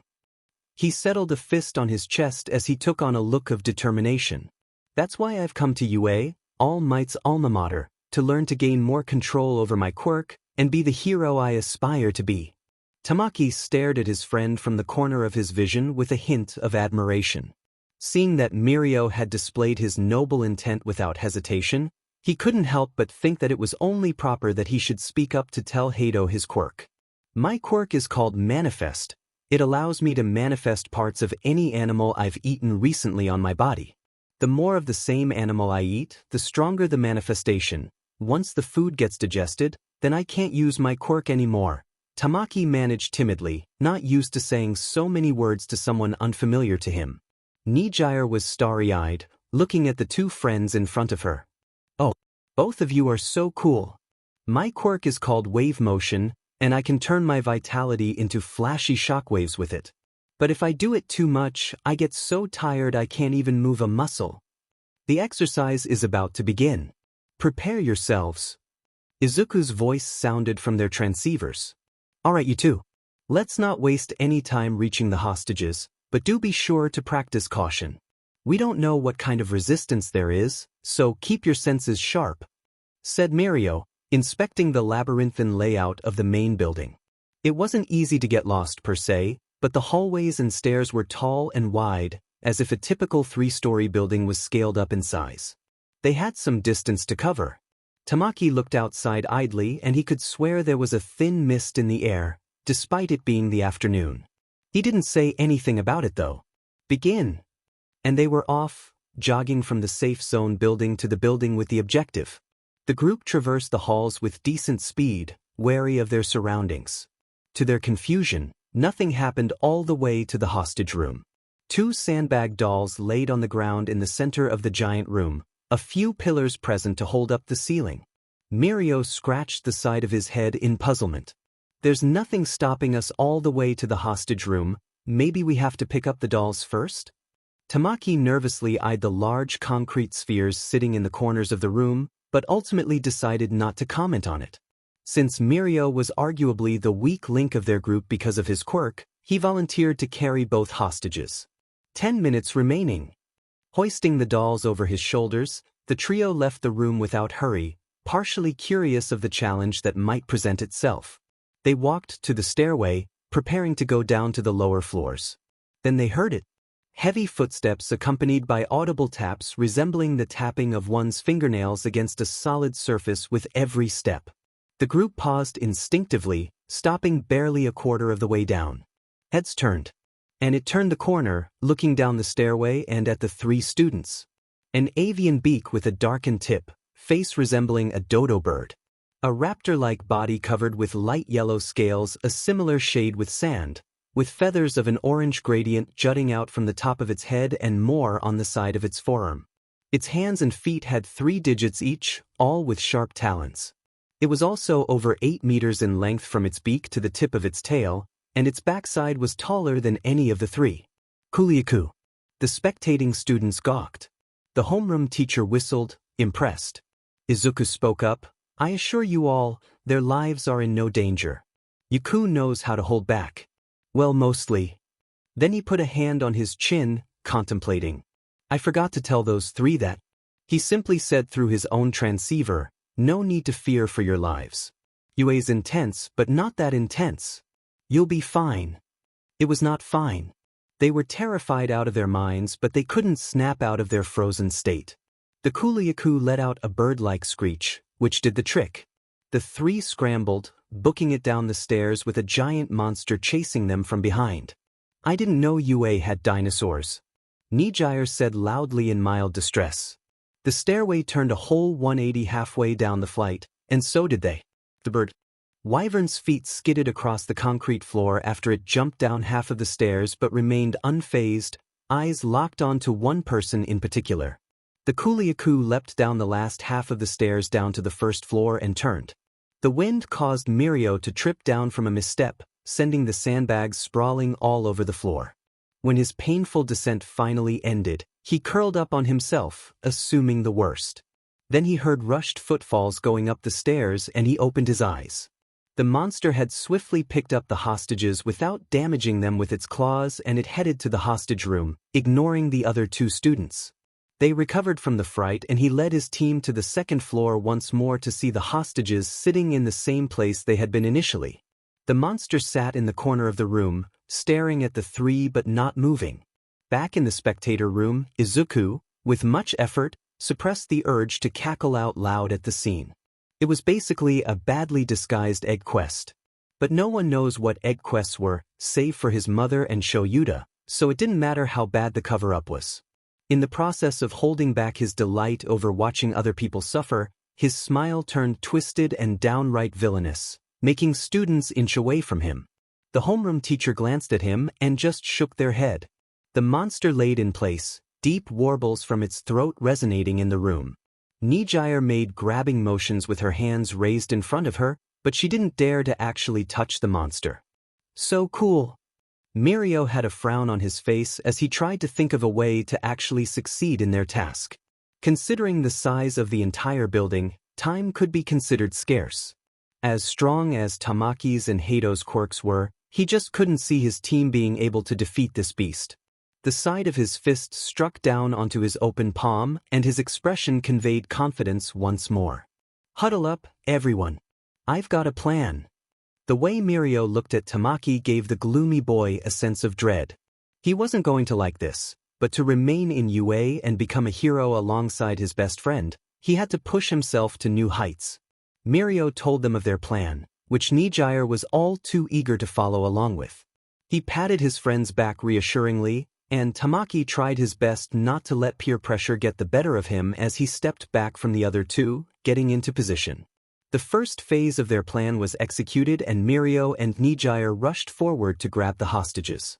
Unsurprisingly, that prompted the Kuliaku to pounce into action. It ran towards them both in an attempt to intimidate the two from carrying out the objective, but Nijire abruptly stopped in her tracks and turned to the monster, hands outstretched forward and palms open. And out came a shockwave. Sorry, Mr. or Mrs. Dinosaur. Spirals of yellow energy burst out from her palms and it made a direct hit on the Kuliaku, sending it flying and slamming into a wall. It fell down on the ground and thrashed wildly, trying to reorient itself and get up. Mirio had picked up the sandbag dolls again and executed the next part of the plan. Nijire stood in place, back turned to the entrance of the room. Mirio ran up to her and stood back to back with her, facing their only exit. She raised her hands in front of herself once more and sent out another shockwave. This time, she turned off her body's natural recoil control. The kickback sent her and Mirio rocketing out of the room and to Tamaki, who was standing near the stairway. They stumbled for a moment, but didn't trip. "It's all on you now, Tamaki," Mirio exclaimed, taking off down the stairs with a rather spent Nijire. The rising adrenaline levels in Tamaki's system was slowly but surely washing away the anxiety in his heart. He dug through one of the hidden pockets in his costume and pulled out a small packet containing food. The monster was able to get up, but instead of giving chase, it first picked up one of the giant concrete spheres on the ground with its claws, which it fit quite snugly between its avian extremities. Tamaki opened up the food packet and downed the contents, which consisted of a generous number of dried oysters. Izuku didn't take his eyes off the screen displaying the inevitable confrontation. He tried to taunt it, but his words came out to be very underwhelming. "Why, your opponent is me." The Kuliaku exited the room and swiftly made its way towards Tamaki. Then he noticed something.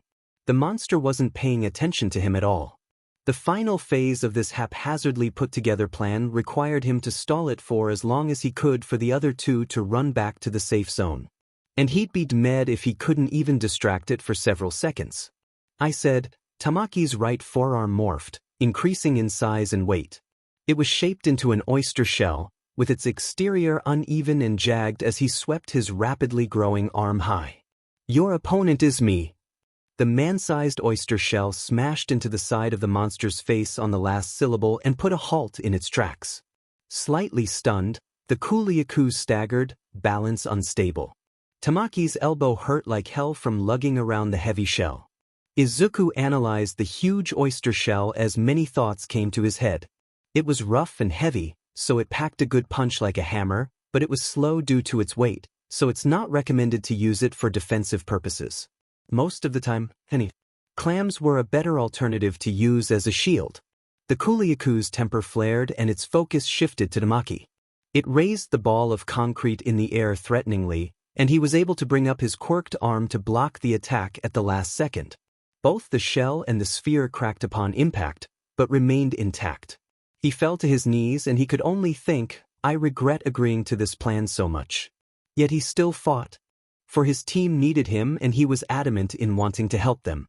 Already breathing heavily, his eyes widened when he saw the monster raising the sphere up again, and Tamaki was able to deactivate his quirk and jump back fast enough. The ensuing strike practically shattered the concrete ground. "I'm pretty sure I should fear for my life." Seeing that he still had the Kuliaku's attention on him, he used his quirk again. This time, both of his hands morphed into oyster shells almost twice the size of his head. There were quite a number of dried oysters in that food packet. Tamaki spread his arms wide, trying to appear bigger in size so that the monster would continue seeing him as a threat. It rushed forward and he tried to see if he could predict its next attack, which he couldn't, but he tried anyway. It stopped just short of reaching him and Tamaki raised his guard, the shells opening up a bit. The Kuliaku turned its body so that its side faced him. He looked on, confused, and all of a sudden, Tamaki's eyebrows shot up in surprise, and just before the monster's tail came in contact with his body, he brought his hands up and the shells snapped shut on the tail, allowing him to cling onto it. It did not feel pleasant. Tamaki held on to dear life as the monster screeched at the nuisance on its tail. By some miracle, it decided to forget about him and head downstairs, which saved him from throwing up from being on its tail while it was flailing. "I've done all I can. It's up to you two now," he exclaimed into the transceiver in his ear. Tamaki slowly but surely inched his way to the monster's back from its tail. An announcement sounded loud and clear for everyone to hear, 5 minutes remaining. Mirio and Nijire were currently traversing the labyrinthine hallways of the building's first floor, trying to find their way to the stairs down to the ground floor. They knew the general direction, sure, but "I can't believe I dropped the layout," Mirio thought with a strained smile. He hadn't thought to memorize it at all. When they first entered the building, they were so paranoid of the environment that they had not bothered memorizing the pathways previously taken. Found the stairs? Nijire said excitedly before speeding off towards it. Not wanting to be left in the dust, Mirio put more strength into his legs and called out to her. Wait up, Hato. The hostages are heavy. The dolls were made of sandbags after all, and he was only able to catch up to her thanks to his relatively well-trained body. The ground floor wasn't as confusing as this one, so they could still pass this. I can't let Tamaki's efforts go to waste. Before they reached the stairway, something turned the corner and Mirio was hit with déjà vu. The Kuliaku loomed over them, radiating a sense of impending doom. It raised its head to bring down as a powerful peck, but someone grasped at the feathers on its head and pulled as hard as they could. The monster's beak missed by a wide margin and their Tamaki was somehow managing to stay mounted on its head. Acting quickly, Mirio tried to go around it and reach the stairs, but Tamaki could only do so much to distract the monster. A tail whipped at him and struck true. When his feet touched the ground unsteadily, he realized this wasn't going to be as easy as he thought. Nijire looked between the two sides and raised her hands questioningly. Do I use my quirk? If she was to do so, she had to make sure Amajiki was off the monster first. Mirio shook his head and ran the opposite direction, intent on finding another route while also losing the monster in the maze. Thus began a wild goose chase consisting of Mirio and Nijire who were running from the Kuliaku that still had the concrete sphere in its hands, and Tamaki who was on the brink of tears from continuing to clutch on to its head and throw off the monster's attacks every once in a while. Keep running, Hato. We can still pass this. Mirio shouted with fervor as he and Nijire started to gain some distance from it. Hey, she said suddenly, placing a finger on her bottom lip. Aren't we running out of time? The smile he had just managed to put back on his face stiffened, and more sweat cascaded down his face. He shook the pessimistic thoughts away and told her with firmness in his voice, the only reason Tamaki is still holding on is because he believes we still have a chance to pass. I have a new plan in the works, and I need your cooperation. Will you help me with this risky endeavor? Nijire had never agreed so easily. Risky? Count me in. They had been running back to the stairway to the second floor. Looking at the steps leading upwards and further from his objective, his plan had already formed. Glancing behind him, he could hear the Kuliaku getting closer, but it had yet to make a turn to enter his field of vision. Tamaki, can I trust you to stall it for just a few more seconds? It's now or never. Mirio yelled into the transceiver. Fine. Just a few seconds, right? Came the shaky reply. That's right. And one more thing, but it won't be as difficult to do. The duo ran up the stairs and to the next floor to execute their final plan. The monster entered the same hallway they had taken, and the only thing in its eyes were the two running away from it. It let out a screech for good measure and dashed off to its targets. Unknowing to it, Tamaki was scheming something on its head. He stretched his right arm out skywards and his left hand gripped his elbow. Within seconds, the man-sized oyster shell morphed back into existence from his right forearm. Before the monster could process the extra weight on its head, Tamaki grit his teeth and with all his strength, swung down. The shell collided painfully with its skull and the Kuliaku was thoroughly stunned. KO. It fell on its side and Tamaki was able to avoid being sent airborne thanks to the weight of the oyster shell.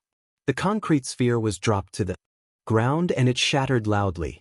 Quickly dispelling his quirk, he knew he had overexerted himself with it, but Mirio still had one more task for him to do. Staring at the monster trying hard to right itself, he spoke into the transceiver, I've bought you guys some time, what now? The audio crackled to life and out came his friend's voice. Nice. Now let it chase us up and follow behind it. But not too close though. Tamaki didn't know why Mirio put emphasis on not following too closely, but he took his words seriously nonetheless. The monster was able to shake off the stars in its vision and it continued on its chase, with Tamaki trailing it from a short distance. It rose several steps with every stomp of its feet and it barely took 5 seconds for it to reach the last step. About 15 or so meters from it sat Mirio with the two hostages. On the ground. Its first priority was always to collect the dolls at all cost as long as it was on the ground, so it rushed forward, unaware of the danger. The Kuliaku had only taken its first step forward when Nijire struck. From the same corner the monster had turned to meet the group for the first time, she stood in wait with her palms moved forward. It had been caught by surprise, and it was too late to react when she used her quirk for the last time in this exercise. Bad dinosaur, fly away. Using up all of her remaining stamina, the ensuing shockwave sent the monster flying into the opposite wall. Impacted by that powerful blast, it also smashed through the wall, causing sunlight to pour into the building. The monster dropped from the top floor to ground level with mere superficial injuries, but it needed to take the long way to reach the group. Nijire had promptly dropped to the floor and started sleeping with loud snores. Looking outside, Mirio was glad to say that his calculations were correct. The hole in the wall gave a view of the outside, and in front of him, he could see the safe zone building. He could also see the monster getting up and running back into the main building. "That's why you told me not to follow too closely?" Tamaki said incredulously with a tired expression as he made it to the second floor. "Yup." Mirio replied with a chipper voice as he cracked his neck and turned to his friend. "Also, the last thing you have to do is throw the hostages down." "What?" "No time to explain, just do it." Then he jumped from the top floor and let gravity take him. Tamaki's eyes bulged. The spectating students gasped and gawked. The homeroom teacher tensed and Izuku narrowed his eyes. Mirio activated his quirk in the nick of time and he went through the ground. Izuku relaxed and paused the recording from the outdoor camera to prevent the whole class from being flashed. He addressed the teacher and said, "Tell the class not to worry and explain to them a bit about Togata's quirk." Then he swiftly exited the viewing room. Outside, Mirio popped out from the ground and took 3 seconds to reorient himself. Snatching his pants on the ground, he slipped into it in near-record timing. With a quirk like his, learning these skills were like a side effect. Up on the top floor, Tamaki dragged the heavy sandbag dolls to the large opening to the outside and hauled them over his shoulder to be thrown one by one. Familiar footfalls sounded behind him just as he threw the last hostage and he stumbled backwards, falling onto his rear. He was completely exhausted. The Kuliaku watched on as Mirio broke the falls of the hostages the best he could to not break open the sandbags. He was taking advantage of the fact that they were not real humans, so getting a bit rough with them wouldn't affect much. Mirio broke off to a sprint to the safe zone and made it without trouble. It was done. "Excellent work, Togata. You managed to complete the objective with only 19 seconds to spare," Izuku said with a smile, alerting the student of his teacher's presence. He had entered through another door. He handed Mirio his dropped shirt, which he graciously took and put on. There was something on his mind he wanted to say. "Sensei, you should also give credit to Tamaki and Hato too. I couldn't have done it without them," he stated without room for argument. Izuku's smile widened slightly and he spoke with a sense of wonder in his voice. "Indeed. This may be the first time we don't have a definitive answer for who was the MVP of the group. Mirio was the one who made the plans and was also the one who carried the hostages all the way to the end. Tamaki was the one who stalled the Kuliaku on 2 different occasions and even mounted it to provide a distraction. Nijire's quirk, while only fired 3 times, was enough to allow Mirio to make the final dash to the safe zone. None of this would have happened if not for their individual efforts. "Come on, let's get to the viewing room." You 3 had left quite a lot of people on the edge of their seats. With that, Izuku walked off. Mirio walked behind him, but paused for a moment. "Wait, if he came from that door, how did he get my shirt?" The Kuliaku realized the exercise was over and turned to Tamaki, who still felt fearful around it. To his surprise, it picked him up by the back of his cloak with its beak and settled him onto its back. The monster did the same for sleeping Nijire and proceeded to head down with steady steps.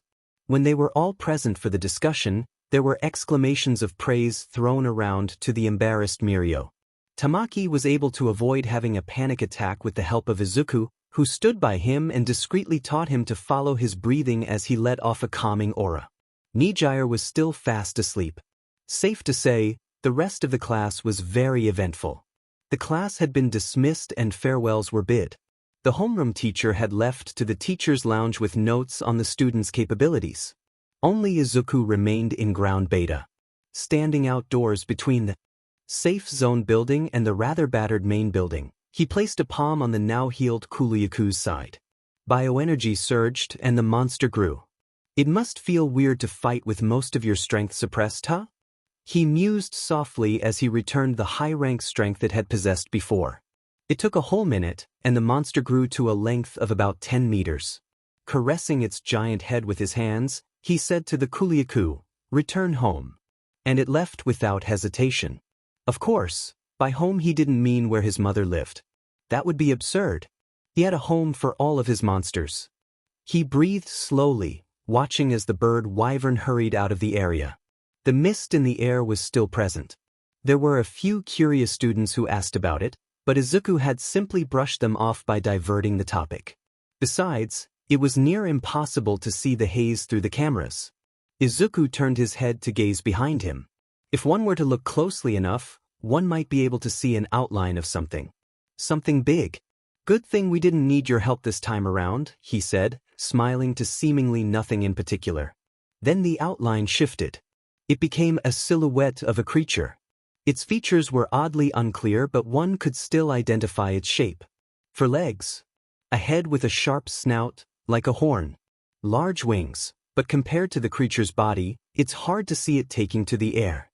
A strange tail that's wide and similar to a leaf, with a curled and spiraling tip. "You are one of UA's trump cards and quite the prideful dragon, so I must thank you for coming along to watch over the first years." Izuku finished with his talk and walked off the same direction of the Kuryaku.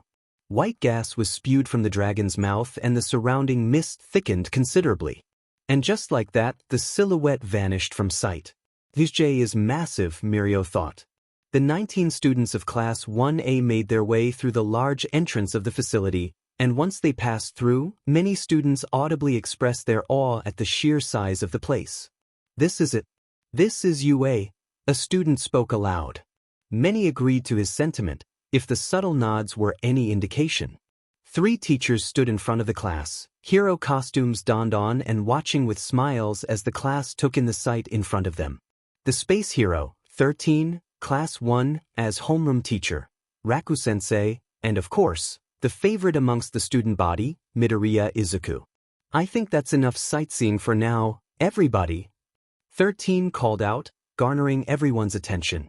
"Why don't we go down there and actually have a close-up look of your future rescue training zones?"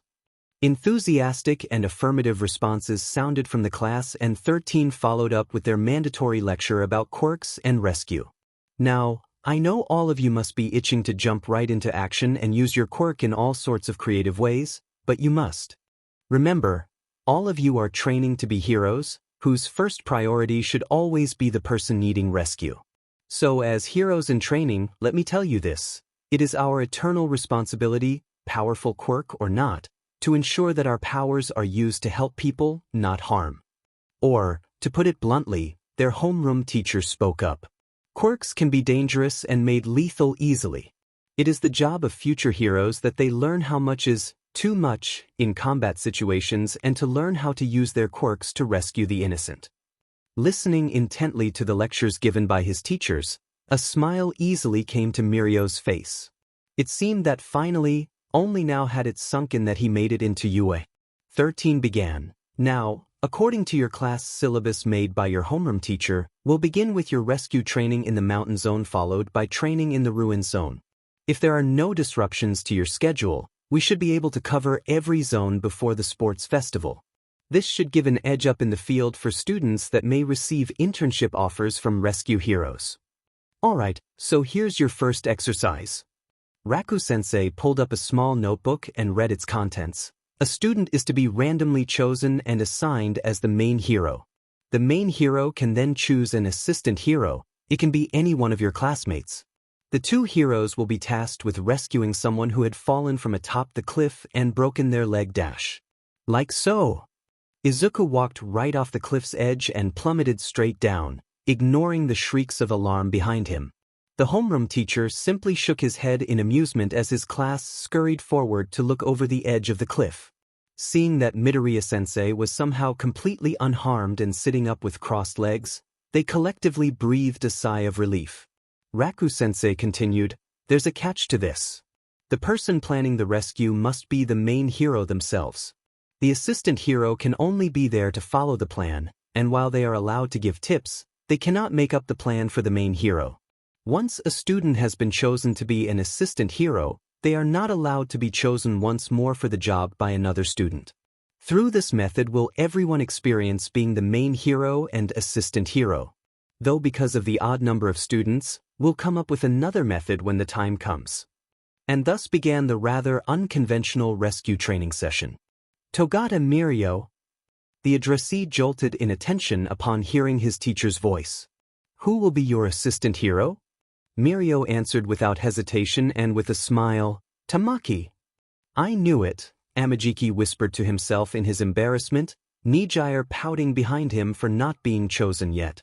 The student with elf-like ears stepped out towards his friend to prepare for the practice. After several students had their turns, with an even number of successes and failures according to Midoriya-sensei's standards, it was finally Mirio's turn. Only when Tamaki stopped in front of him did Mirio realize something. "I was so captivated by my classmates that I haven't come up with a plan." He instantly started sweating. "Tamaki, what food did you bring with you?" he asked with hopeful eyes. Knowing what that look was conveying, Tamaki replied without much confidence. "Just dried oysters." Again. He rubbed the back of his head and said, "I don't really know which animal part one should be practicing next, and I didn't want to risk something weird happening if I used my quirk on foods I've never manifested before." Mirio sighed, but quickly regained his smile. "That's okay. We all have room to grow. We just need to do it at our own pace, and UA will help with that." He then put on a contemplative expression and inspected the environment. It was possible to climb down the cliff, since it didn't exactly go straight down. The cliff face was ever so slightly angled, making for an extremely steep slope, but a slope nonetheless. Mirio was confident he could climb up and down the cliff, but while carrying another person? Unless Tamaki could assist with something. "I think I have a plan, but it's really simple and probably not the best," he said slowly. Tamaki shrugged. "As long as it completes our objective, it should be good." "Okay, do you think you can climb down this cliff?" Now it was his turn to sweat. He in a breath of cold air through his teeth with a soft hiss. I think so? But I heard somewhere that climbing down places is usually harder than climbing up, and even if I make it down there, you probably need me to help you with carrying Midoriya-sensei, and I'm not sure if I can handle the extra weight." Mirio nodded slowly, turning to face the direction of the cliff's edge and listened to his friend's points before replying. "That's the problem with my plan. It's the extra weight on us when climbing back up. What I planned was for the both of us to get down to Sensei. You use your quirk to turn your arm into a giant oyster, put Sensei into that oyster to not aggravate his wound, and somehow carry him up dash." A finger tapped his shoulder and he turned to face Tamaki, whose head was tilted down and facing the ground, an aura of gloom radiating off of his form. "Mirio, how heavy do you think an oyster shell big enough to hold a human is?" Mirio opened his mouth. "Ah." Mirio closed his mouth. An awkward silence descended upon the pair, interrupted by a stray cough from one of their classmates. "Hurry up, my legs are broken," Izuku shouted from far below, sending the brains of the two heroes in training into overdrive. They both had the same thought. I totally forgot how painful it must be in a real-life scenario. As a hero, I need to be able to reassure the victim that help is coming soon, so climb down as fast as you can, okay? Mirio said as he took a few steps back. "Hold on, you are not about to tease." "Huff." Amajiki said bitterly, watching his friend get a running start and jumping right off the edge. Mirio really should have thought about the consequences of flashing a distressed victim, but the problem was that he didn't have time to think before making this foolish decision. Izuku watched with twitching lips as his student ungraciously fell to the bottom of the cliff with flailing arms, not unlike the first time he attempted such a risky maneuver. Then right as Mirio activated his permeation and his body sunk into the ground and through his gym attire, his teacher's eyes went wide. I forgot." Izuku muttered to himself before standing up and yelling up to his colleagues, "Hold on." I'll go get him. The class was confused for a few seconds, then they realized Mirio hadn't come up yet for some reason. That spelled bad news for them, especially Tamaki, who had just started climbing down. He watched as Midoriya-sensei picked up Mirio's clothes and squeezed his body through a large and unassuming crack in the cliff face that somehow no one had noticed before. He heard someone say, "He probably no-clipped out of bounds and fell out of the world." Then a smack, followed by a faint, "I was just joking." From Izuku's perspective, after getting through the crack in the wall, the tunnel became slightly wider, allowing him to walk normally before encountering a crawl space. His body was small enough for him to swiftly crawl through the relatively short distance, and he saw light. Making his way out of the tunnel and standing back up, he landed his sights on the massive underground chamber before him. The ceiling was as high up as at least 5 times his height, and the diameter of the chamber was no shorter than 40 meters across. In this space laid a tiny yet cozy village of sorts. Huts made up of hollowed-up giant mushrooms or mossy planks of wood sat in place. Numerous torches and a few bonfires lit up the place. Izuku was then greeted by the village's residents, a bunch of enthusiastic child-sized individuals. On Mirio's end, he remembers activating his quirk and waiting a split second before deactivating it to build up some speed for his launch upwards. Then right as he did so, there was a loud splash. He had landed in water. Very hot water. He surfaced with a yelp and clambered out of the giant cauldron he found himself in, slightly singing his bare hands and feet on the hot metal. Conveniently landing near some large leaves, Mirio snatched them from the ground and preserved his modesty the best he could. Getting up to his feet, he was about to look around to see the strange place he had found himself in, but froze at the scene in front of him, gazing at the cauldron he climbed out of.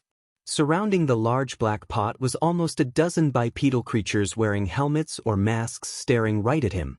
The tallest one was a few inches shorter than himself, but combined with their menacing headwear hiding their faces, it made for an intimidating sight. Half of them appeared to have greenish skin and wore earth-colored masks that encompassed their entire head. Some white paint was applied to the masks and they vaguely resemble faces. Its shape also reminded Mirio of those pear-shaped squash vegetables. Shakalaka. The other half of them had red skin and wore circular red tribal masks with different colored accents. A thick mane of red feathers extended from behind their masks and down to their waists, taking on the appearance of their hair. Gadjalaka. If there was one thing in common these two types of little creatures had other than their similar heights, it would be their giant masks the size of their own bodies. Mirio had somehow by sheer coincidence landed in their giant cooking pot as they began heating up the water to boil some soup or stew, if the mushroom gardens and drying racks in this underground space was any indication. Both parties stared at each other in anticipation.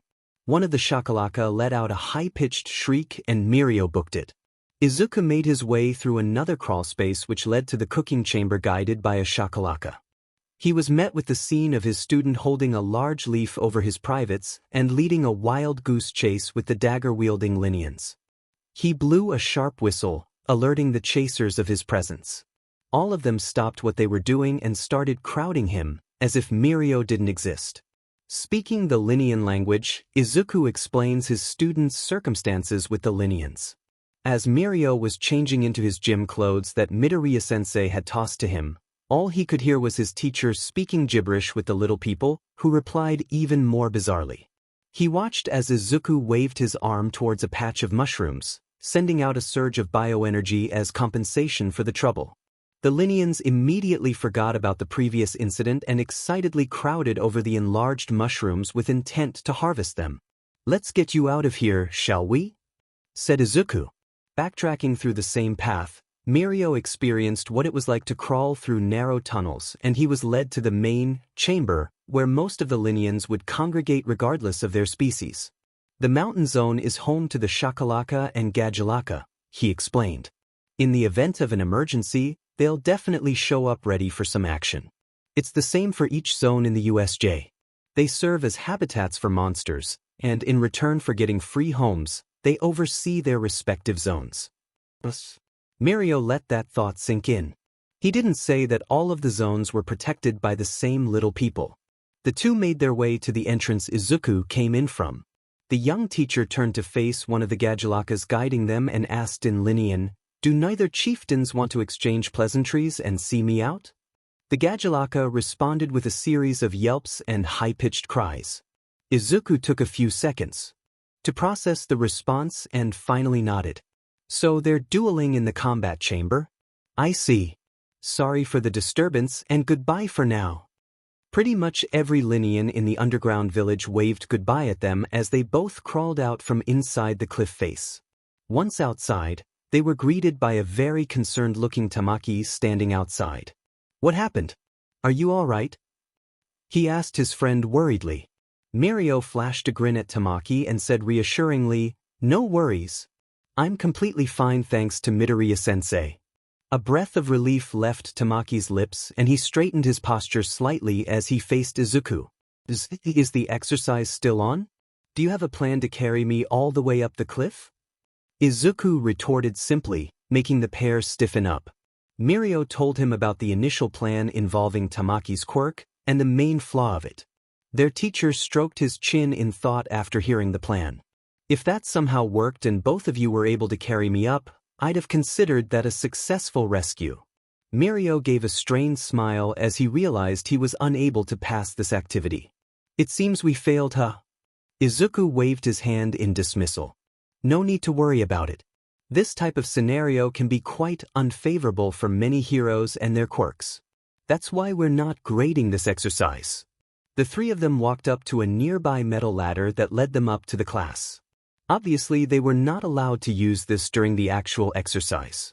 As the three of them steadily made their way up the ladder, Mirio couldn't help but ask, "Midoriya-sensei, is it possible for students like us that had an unfavorable quirk for the job to pass this exercise?" "It's possible," Izuku replied without hesitation. "Just extremely unlikely for first years to be able to do it." Knowing that his two students must be curious, he elaborated, "There were trees nearby even on the top of this cliff, right? Maybe half a minute's worth of walking distance. You may have already caught it, but there are many thick vines coiled around its branches and even trunk. If one could gather enough of it, they could directly use it as rope to climb up and down the cliff face, as long as they secure it by tightly wrapping the vine around one of the boulders. Then at the bottom of the cliff, there are more trees and in a closer proximity too. With the branches, vines, and some first aid items that many heroes bring along in their costumes, one could make a primitive splint for the broken leg." Mirio and Tamaki nodded along as if they were being privately tutored by Midoriya-sensei, though technically they were. At this point, they would have surpassed my expectations and I'd have passed them already, but if you want to take a step further and bring me back up, then with sturdy enough branches and vines, it's possible to make a sort of chair attached to your back and seat the victim on it as you carry them. By the time he finished, they had made it up to the rest of the class. The two felt rather enlightened, while Izuku was in a good mood. "It feels good to impress my students with all this throwaway knowledge I learnt from my teacher." Maybe he felt the same thing teaching it to me. After clarifying to Raku-sensei and 13 that there was no major incident, the exercise continued. By the end of it, Izuku and 13 demonstrated to the class about how to make a splint and the risks of making it completely out of the surrounding raw materials. Like a wise man imparting his knowledge, Izuku couldn't resist a chance to bestow upon his wisdom. A number of you have experienced how it feels to be restrained by time when making an important decision. This is a regular occurrence in rescue situations, and more often than not, the pressure can lead to panic. So in these 3 years of schooling, you will learn how to prioritize your next actions, whether you want to comfort the victim first or spend a moment to plan out the entire rescue before carrying it out.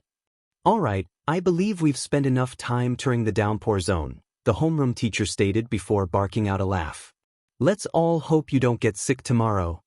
Indeed they hoped, as the class was absolutely drenched to the bone because of the heavy artificial rainfall. Why couldn't they have just turned off the goddamned rain? A student bemoaned. Raku-sensei brushed them off. "Nothing to worry too much over. There are showers in the USJ and extra gym uniforms. Once you've had a change of clothes, we'll be taking a close look at the final zone, the flood zone." As they made their way to the exit, someone paused in their tracks. A foreign female student with a quirk similar to hound dogs caught a scent in the air, even through the heavy rain. I smell, nice smell, she managed to say with her limited vocabulary. A few curious eyes darted to her. Flower smell. Realization flashed in the eyes of their homeroom teacher and he cleared his throat. That's normal, nothing to worry about. I commend your keen sense of smell. I'm quite sure Hound Dog would have said the same. The girl blushed at the compliment, which only intensified when her impressive hearing picked up the giggles from her fellow classmates. They were all oblivious to the fact that their teacher had completely diverted and shut down the initial topic. Izuku had walked slightly faster so that he was in front of the group while the other two supervisors kept watch of the class from behind. 13 was fully aware that their colleague walked to the front just to hide his, "I know something you don't" look. 13 unnoticeably shook their head in exasperation and decided not to expose Izuku. Exiting the downpour zone and making their way to the bathrooms, a student commented about something to his classmates. Anyone realize there's something weird going on with these zones? Kinda like those deep gashes in the concrete in the ruins zone. Gashes? More like trenches. I wonder what kind of strong quirk that Senpai has. Oh, and the fire zone had some weird shallow holes on the ground too. It's called conflagration zone. Of course, thank you for correcting me, but have you ever considered the possibility that I don't give a dash? The landslide zone too. There were some weirdly wide pits on the surface of the dirt, and our senseis even warned us to watch our step. Don't forget what happened in the mountain zone. Togata doesn't want to share for some reason. Then apparently there's also a flower smell in the downpour zone. Everyone's gaze had unknowingly landed on Izuku's back as he led the class. They had a collective thought. Midoriya-sensei is hiding something from us. Izuku was pointedly not facing them now, hiding his, "I know everything while you know nothing" look. If Principal Nedzu was allowed to act cryptic, why couldn't he? Besides, he had once again taken a liking to certain types of anime and manga. So he became really invested in the concept of dramatic reveals and timing. 13 decided to help a friend out and announced to the class, "Here are the bathrooms. Get changed so we can wrap up our class by visiting the last zone." Izuku slipped away from the crowd and towards his fellow teachers. Breathing a sigh of relief, he patted 13's back and said, "Thanks." Arriving at the flood zone, there wasn't much to see. That was because they were on the ground floor. Since they were only using the flood zone on another day, the class was much more laid back. They climbed up the several flights of stairs and a few students complained on the way, but the higher they went, the more they understood why the teachers wanted them to make it all the way to the top. When they made it to the highest and second highest floor, they were stunned speechless by the sight before them. Presented to their eyes was a bird's eye view of not just the flood zone, but also the entire USJ. And even up such a tall platform, the size of everything else in the facility still brought a sense of grandeur. Just like the moment they entered the USJ's entrance, the class was struck with amazement. For the next few minutes, everyone settled into a peaceful atmosphere and just enjoyed the view. Unfortunately, all good things must come to an end. Let's get a move on, class. Sorry to say, but the session has come to an end. It's time to get back to your homerooms, said 13. Following that was a few disappointed groans and exclamations. This time, Raku-sensei and 13 led the group down the flights of stairs, while Izuku stayed behind to make sure every student was accounted for. One student in particular was unmoving, having stared deeply at the lake for a few minutes at that point.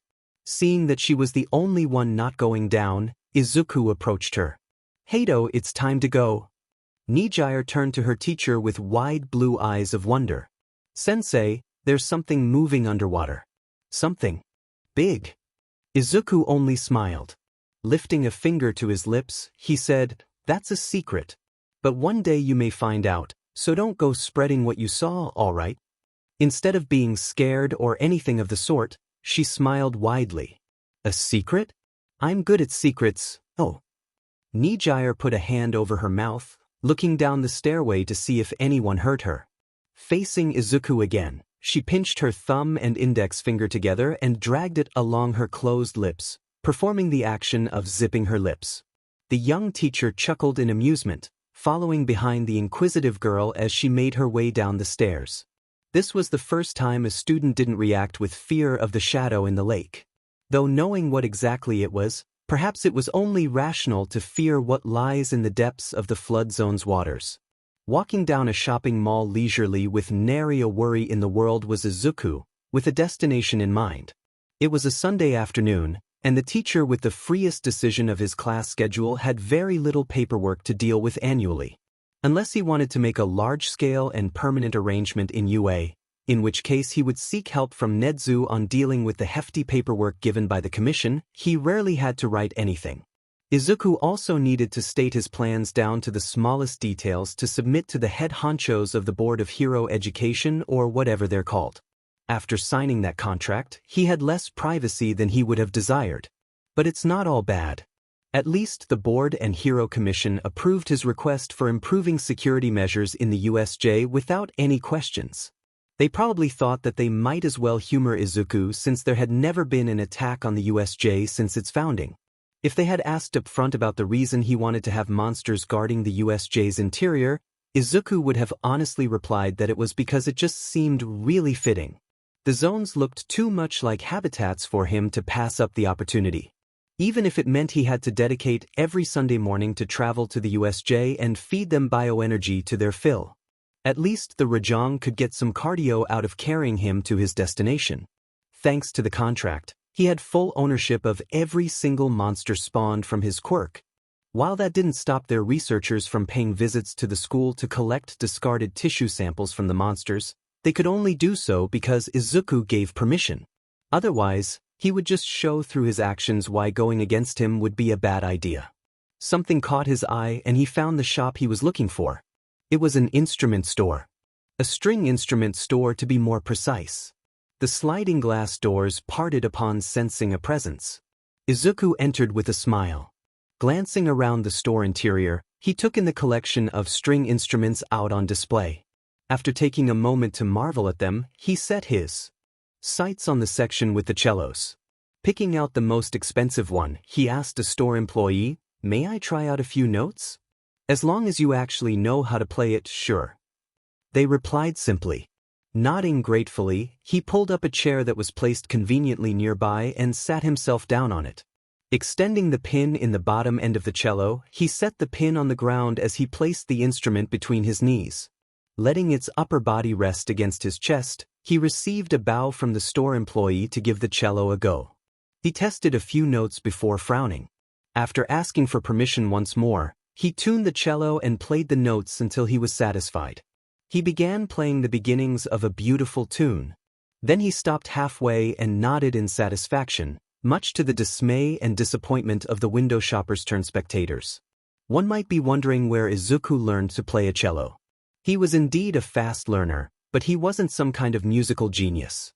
All of these skills were learned in his other life, and if he wasn't teaching in UA or relaxing, he would spend his free time honing those skills. Embarrassed as he would be to admit, he only knew how to play a single song. To play the complete version, it needed another string instrument that this store unfortunately didn't sell. He learned to play both instruments in the new world after hearing that heavenly music one day being played. Izuku would listen for hours on end after some particularly stressful days and one day decided he wanted to learn how to play it. So that's how it came to be. He didn't happen to pick up a cello as a hunter and then suddenly realized he was a prodigy. It was a slow process just to learn that one song. It was time well spent. From the corner of his vision, he saw another customer enter. He paid the newcomer no heed and carried the cello and bowed to the relatively large counter. "Do you know anywhere that sells harps?" Izuku asked the cashier with genuine curiosity, prompting one of their eyebrows to rise. "Not in this mall, that's for sure," the cashier said plainly, hovering the barcode reader over the tag hanging off the cello's strings which contained the barcode. "You can't find them just anywhere. Not many people buy them anyway either. Honestly, I recommend you just order one to be custom made." Izuku kept the advice in mind and subconsciously raised his guard. Something in the air felt off. Hearing what was unmistakably a cello or violin being played thanks to her quirk, Kyoka decided to take a quick detour from doing her chores to find the source of the sound. She was slightly disappointed that the cellist didn't play a full song, but she at least located a store for string instruments, much to her surprise. I don't remember seeing this store before, Kyoka muttered to herself. Then again, I don't come to this part of the mall often. While her current guitar was fine as it was and she wasn't planning on replacing it anytime soon, she still wanted to take a look. Admire some fresh guitars, as strange as that sounded. With a hand occupied by a plastic bag full of essentials and a shopping list, Kyoka entered the store through its sliding glass doors. What caught her attention first was a boy with messy dark green hair tied in a ponytail about her age hauling a big cello to the shop counter. Must have been the one playing the cello. Her gaze didn't linger for long as she turned to inspect the section of the store that displayed the guitars. After Kyoka's moment of recreation was satisfied and there was nothing in here that she wanted to buy, she turned to leave. Then there was an explosion. Her body recoiled harshly in pain and fright at the loud noise as she almost tripped backwards. The other window shoppers in the music store were not the only ones in visible distress. The whole section west of the mall was thrown into a panic, which was pretty much an entire half of the mall. A few seconds passed, and the people inside the store were able to recover enough from the initial shock to attempt to exit. And Kyoka was still on the ground, too scared to get up from her kneeling position. She had an urge to cry for help, but either for better or for worse, nothing came out of her mouth. All of a sudden, the hurried footsteps stopped in their tracks. She looked up, and her fear increased tenfold. A large man with a gun in hand blocked their exit. It was just one person, yet he seemed to tower over everyone else in the room. "Get down on the ground and throw out your valuables to me," he yelled, jolting many people to do as he said. Kyoka was about to do the same, albeit with shaky limbs and a lot of hesitation, but this was a life-or-death situation. Perhaps if this was only a simple mugging, she would have been able to fight back with her quirk and her desire to be a hero. It wasn't very hero-like to break down and cry in the face of a villain. Kyoka was a brave girl. Much braver than the average person her age. But not only was the initial explosion absolutely deafening thanks to her quirk, the pain it caused to her ears completely shattered what little courage she could muster. And Kyoka was only 13. What was the young daughter of two musicians supposed to do in the face of a mall heist led by no small number of villains? "Please, somebody, anybody," she pleaded in her heart as tears blurred her vision. "Save me. Oi kid, did you hear me? Get down on the ground and give me your money," the man shouted again. Fearing that the kid in question was her, Kyoka rubbed the tears away as quickly as she could and looked at the villain. The villain wasn't looking at her. His eyes were directed nowhere near her. She unconsciously turned her head to find out who the villain was looking at, just as her quirk picked up a much quieter voice from the counter that couldn't be heard by anyone except for her and whoever was by the counter. The boy with the long, messy hair in a ponytail that barely helped keep the curls in control remained standing, seemingly not even acknowledging the villain in the slightest. He asked the crouching cashier behind the counter something that filled Kyoka with bewilderment. "Will I get a discount if I get rid of this villain?" Greenie asked in a whisper, and there was a pause. It must have been the employee giving him a bewildered look, similar to herself. "What?" the cashier managed to utter in response. The villain's loud voice cut through the air once more. "Hey kid, you deaf and blind or something? If you don't do what I said, then I won't hesitate to shoot you." Again he was ignored. The boy with no fear continued in a hushed voice. "I asked if I could get a discount for beating up the villain." This time the cashier gave a proper answer. It's not up to me to decide the prices." Greenie sighed in disappointment. That was heard throughout the entire store. A few moments passed, and the villain appeared to be in a stunned silence. A large vein bulged from his forehead and with heavy steps, he walked right up to the boy. He gripped his large hand on his target's shoulder and forcefully turned the boy to face him. "Now who the hell do you think you are, Dash?" Almost as if something was caught up in his throat, the villain stopped speaking. His eyes widened. His pupils dilated. His body trembled not so subtly. Kyoka didn't need to be an expert in reading faces to know what recognition looked like. And terror. "It's a small world, isn't it, mister?"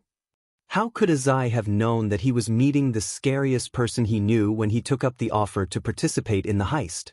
Rob a shopping mall, they said. It's easier to get to the money than robbing the bank, they said. Just depend on a certain someone's quirk to escape, they said. Azai thought he'd seen that shade of green before. But because of the difference in hair length, height, and body physique, he paid it no mind. Looking into this kid's familiar cold sapphire eyes, it was truly a small world. He just wanted to take some trigger for the first time at the end of the deal. Izuku stared as the familiar mugger from over a year ago stood in place, paralyzed in fear. He began, Azai Yatsu, sentenced to 9 months in jail and 3 months on probation. You've never actually killed anyone, but it seems you plan on crossing that line today. The villain stuttered, trying to say something, but nothing came to mind. I must say, I am supremely disappointed by this series of events. I thought I taught you a thing or two about the consequences of being a villain, but it appears that my teachings weren't thorough enough. I suppose I'll refresh your memory by giving you a harsher lesson. Izuku's eyes glowed, and Azai broke down. Please don't hurt me. No more. I regret taking up this job. If it means I might run into you at every corner, I may as well choose to never wake up from my nightmares. Practically. Prostrating on the ground, the man begged, much to the shock of the onlookers.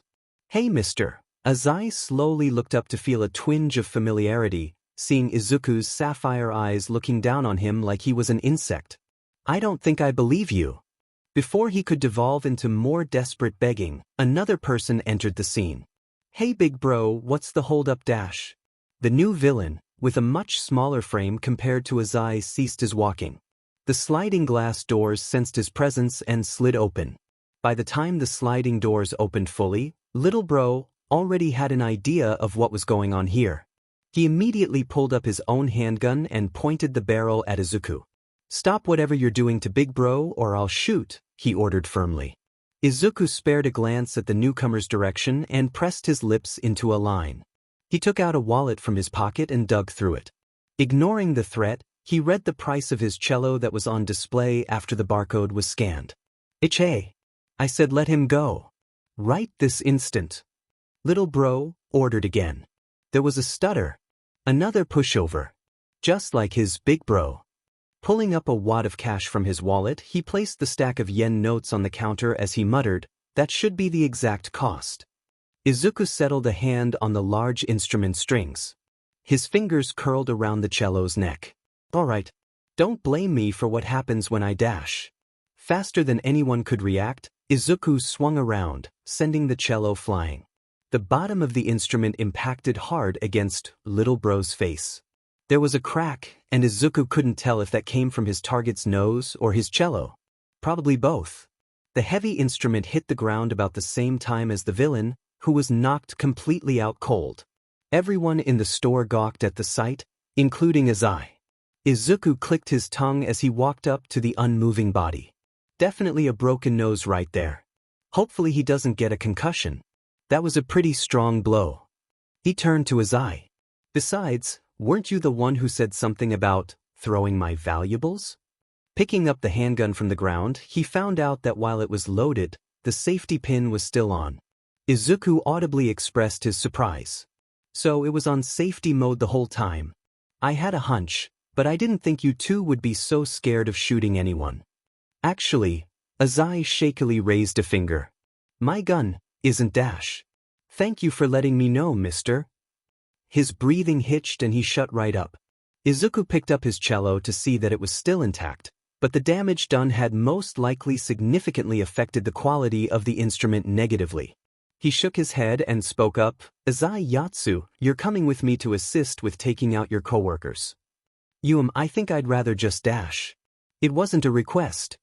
Izuku's eyes glowed and the man stood up immediately, gun in hand but not daring to point it at anyone. Kyoka watched.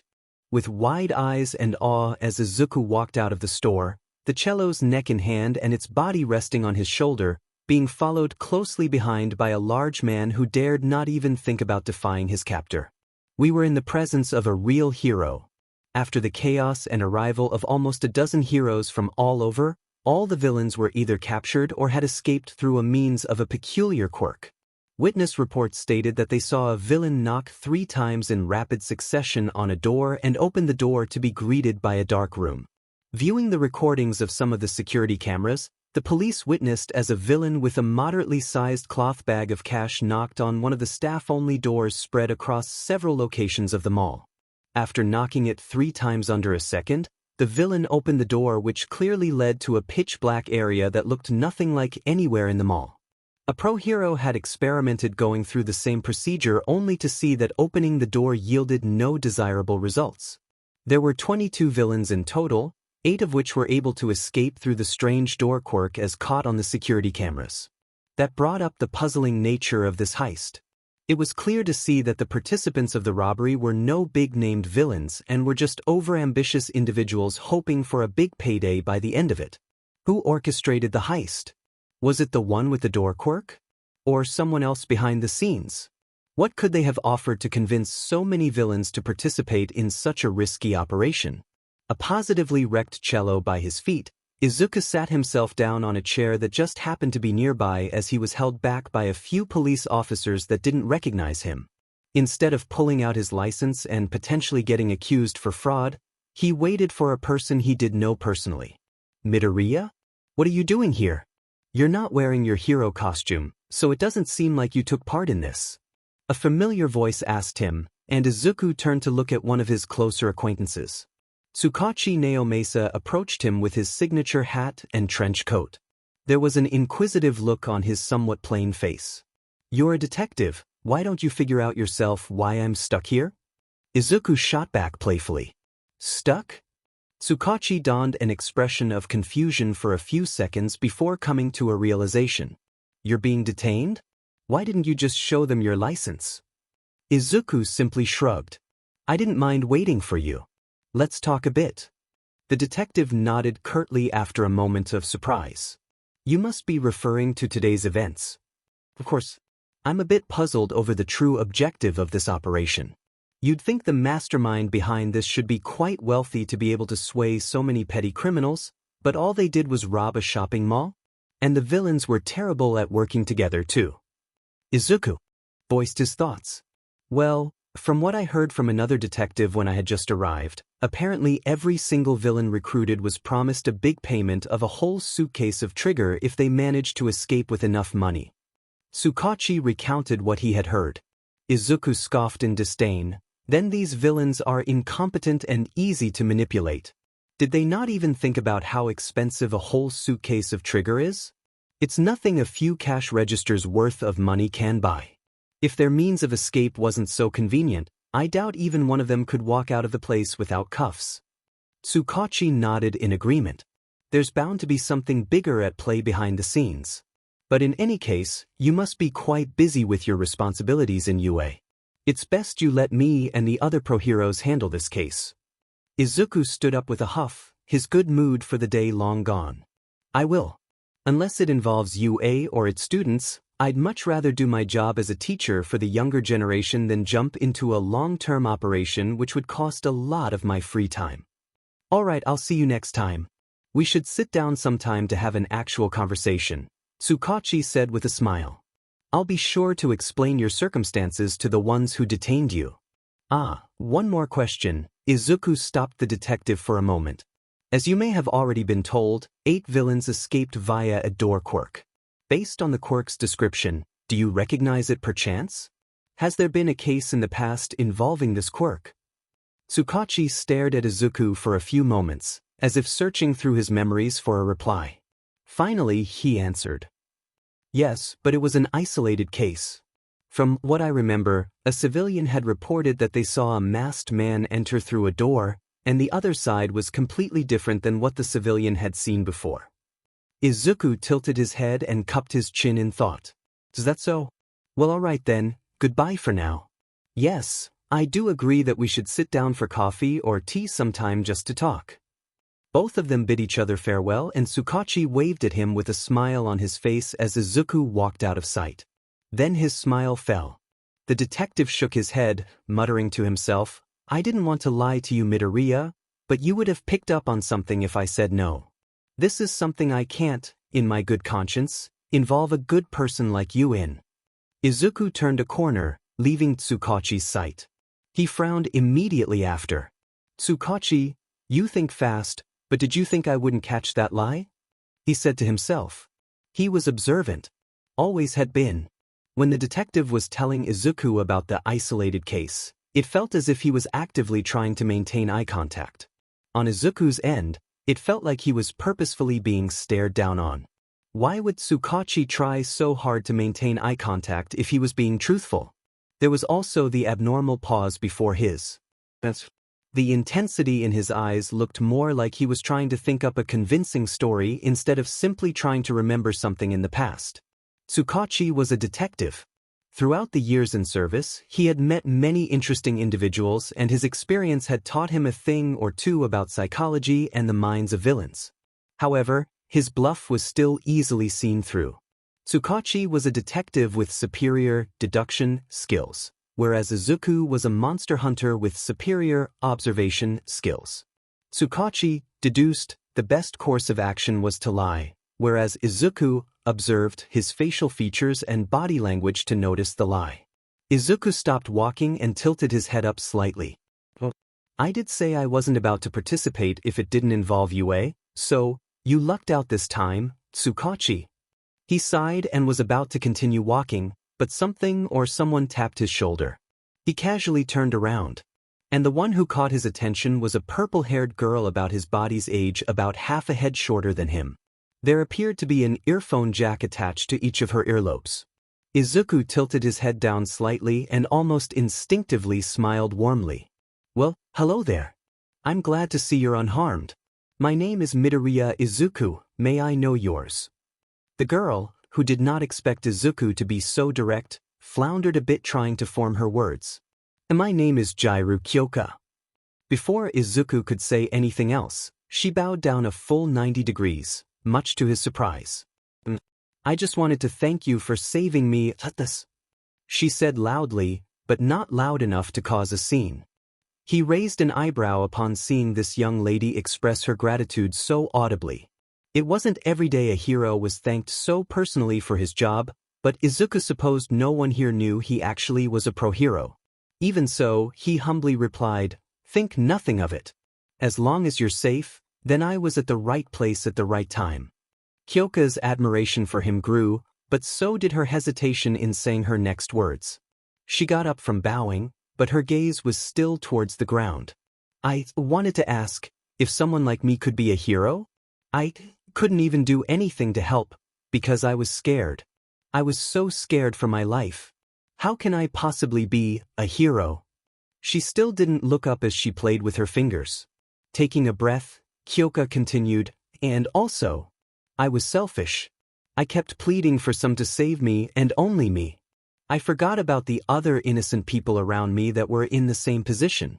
I just feel that maybe I'm better off not dash.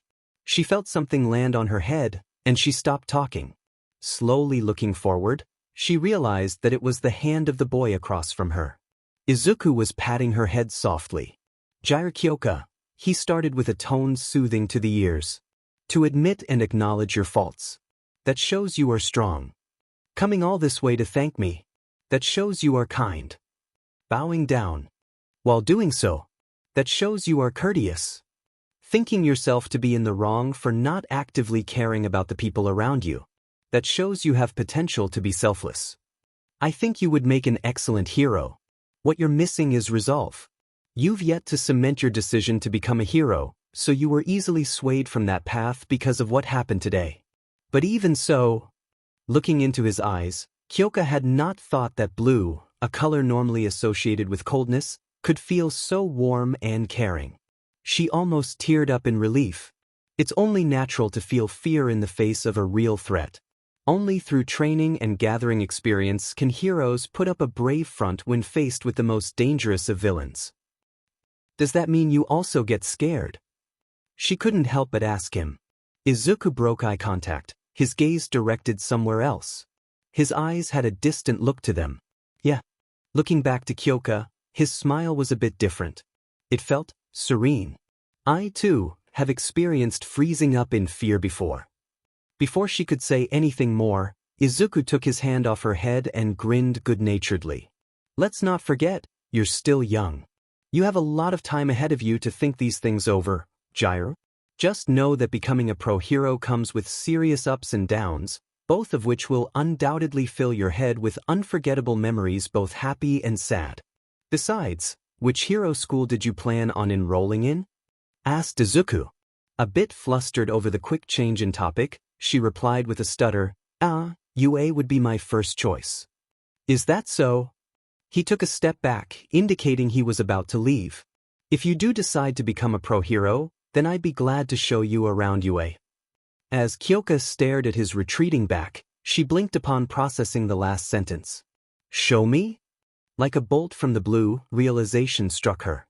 He's been to UA before. Hey, senpai? Kyoka blurted out a fair bit louder than she desired. She had her suspicions, but that confirmed it. Where did he? Izuku, who had scurried off the moment she shouted, laughed to himself. Taking a moment to calm down, he voiced his thoughts to himself. Senpai? It may soon be sensei for you. He walked off with a smile on his face and his good mood restored. Now where could he buy himself a new cello? Seeing that Izuku had somehow disappeared from sight, Kyoka calmed herself. Remembering the sequence of events that happened from the moment she chose to talk to him, she raised both of her hands up to her head where Izuku's hand had patted her. And she smiled. In another location that isn't Mizudafu, 8 people sat or stood around in a dimly lit and very much underground chamber. They were the 8 villains that managed to escape through the doors to this dubious location. One of them was the one and only Azai Yatsu, who managed to slip away from Izuku's sight after one of the nearby villains went absolutely ballistic, providing a distraction. Holy shit, I managed to get out of there fully intact. He was still sweating at the thought. Kid's gonna tear me apart the next time he sees me, but worth it. This foolish man that had no self-preservation skills named Azai Yatsu had a truly thick skull. A villain spoke up, breaking the silence. Hey, have you guys ever wondered how legit this payment is? Like, a whole suitcase of trigger for some money we stole from the mall. Another villain was about to speak up in objection, but stopped himself. Then he mused out loud. That's a good point. This is just too good to be true, isn't it? We were manipulated. The largest and most intimidating villain out of the bunch uttered out deeply and gruffly. It would take an idiot to actually agree to this deal, yet look at us. Must be the work of a quirk. How about if we feel that something is wrong, we work together and destroy whatever nefarious plans they have with us and get the hell out? Another villain suggested. To hell with waiting around, the big one growled. I'm getting out of here right now. You either come with me or you don't. Upon seeing all this unfold, Azai naturally had to interject. Hold on, you're going now? We haven't even seen if the deal was genuine or not. You can afford to take the risk, right? High risk, high reward. By saying the dumbest thing he could have said at that moment, he received a glare from the villain bigger than himself. I've always seen you to be a pushover. It seems you are also a fool that is easily manipulated. Azai sputtered indignantly. You want to fight or something? Because that's how you start one Udiman Gorilla Dash. Suddenly, everything returned to being silent. Azai, who was about to walk up the subject of his ire and start a brawl, froze up. He uncharacteristically shut his mouth, and so did every other villain in the room. Footsteps. It became louder and clearer as their employer made their way closer to their position from one of the tunnels. Instantly, the villains' thoughts of fighting their way out were dashed. There wasn't just one set of footsteps. There were countless. Noisy. A cold and feminine voice said. The first one to step into the dim lighting was a woman whose face was hidden under a black cloak. Other than a slim figure, her garments covered up her entire body, concealing any distinguishable features. By the second step, multiple other people were exposed to the light. By the time their employer stopped walking and had every villain recruit in her sight, nearly 20 cloaked individuals flanked her on both sides and behind her like silent bodyguards. Some of them had mutation quirks, some of them didn't. One thing every one of the bodyguards had in common was a black cloak hiding their faces. Every villain straightened themselves and stood a careful distance across from their employers, Azai included. With the same cold voice, she ordered, "Verify the goods." Like some sort of robot, one of the bodyguards stepped out and walked up to the bags of cash. Sifting through the contents, they replied hoarsely, "It's all cash." A chill collectively ran down the spines of the 8 villains. Those 3 words were spoken with such little emotion. It sounded lifeless. At least 8 of you were not complete idiots and managed to escape. You must be waiting for your reward, she said, prompting another one of her guards in the back to step out, suitcase in hand.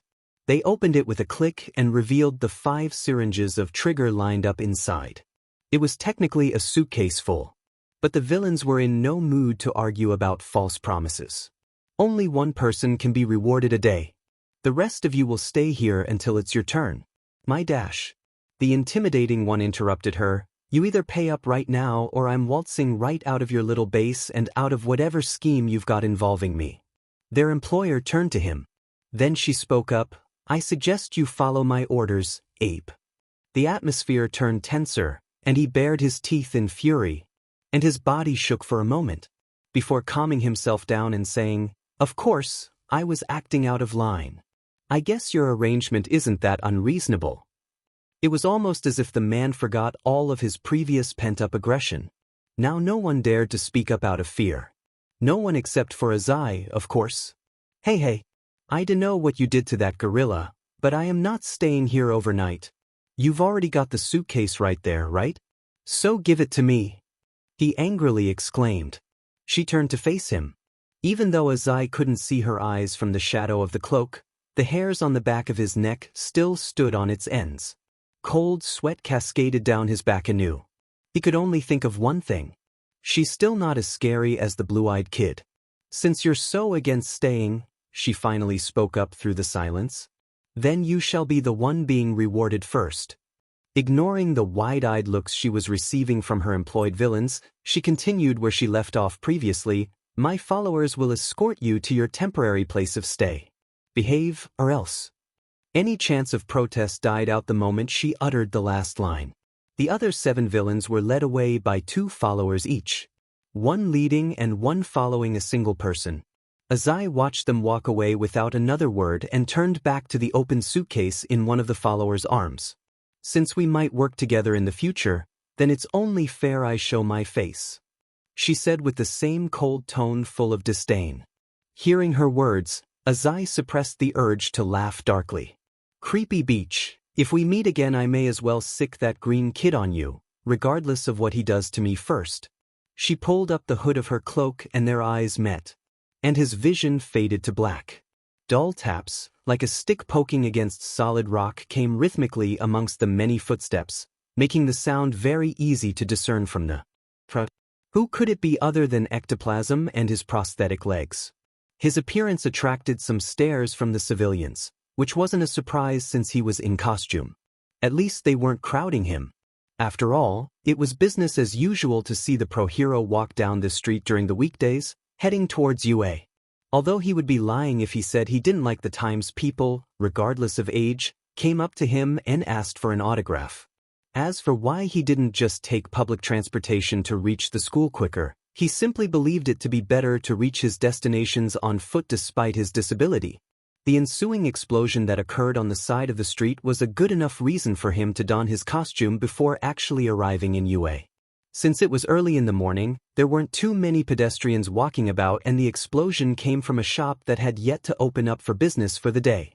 Even so, many civilians were blown back by the shockwave, causing them to sustain minor injuries. Acting quickly, Ectoplasm spewed out clones one after another, thinking over his next course of action after he was satisfied with the number of clones. Due to the suddenness of the attack, many drivers swerved their cars with a bit too much force, which was just a recipe for disaster. The first car crashed, then the second, then the third, and it was clear to see that many more would follow in the next several seconds. Even worse was when a whole truck carrying a heavy load on its back tipped over on its side in all the chaos. The perpetrator walked out of the smoke of the explosion, having no particularly eye-catching features other than the burlap sack over their heads to mask their face. Behind Ectoplasm's mask, his face soured. He knew this villain. Him again! He cursed under his breath.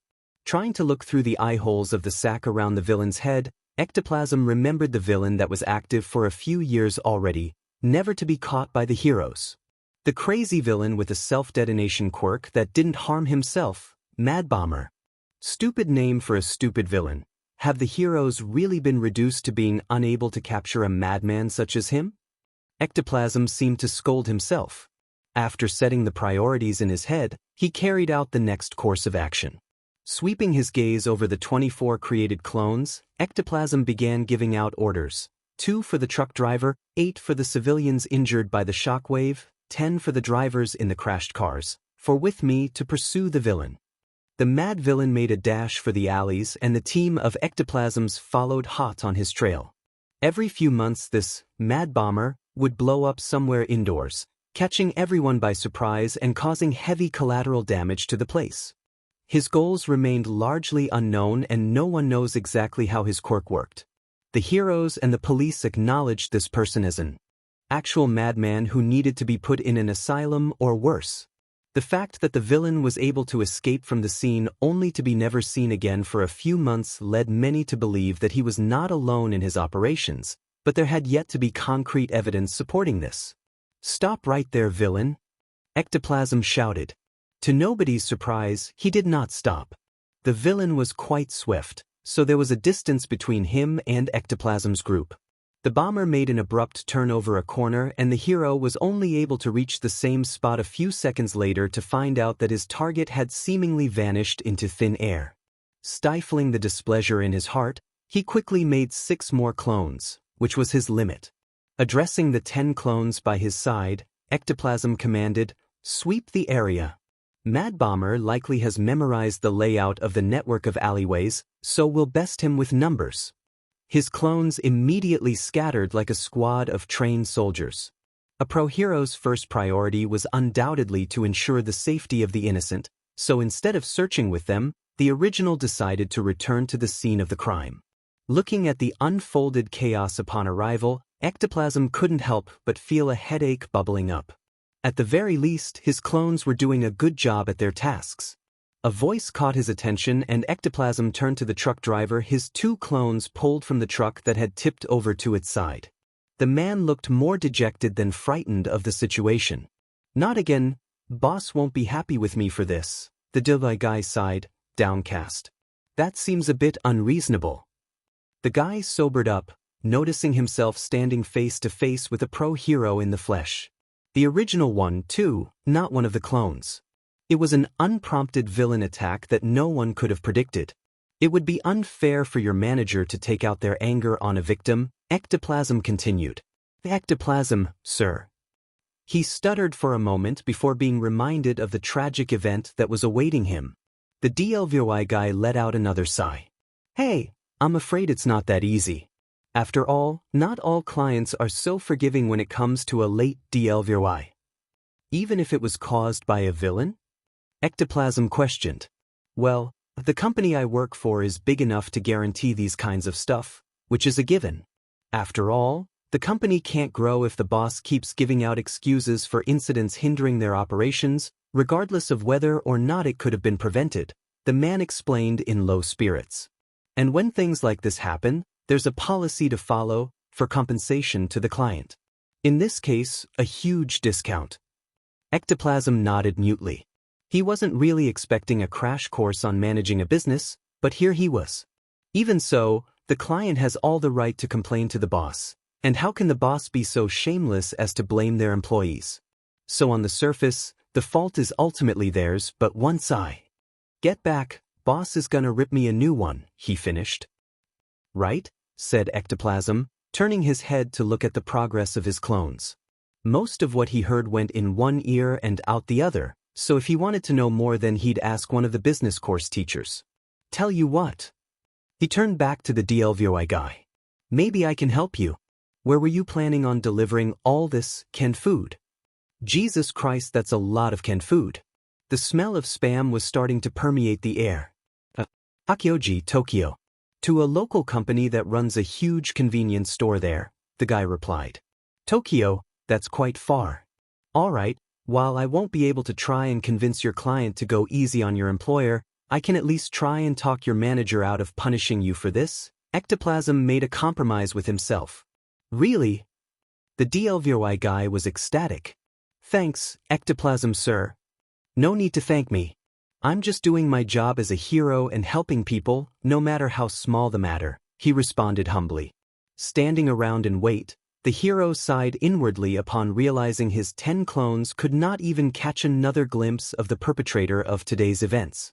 Pulling out his phone, he called UA to inform the school of his absence and requested for a substitute for his classes. It just so happened one particular teacher with green hair was more than happy to stand in as a substitute math teacher for Class 1A. The sounds of a chalk coming into contact with a blackboard could be heard periodically, piercing through the relative silence of the class. It was supposed to be math class, but Izuku was there instead, watched by an enraptured Class 1A as his hand danced across the blackboard, chalk between his fingers. He was drawing something of his past life, though all of the students were none the wiser. This wasn't monster hunting school, so he wasn't about to force the class to do work when he was just a substitute teacher. Within just a few minutes, Izuku finished drawing a detailed illustration of a familiar monster. Even if it wasn't drawn to scale, it gave a feeling of immensity. Bipedal with its head and tail on the same elevation, its skin appeared to be harder than stone, even if it was only drawn with chalk. Numerous cylindrical protrusions lined its back, from the top of its head to the end of its tail. The monster had large legs and small arms, but a particular detail seemed to stand out other than the protrusions. Its lower jaw was massive compared to its upper jaw, and made up over half of the monster's face. It also had small eyes. Easily garnering the attention of the class, Izuku began talking about its ecology. This one, a behemoth that commonly lives in volcanic regions, with some spanning up to 30 whole meters in length. Its chin is actually the toughest part of its body, with the monster being able to use it to crush the sturdiest rocks into powder. In its juvenile stages it eats plants and tree leaves, but as they grow older, they develop an appetite for rocks and various minerals. The students watched with starstruck expressions at the impressive beast, paying close attention to Izuku as if he was teaching a class everyone had collectively agreed to be the most interesting. Most likely that was the case. Reminds me of old times, he reminisced, face neutral. Izuku noticed that Nijire was energetically waving her arm up and about. Yes, Hado? That's really cool, but what is it called? She asked enthusiastically, standing up from her seat slightly. Without pausing, Izuku answered with a smile, Burst Hammer Wyvern Uragan. Wow, Nijire wasn't afraid to audibly express her amazement. You draw like a pro, sensei. That's the 7th time you've told me today, but thank you all the same, Hado, said Izuku. Sensei, what are the things on its back? The question came from Mirio, who shared the same curiosity as most of his fellow classmates. They wanted to see how far their teacher had expanded on these creatures, unaware that the Uragan had truly existed for Izuku to reference from. Good question. Those protrusions are something like hardened crystals that the Uragan can shed at any time, either when it feels threatened or it just falls off naturally. Izuku pondered over his next words for a few moments before snapping his fingers and speaking again. These crystals are covered in a type of oil and the rock itself is prone to exploding under vibration, so they're very dangerous. Mirio nodded, satisfied with the answer and also very impressed by such a defense mechanism. He thought of something and spoke his theory aloud. Since the crystals won't blow up by itself but it's sensitive to vibration, can the monster slam its chin on the ground to produce a tremor intense enough for it to explode? Izuku grinned widely. Yes, it can. In fact, it's very normal for Uragan to weaponize the crystals in such a fashion. I'm surprised you were able to guess something like that so quickly, Togata. Mirio averted his eyes slightly, a bit embarrassed by the attention he was getting. Even some of his classmates got in on praising him.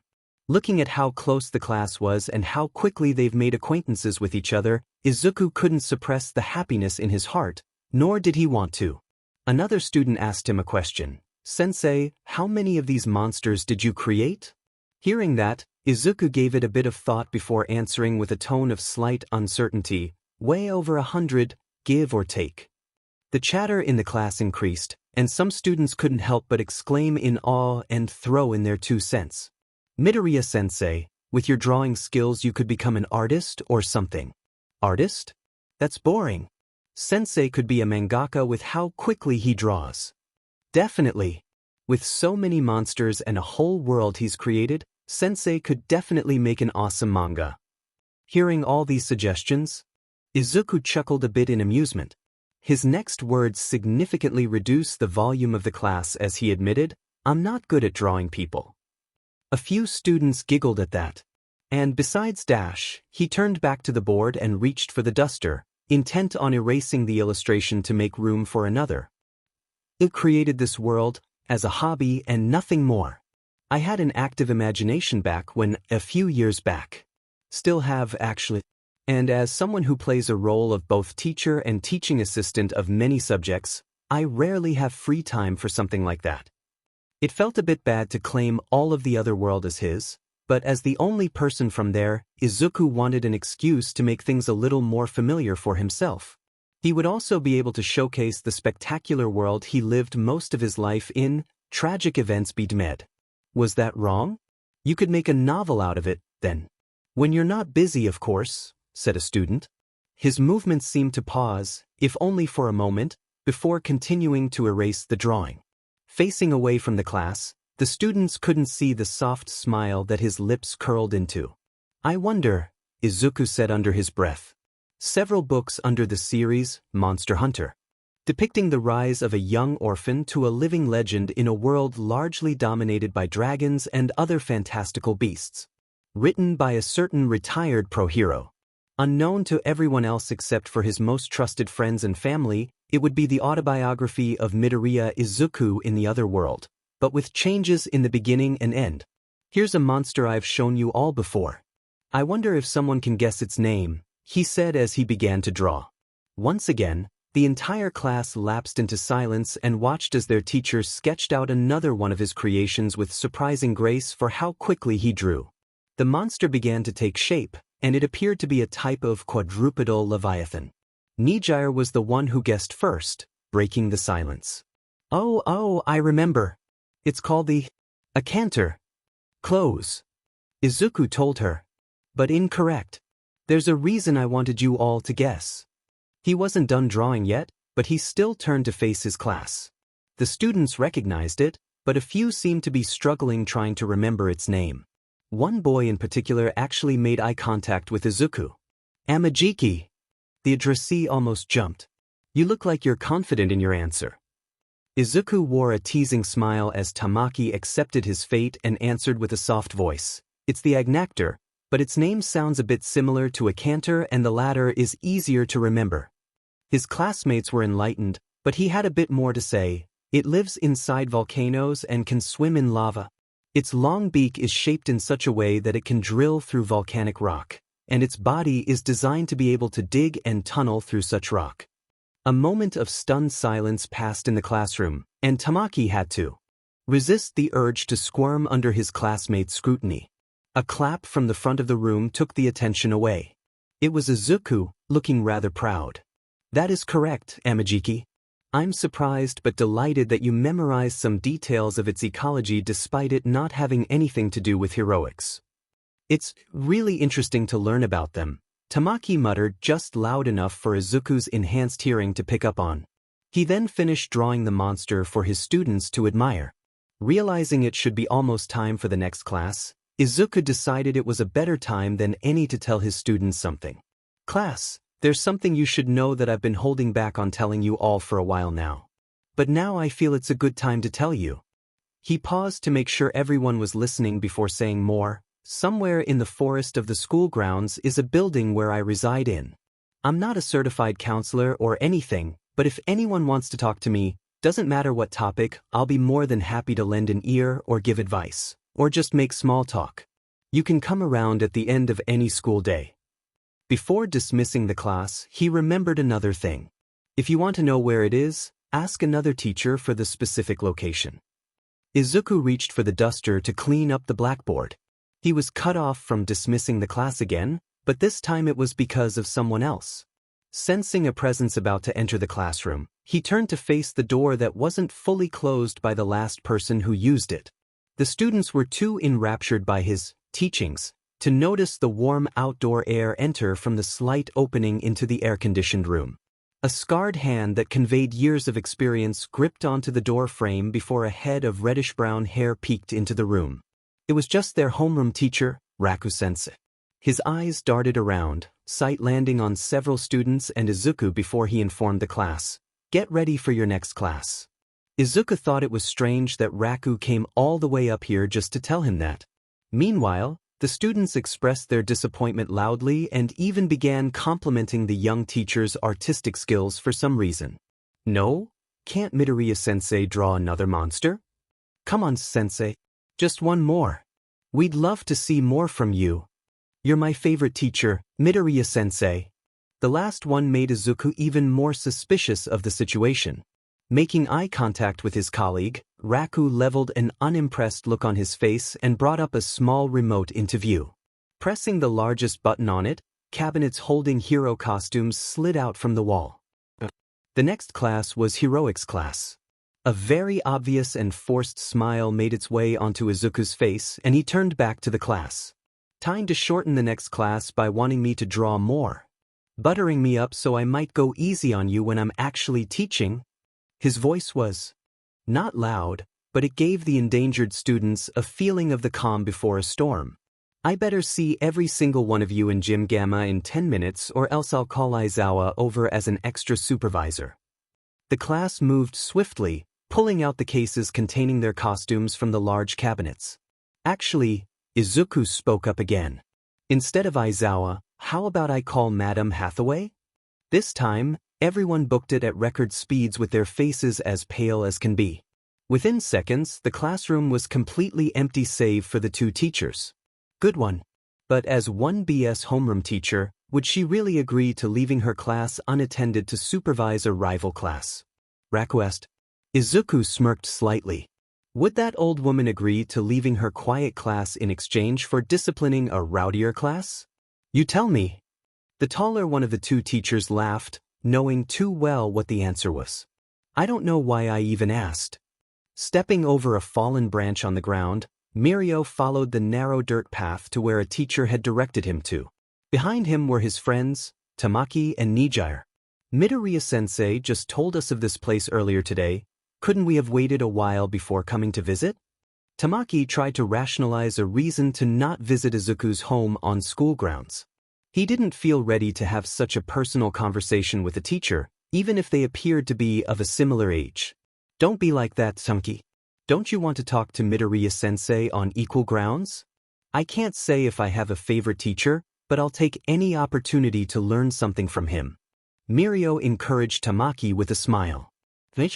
Midoriya-sensei talks and gives advice like an old man, even though he looks as young as us, agreed Nijire. He's definitely my favorite.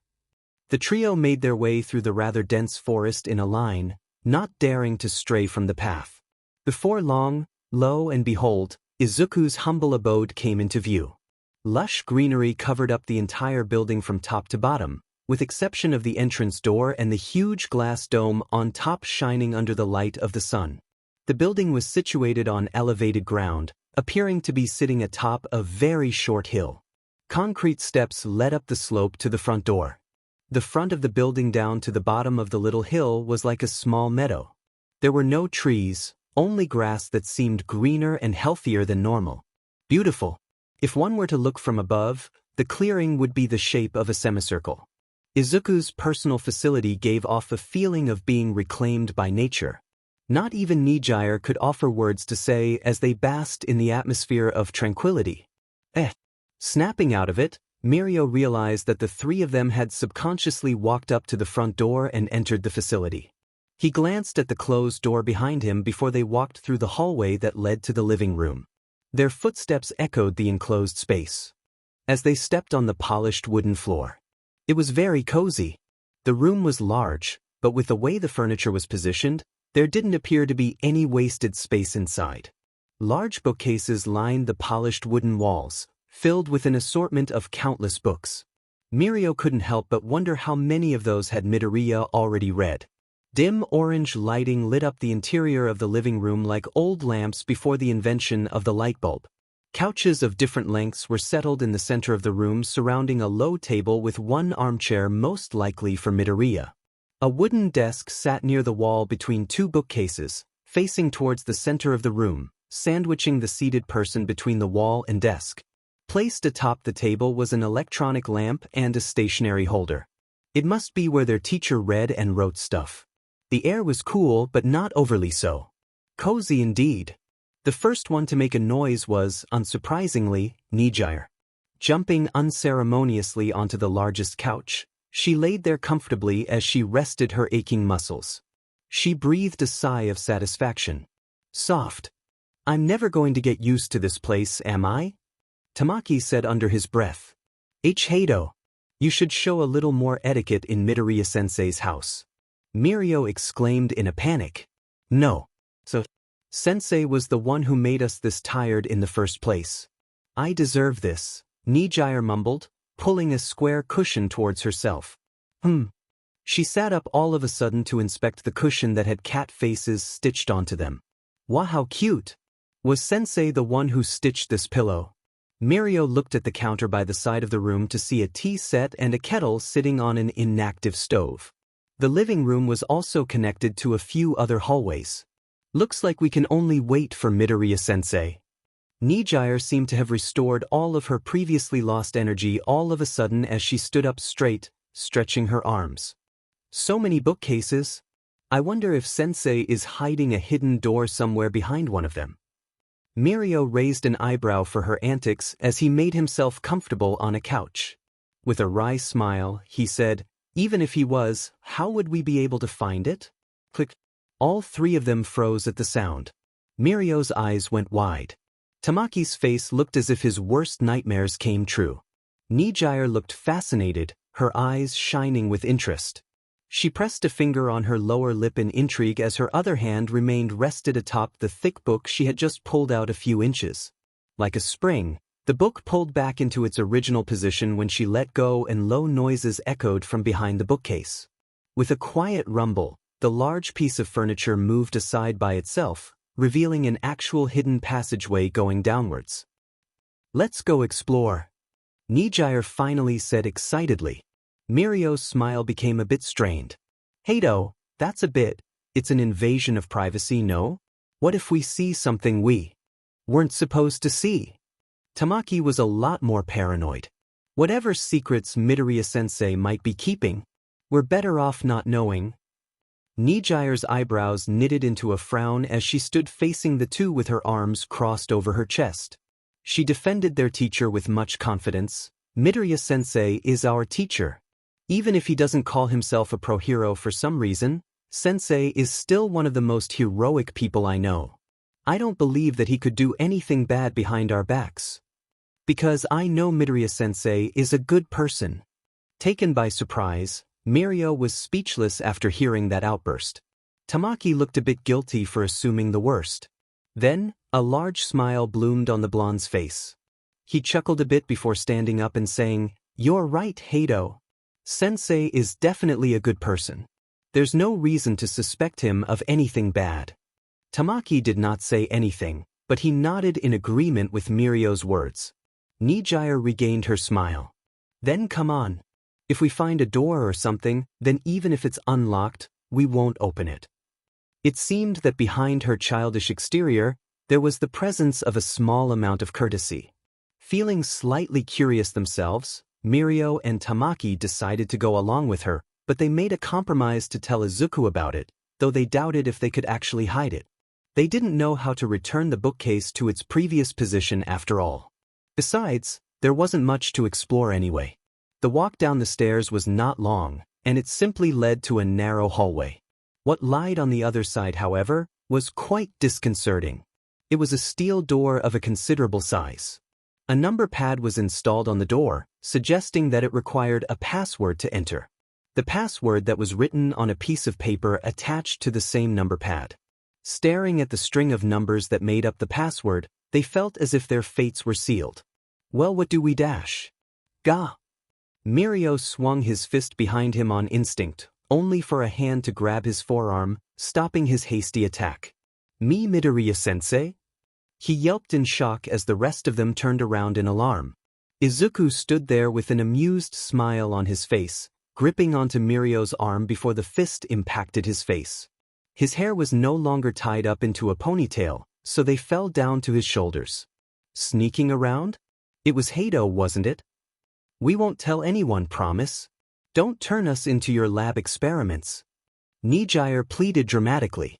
Mirio and even Tamaki face-faulted. What was that about Sensei being a good person? Izuku wasn't offended at all, choosing to laugh it off. Relax, Hado. It may look shady, but it's not actually that shady. I just do my research there. The whole building itself started off as a research facility but then eventually doubled as my second home. It's much better that way. He gestured at the trio to get back to the living room. Come on now, it's quite stuffy in here. I'll brew you some tea if you'd like. A minute later, and Izuku sat down comfortably on his armchair with a cup of tea in hand. The students had chosen to refuse the offer for the hot leaf water. Izuku had pulled on a different book for the bookcase to move back to its original position. He blew on the steam from the tea to cool it down and waited for someone to start the conversation. Sensei. Surprisingly, it was Tamaki who spoke first, though he didn't maintain eye contact. What exactly is it that you research here? My quirk, answered Izuku, before taking a long sip of his tea. Haven't you ever wondered what the limits of my quirk is? Tamaki hesitated slightly before inquiring, your quirk lets you create life, right? Izuku blinked, face indifferent but eyes puzzled. You can say that, yes. Though I find it weird how little the students talk about my quirk and creations. Have quirks really dash? We don't often talk about it because every class involving your quirk feels like a fever dream, Midoriya-sensei. Mirio interrupted loudly with a comically serious expression on his face. That is very true, Midoriya-sensei. Nijire could only give her support for that claim. Even Tamaki was nodding, almost imperceptibly. Izuku laughed again, setting down his teacup on the table in front of him. I suppose that should be the case, isn't it? But enough about me, what about you three? The young teacher adjusted his seating posture and crossed one of his legs over the other. Have you all been preparing well for the upcoming sports festival? It was Mirio's turn to laugh, albeit rather dryly and awkwardly. He spoke up, averting his eyes, preparing, as you say, Sensei. We're not confident at all at being able to get past the first round at all. Nijire was more than happy to expose her friend's lie with a chipper tone of voice. Mirio turned away with that same awkward smile. Izuku shook his head with a smile. That bad? How unfortunate. He interlaced his fingers together and settled his hands a little below his solar plexus as his elbows rested on the armrests of his chair. Other than good luck, there's not much encouragement I can give that I haven't already given to you all in class. But you shouldn't worry too much, since you have 3 years, 3 chances to showcase your skills to the giant audience watching. Though to be honest, he made eye contact with each of the 3 students in front of him. Not doing well in the sports festival does not indicate a lack of skill. While most of the time that sort of perspective is not wrong, it is not 100% correct either. For me, it's okay if you don't or can't do well on that day. As long as you promise me to give it your all for your job as a pro heroes, I'll be satisfied. Listening to and ruminating over Izuku's words, they felt a weight lifted off their shoulders. Midoriya-sensei, you talk a lot like an old person. Guess who said that? Hado, that's not a polite thing to say to our teacher. Mirio hurriedly reprimanded the giggling brunette. Izuku chuckled lightheartedly. Unknown to him, a different promise resounded in the minds of all 3 of them. Even if it does not matter for Midoriya-sensei, I will still do my best to make him proud. Yes, Amajiki? Seeing Tamaki voluntarily make eye contact with him, he immediately took the opportunity to ask. About your quirk, there seemed to be a lot he wanted to say. Izuku nodded gently to indicate that it was all right and he would lend an ear, as promised. Tamaki took a deep breath and started, I noticed that your creations are similar in nature to the monsters you draw, so I was wondering. Anything you can imagine of, as long as you put enough passion and details to it, you're able to bring them to life. Of course, that probably isn't right, I'm just rambling. I didn't put that much thought into it. Izuku listened attentively with a smile. Neither confirming nor denying his student's theory, he praised, "You and Mirio share the same exceptional deductive skills for your age. Never let that spark fizzle out, alright?" Mirio beamed at the praise while Tamaki turned away with a blush. "Hey, what about me? I can be a deductive person too." Nijire pouted, not wanting to be left out. "I also have a theory about Sensei." How could Izuku stop her from speaking her mind? With that thought, he sat a little more attentively, his back slouching a bit from leaning forward and his interlaced hands resting on the knee of the leg that wasn't touching the ground. Seeing that everyone's attention was on her, she smiled brightly and declared out loud, "Midoriya-sensei got his experience and knowledge from another world, and he was able to come back to make use of it to become a teacher." With such a confident smile and air of certainty, how else could Mirio react but laugh loudly? "Heido, that's quite a stretch even knowing how quirks are, huh? And how are you so sure it's a quirk? For all we know, Midoriya-sensei might have something else." She pouted. Tamaki had yet to recover from embarrassment, so none of them caught the sight of Izuku freezing in place, eyes wide and containing a plethora of swirling emotions. Then as quickly as it came, he schooled his expressions and smiled warmly. Returning to his initial sitting posture, he picked up his teacup and downed the rest of the tea. He reached for the kettle to pour himself another cup. For a while, all they did was talk. About what? Well, all sorts of things. Mundane topics like daily life, serious topics like managing stress in school, and many others. It was time well spent. Izuku glanced at the wall-mounted clock in the room and took in the time. "Let's stop things here, since it's getting late. I don't want to risk your safety by having you all walk home when it's dark out." The three students were somewhat disappointed that they had to leave, but they understood that Midoriya was only doing his job as a responsible teacher. So after a bit of resistance, Izuku saw them out of his facility. As they walked out of the front door and made their way down the concrete steps, he waved them farewell, and they waved back in return. Even after they walked out of sight, Izuku's smile still hadn't left his face.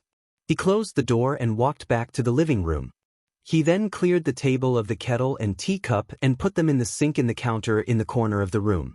Instead of washing them or beginning his homework marking for the day, Izuku stepped in front of a bookcase. The same bookcase where the hidden passageway was located behind. Pulling on the same thick book Nijire had done so before, the bookcase moved to the side for him to proceed. Going all the way down the short flight of stairs, he glanced to his right to see a small button the same color as the walls. After pushing it, the large piece of furniture upstairs moved back and covered the way in and also out. Looking at the living room layout, where would be a good place to put down a whole harp? Izuku appeared to be talking to himself. Any thoughts, Fatalis? Taking long strides, he quickly arrived by the steel door and raised a hand to input the password. Then he paused in his actions. "Is that so?" After saying that, he finally typed down the password. "All right if you think so." The password was just a random string of numbers, in all honesty. There was no major significance behind them. The door opened with a loud and metallic groan that felt as if the vibrations resonated with his bones. As it opened just barely enough for a human to squeeze through, a living ball of fluff and muscle collided with his leg from inside. "Meowster! You're back, Naya!" Nikoko cried out in joy, clinging onto Izuku's thigh. He smiled playfully, shaking the palico off of his leg. "We saw each other in the morning. Also, how is your Japanese progressing?" "Very good, Naya. Koko is good at learning," Nikoko told his Meowster. "Yet you still need to refer to the piece of paper attached to the number pad to get in here?" Izuku teased. The palico folded his feline ears in shame. That's different, Naya." Izuku walked through the half-opened door with a chuckle, his companion following close. The steel door shut behind him with a deep clang. The noise in the venue came as a constant stream of booming cheers from the audience. The excitement in the air was palpable. Sunny, but not uncomfortably so. White clouds decorated the blue sky, and a gentle breeze somehow made its way down to some of the high-seating spectators. Or was that just a draft of air created by the moving bodies? Where else could this place be other than the sports festival stadium? One person that didn't quite share the same enthusiasm was seated on one of the seats meant for important guests. Body leaning forward, knuckle up to his chin and one leg bouncing up and down faintly in what seemed to be either irritation or impatience, Izuku let out a long breath through his nose that was almost a sigh. He wore surprisingly well-fitting formal wear, consisting of the full set of suit, pants, and tie. It was either this or his entire hero costume which, while good at doing what it does best, was a beach to put on and drew a lot of stares. "You'll grow into it," Inko had told him almost a year ago. She wasn't wrong, but at this rate he would need a brand new suit to grow into next year. Izuku actually showered with conditioner this time, and with his mother helping him comb his wild hair, it actually looked tame. Relatively so. He snorted lightly, moving on from thinking about how soft his ponytail felt between his fingers. For the sake of anonymity outside of UA, he took up the principal's offer to be seated in a sort of VIP booth in the stadium. The large pane of glass in front of him rendered it near impossible to look through from outside, and it allowed spectators from inside to view the proceedings with excellent clarity, albeit a shade darker because of the tinted glass. Izuku's existence was only known within the confines of UA and those who often mingled with the school staff, such as other pro-heroes. Publicly, he was an enigma. Not a single grain of information could be found regarding his identity, courtesy of the Japanese government. It also helped that he and his mother never used social media as a medium for making friends and instead used it to get updated on the latest events. In the school, outside of classes, he was quite elusive. And even when there was an opportunity to take a photo of his face without him knowing, the students wouldn't do so purely out of respect. So to the general public, Midoriya Izuku was a mystery. He would show his face to the world when the time was right. But still, 2 years? Those 3 would be in their 3rd year already. Izuku muttered loud enough for the person sitting to the right of him to hear. It was none other than Nedzu. "Don't let that damper your mood now. The commission did indeed approve your proposal, didn't they?" The principal tried to cheer him up. "Though I must say, I'm surprised they actually did approve of it. Those old fossils aren't the most receptive to change. Especially one so radical. I told you I was good enough with words to convince them." Izuku shot a momentary smirk at his employer. Sitting up straight, he huffed in annoyance. But they have no reason to give it 2 years of waiting before applying the changes. Well, let's let bygones be bygones now and enjoy the festival. Nedzu switched his focus to the center of the stadium. Izuku sighed, but feeling someone squeeze his left hand, he let a smile grace his face. He turned to face his mother, who had accepted the free seat on his left. Initially, Inko was hesitant about going to watch the proceedings up close, but she eventually acquiesced because it meant she could spend more time with her son. The main reason she previously wasn't willing to attend the festival was because she didn't think she could handle all the blood-pumping action present on the same day every year. That's why she had her son's hand clasped between her own. It's not that bad. Think of the shock and wonder the audience will react with when the time comes. I think that makes it worth the wait. And your favorite batch of students would have become 3rd years, so they wouldn't be missing out, said Inko. Izuku's expression softened as he kept his warm smile. I guess you have a point. Also, I don't do favoritism. A pair of eyes pricked at the back of his head. I try my best not to show favoritism. His mother rolled her eyes with a smile on her face and continued to idly knead Izuku's hand in anticipation. Ladies and gentlemen, I believe you've waited long enough for this moment. Present Mick's voice boomed from the speakers of the stadium. Izuku finally turned his attention to the events that were about to unfold. First up, we have the pride and glory of our school, and, not to undermine the other courses, who else can they be other than the students of the hero course? The noise absolutely peaked as the audience went wild with their cheering and applause. Classes 1A and 1B, declare your presence to the world. And declare it they did. 39 students marched out of one of the tunnels and into the view of the countless spectators. Some of the students waved. Some tried to appear smaller to avoid the scrutiny of the onlookers. The others just took it all in stride and walked with all the confidence they could manage. Izuku's sights instantly zeroed in on 3 faces in particular. Their expressions varied. Mirio looked determined, Tamaki seemed anxious, and Nijire appeared as bubbly as always. But there was one characteristic that all 3 of them shared at this moment, including Tamaki. All of them stood tall and walked with purpose in their stride. Izuku relaxed his body on the cushioned seat and the corners of his lips tugged upwards. Are you confident that those 3 will make it past the first event? Nedzu asked out of the blue. It was only natural he knew who Izuku had interest in. As long as they try their best, it doesn't matter to me. And they know that very well, Izuku replied simply. Nedzu also had a smile on his face and said vaguely, I see.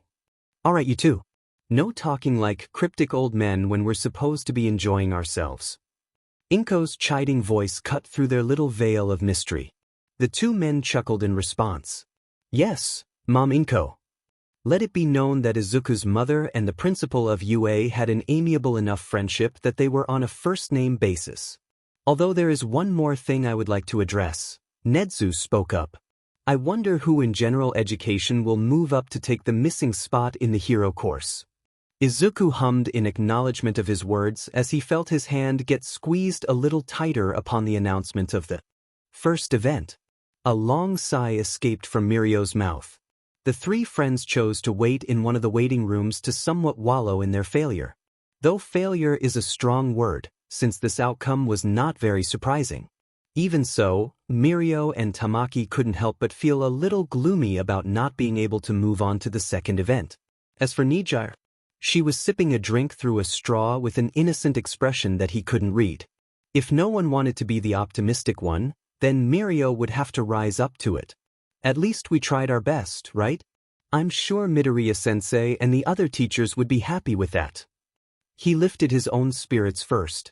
His words carried more weight if he truly believed them. Besides, there's Dash. Always next year. A familiar young voice finished for him. A hand landed on Nijire's head and she turned to see Izuku beside her. She didn't make a move to remove the hand and kept sipping through the straw. Their teacher grinned. Don't look so down now, I think you 3 did quite well. Tamaki miraculously stopped staring at the wall to subtly glance at Izuku. Nijire stopped sipping her drink to say, I thought a suit wouldn't fit your look, but I'm happy to be wrong. Mirio and Tamaki had the urge to facepalm. Their teacher laughed at her bluntness and unconsciously stroked the top of Nijire's head, eliciting a smile from her. The other 2 felt that there was something missing on the top of their heads. Come on now, you 3 should get out there and enjoy the other activities they have planned. This is the sports festival. How else could they respond other than with enthusiasm? Well, Tamaki was more reserved but baby steps. Why did we have to come here so early in the morning? Tamaki groaned tiredly, looking at the open gates of UA. Don't be like that, it's only barely earlier than if we came on a school day, Mirio replied optimistically. And classes begin too early. His friend shot back without much vigor. Usually after the sports festival, the students are granted a 2-day break from school to do whatever. While there was no difference here, the tight-knit group of 3 had discussed that they wanted to work harder at tackling their weaknesses so that they could earn a good score for the practical portion of their exams. They were lacking and they were aware of that. Hato still hasn't arrived, nor is she replying to my messages. She must still be sleeping, mused Mirio.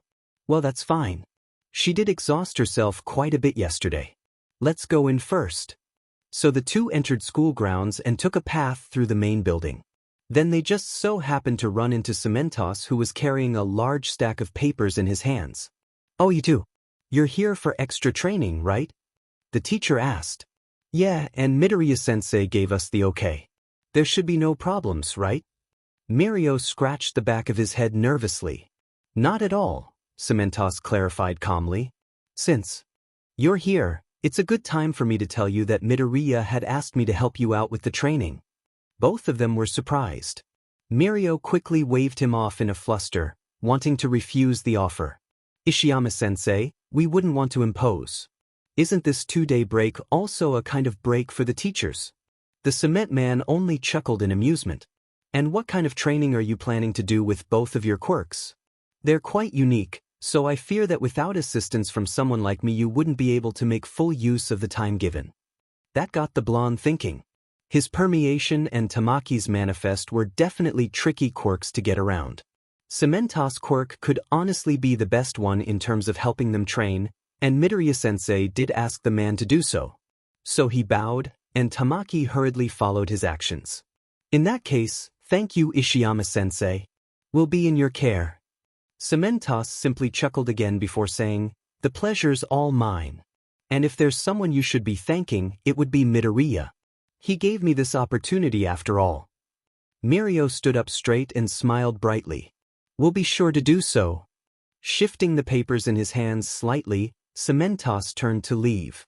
Allow me put these away in my office first. Also, shouldn't there be another one of you? Hato, I believe was her name. That's right. But right now she could still be sleeping, so both of us came here first. Mirio tugged on Tamaki's arm as a gesture to continue walking to Gym Gamma. The teacher nodded in acknowledgement and they parted ways. Meanwhile, just outside the gates? Didn't I tell those two to come over to my house and pull me out of my bed if I overslept? Mom never wakes me up herself. Nijire panted from exhaustion for running all the way to UA after just waking up. Now I used up my stamina for training. Stuffing her mouth with a piece of half-eaten toast in hand, she settled for pouting to express her displeasure. Then she walked through the gates and coincidentally took the same path as her two friends. Midoriya-sensei said that he has something that might help with my stamina problem. Medicine? Drags? Medicines are drags, right? Don't they have long-lasting negative effects? Sensei wouldn't do that to his students. She moved on autopilot as she wondered aloud about what Izuku had planned for her. Suddenly, from over a corner of the corridor, someone bumped into her. Indeed, it wasn't Nijire who bumped into someone while lost in her thoughts, but the person's fault. Oof. Sorry. She tipped over backwards, which resulted in her body falling and sprawling on the floor. There was no resistance put up because she was tired and her mind was occupied. I didn't think I bumped into you that badly. Are you hurt? Do you need help to get to the infirmary? The feminine voice was understandably panicked at seeing a schoolmate fall back first onto the floor. An outstretched hand came into Nijire's vision. Don't worry. I'm not hurt. I just fell because I was lost in my thoughts. She said in a tone too chipper for the situation. Oh, you should get off of the ground. The outstretched hand remained in place for Nijire to grasp, which she did. She clambered to her feet quickly and stood as if nothing happened a few seconds ago. Getting a good look at the person she ran into, her eyes flashed with recognition. Short and somewhat messy light red hair, eyes a darker shade of red and piercings on her ears. The questions came flooding out before she knew it. Your face looks familiar. You were one of the students who made it to the final event of the sports festival, right? Yes, I didn't see your quirk in action. What does it do? Well, do your piercings hurt? No, they . Why are you in school when there's a 2-day break? Nijire finished with that, leaving the girl across from her a little befuddled. I'm in school because... The girl's eyes did not maintain eye contact as she tried to find a believable explanation without exposing her true intentions. After a few moments, she seemed to have come up with something and deflected the question back. Hold on now, why are you in school? Ignoring her blatant reluctance in wanting to give a straight answer, Nijire said with a small amount of pride, Midoriya-sensei has given me and my friends permission to train in Gym Gamma today and tomorrow. Really? Me too. The girl went wide-eyed in surprise and replied honestly. That prompted Nijire to smile widely. A potential new friend. Hey, what's your name? I'm Hato Nijire from the Hero course by the way. My name's Heya Yuyu, from General Ed. Nice to meet you I guess. They exchanged late introductions. There was something in the brunette's inquisitive eyes that made Yuyu feel slightly apprehensive for some reason. Heya. Why yes. Yuyu. Heya Yuyu. That's my name. The smile returned to Nijire's face as she repeated, Heya Yuyu. I like it. The corner of Yuyu's lips twitched in mirth. Thank you. Taking her off guard, Nijire grabbed her hand and began happily pulling her along to Gym Gamma. She pulled back after a moment. Wait. I can't follow you. Why not? Nijire asked, confused. Yu struggled to answer for a while. She didn't have to give an excuse, but looking at Nijire tilting her head curiously and innocently, how could she lie? How about, I show you? In the future, But you have to keep it a secret. Please. She made a compromise with herself. Nijire had no problem with that at all. After all, she was good at keeping secrets. After making the motion of zipping her lips, she said, okay. It's our secret. And one more thing. She raised a pinky finger towards her new acquaintance. Pinky promise. How else could Yu react with anything other than with a genuine smile and by returning the gesture? Her own pinky finger wrapped around Nijire's and the promise was made. I should go. Now, Togata and Amajiki are waiting for me. And just like that she sped off, but not without waving goodbye to Yu, who did the same. Waiting a few seconds until Nijire was out of sight, she sighed, feeling a bit tired all of a sudden. Even so, Yu kept her smile. So energetic this early in the morning. I'm a bit envious, she said with a shake of her head. Then she turned around and left to carry out her initial objective. The reason why she was here. She strolled onwards out the main building and into the forest. Traversing through the seemingly endless stretch of trees that somehow all belonged to, Yu followed a path in her mind she had taken before. It wasn't that far out, but it was still easy to get lost in this dense woodland, so she had informed a teacher beforehand. That was why she didn't come here straight away. But she wasn't lying when she said that Izuku had given her permission to be here. Why ask him of all teachers? Swatting away some pesky bugs buzzing near her face, she stepped into a small clearing. It was not the place where Izuku's research facility was built upon, but rather a normal, small space where the sun's rays shone brightly down on. Yu stepped over a bush, heart starting to pound in her chest at thinking of what she was about to meet. It wasn't the first time they interacted, but she could never get used to it. Mouth dry, she called out, I'm here. Loud rustling was heard from the tall shrubbery across from her, and she took deep, measured breaths to calm herself down the best she could. From the dense green, out came the vicious visage of what appeared to be a predatory dinosaur.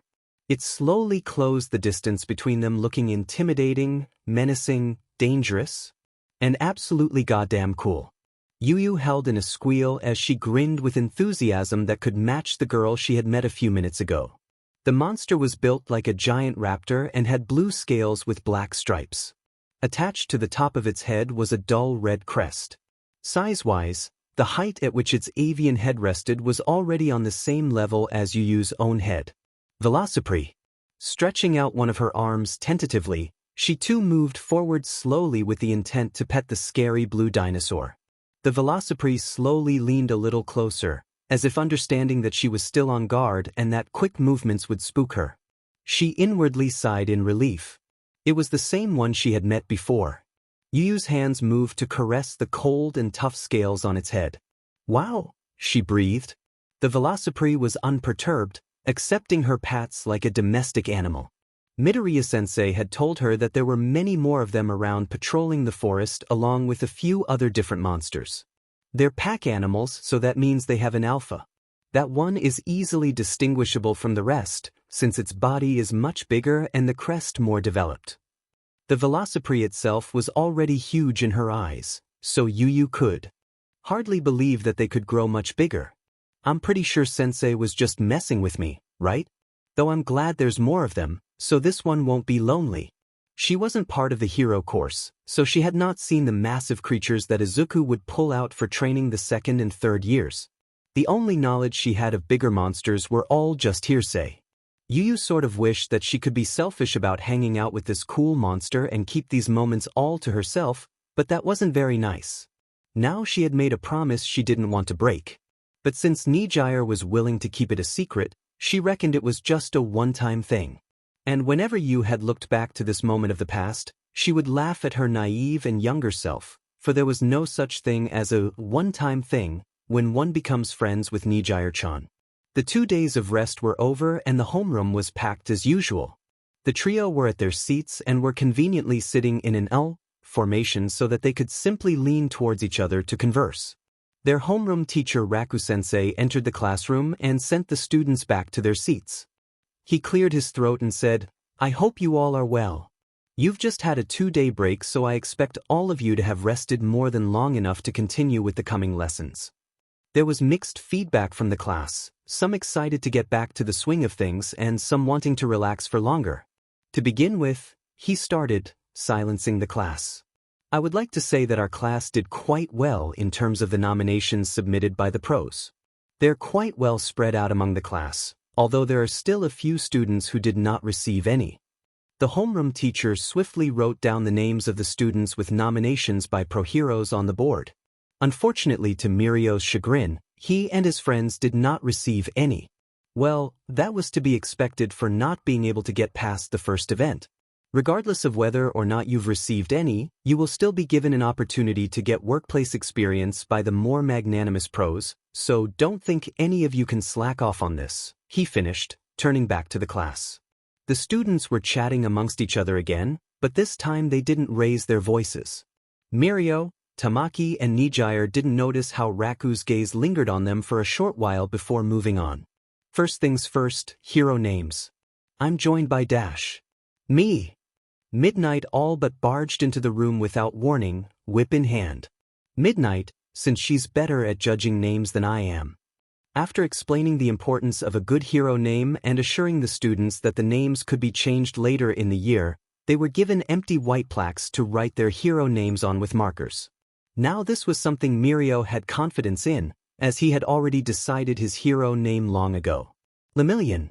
Meaning that I want to save 1,000,000 people. He declared loudly and boldly with a smile. 1,000,000 people, huh? How ambitious. I like it. Midnight gave him a thumbs up. While Mirio had already settled for that alias, Nijire and Tamaki were drawing on blanks. Wanting to change her hero name in the future, Nijire settled for just her first name for now. Only after her other two buddies shot down her ridiculous suggestions for names first. Indecisive, Tamaki wasn't sure if he wanted to keep the alias he just came up with or change it later, since he didn't know if he could come up with anything better. Currently, his hero name was Eater. Fitting but quite plain. Thus began the discussion amongst friend groups of the class about which pro-hero their friends were choosing to go out for field training. In the familiar cozy living room in Izuku's personal facility, Izuku himself was busy with something at the desk. The light from the lamp lit up the piece of paper in his hands. There wasn't a lot of text in it, but the format looked rather formal. Laying flat on the desk were two other documents with nearly identical contents. Seemingly satisfied, Izuku nodded and took a pen from its holder to sign the 3 papers. As he returned the piece of stationery to the holder, he pulled up one of the drawers next to his legs beneath the desk and took out 2 items. A circle-shaped stamp the size of his palm and what appeared to be a large but flat metal case. Pulling the lid from the case, it was revealed to be an ink pad. Izuku pressed the stamp onto the ink pad before pressing it on the piece of paper. He repeated his actions for the other 2 documents. After putting away the apparatus, Izuku called for his companion and assistant, Coco. Immediately, he heard the familiar sound of skittering paw steps coming from one of the hallways. "What is it, Meowster?" Nikoko arrived within seconds, itching for something to do. Izuku smiled softly and instructed him, "I have a task for you." By the end of the school day, the trio were still unsure of who they should intern under. "We still have until the end of the week to decide, so let's not worry about it too much," Mirio said to the other 2 with a reassuring smile. "We have plenty of time to discuss this later." Being the last few students to exit the class, the corridors were quite empty. "I wonder if the heroes I intern under will let me spar with them with my quirk. That would be a bit disastrous, wouldn't it? Then do I have to not use my quirk during my internship? Will they teach me hand-to-hand combat in that case? I wish I can just dash." Nijire was interrupted in her ramblings by an envelope being lightly thrown at her face. Mirio and Tamaki both caught the envelopes thrown at them by a familiar feline. Nikoko struck a pose, peace sign up in the air before he dashed off with a Naya. Then they heard countless footsteps closing in on them and witnessed a literal crowd of upperclassmen chase down Nikoko. With slightly manic expressions. Taking a moment to process the scene, the wave of bodies were gone before they knew it. Voices echoed down the corridor. Nice, a flank. We've got you cornered now. Let us pat you, Nikoko. Fluff. Wait, where is he dash? The vents. We forgot the vents. New. Mirio's lips curled into a forced smile. Let's all just ignore that, shall we? Tamaki and Nijire gave their silent agreement as they began to open the envelopes given to them. He hurriedly did the same. Pulling up the folded piece of document within, they unfolded it and took a gander at their contents. Collectively, their eyes widened. Each of them looked up from the paper at the same time and exchanged glances, since they stood around in a triangle formation. Even Nijire was at a loss for words. So instead of saying anything, all three of them stretched out their arms holding their document towards each other, and the papers met in the middle, facing skywards. The three documents had the same black stamp. A circle containing a 2D and simplistic yet intricate design of a dragon. A symbol that no monster hunter was unfamiliar with. But to them, it just told them one thing. Midoriya-sensei. In the teacher's office, Class 1, as homeroom teacher Raku Iwano was keying in the results of his class's last quiz before they left for their internships. Sat in his cubicle, the teacher silently inputted the marks into the computer. Then his fingers inexplicably twitched ever so slightly. He glanced down to his hands. HM? There can't possibly be danger here, right? Suddenly, a shrill yet aged voice called loudly into the office from outside the entrance. Crocodile fingers Raku, you better be in there. Present Mike, who tried to sneak in a few winks of sleep in his cubicle, abruptly slammed his hands on his table and hauled butt out of the office through the emergency exit, evidently having just been awakened by her voice. He mumbled something incoherent and shut the door behind him quickly and not so subtly. Raku's fingers started twitching with increased intensity. He clenched his hands into fists and released a shaky sigh. His hands were pulled away from hovering above the keyboard as he turned his office chair around to prepare to greet Class 1, BS homeroom teacher. Hathaway Maria, the second oldest member of UA's staff, entered the office with a metal cane in hand and a sharp glare directed at one, as homeroom teacher. You know what that brat did, don't you? You must be talking about Midoriya's decision on taking 3 of Class 1 as students as his interns without anyone from 1B, correct? Raku kept his cool and his tone even. What the hell else? You must think you're smart, trying to take control of the conversation, she snorted derisively while he imperceptibly tensed more. Who does Midoriya think he is? Showing such blatant favoritism towards those 3 brats. Just send them to me and I'll whip them up to shape. Wouldn't that also be considered dash? Favoritism? Don't misunderstand, Kahai. I meant to trade 3 of my students with 3 of his. Once they're in my class, I'll make sure they catch up to the rest of my students soon enough. Hathaway said arrogantly, though the arrogance was not unfounded. Feigning the calmness in his voice, Raku stated, Madam Hathaway, as a homeroom teacher, you are limited in how much you can change the other subjects to better fit your students. Also, regarding the favoritism, Midoriya had told us why he even sends internship offers. It was to help students with high potential quicker tap into that hidden talent within them or their quirk. He had promised that by the end of their 3rd year, every student's potential would be fully realized. That's why he only sends 3 offers exclusively to first years. Hathaway stared at him, unimpressed. Cut the bullshit. I demand a spar, Rockjaw. Raku, Rockjaw, Iwano's clenched jaw tightened. Not because of his quirk or anger. He was simply irked that his ploy to calm down the older teacher had no effect. Without waiting for him to reply, Hathaway turned and walked out of the teacher's office, her cane making chilling thuds every time the stick made contact with the ground. The homeroom teacher of 1A sat there, contemplative. Well, there was no point in thinking over it too much. He'll just lose the match and if needed, he'll ask Recovery Girl to heal his wounds. It didn't matter what strategy he employed. He was guaranteed to lose against the other teacher.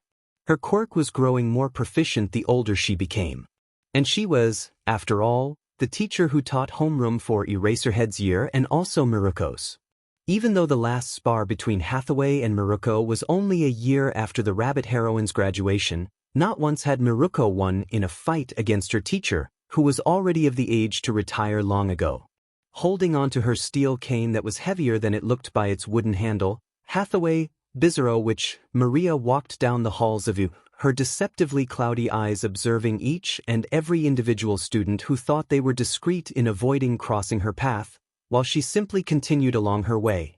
Presently, the trio of heroes in training were taking a train to where their heroics teacher had directed them to. They were still slightly in disbelief over the fact that the three of them were chosen. After seeking clarification from their homeroom teacher, Midoriya apparently only gave out 3 internship offers a year only to first years.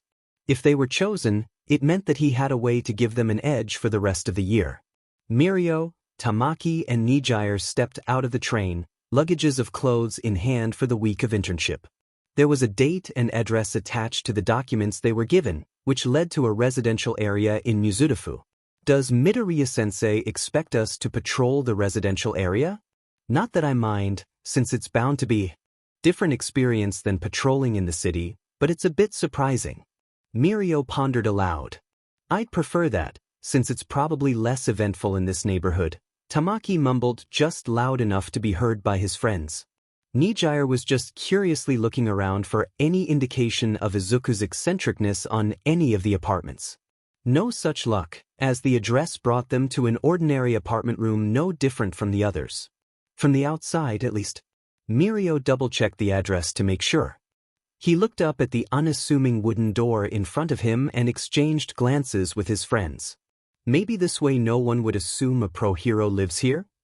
He raised his fist and was about to knock on the door when it opened without warning, slightly startling the three. Welcome, Togata, Amajiki, Heido.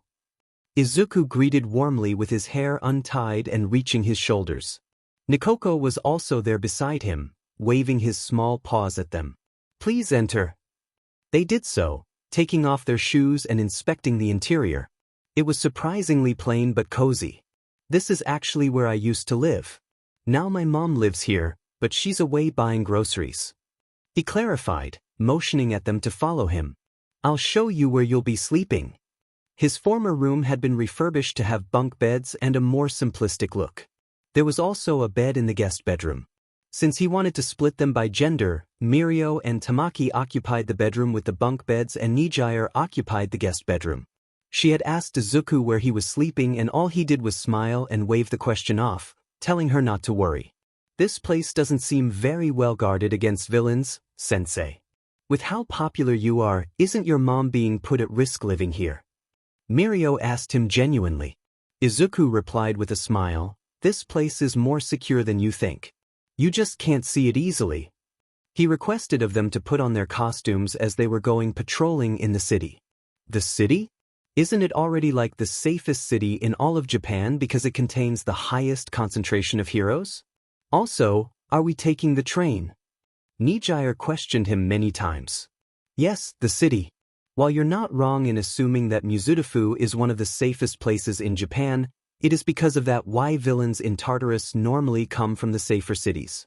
They were not only discreet enough to be able to hide there, they're also incredibly dangerous because of their reasons for staying in these cities that are risky for them to hide in. Izuku calmly answered each and every question. As for transportation, we're not taking the train, Naya. We're taking something much cooler. Nikoko butted into the conversation, leaving the trio in thought over what could be a cooler mode of transportation into the city. It wasn't like Midoriya-sensei owned a private jet or something in this ordinary neighborhood. Izuku put on his helmet and exited the apartment, followed by his 3 interns and companion. Hopefully you've had a heavy lunch beforehand, since we're only having dinner back home after our short patrol. He led them opposite the nearest train station and instead arrived at a rather empty park. Since the sun was currently setting, there wasn't anyone around to witness the ensuing events. Izuku checked in the built-in watch on his equipment and stared at it for a few moments. She should be here in 3, 2, and 1.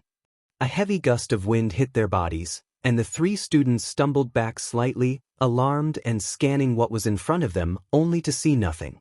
The sudden arrival of the wind was as if something massive fell in front of them, minus the loud sound of impact when landing on the ground.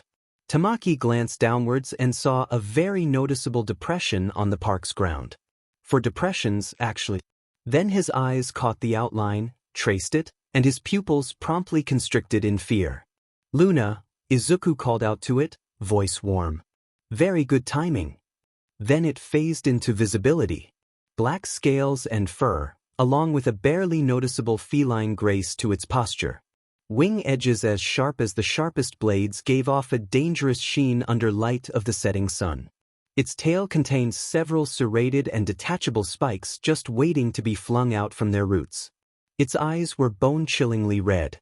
Moon-swift wyvern, lucent Nargacuga. It was still juvenile judging by its size, but it was gigantic to them all the same. "Our ride's here, Naya.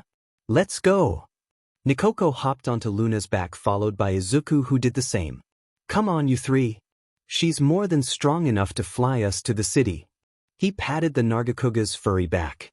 Tamaki was doing breathing exercises whilst the other two still had their mouths gaping in shock. "Close your mouths or you might catch flies in them. You do not want to experience that again." Tamaki stepped down onto solid ground with legs like jelly. Mirio shared his pain, legs wobbly and about to give out at any second. Nijire, however, that was awesome. She jumped off the Nargacuga perfectly fine with glee shared by Nikoko. "We need to do this more often. Flying is just pawsome, isn't it?" But some people don't think so, and I think they just don't know how to have fun. In his acorn armor, Nikoko happily went on about the joys of riding a flying monster. "Well, you're in luck. We'll be flying to the city and fro every day for the rest of internship duration."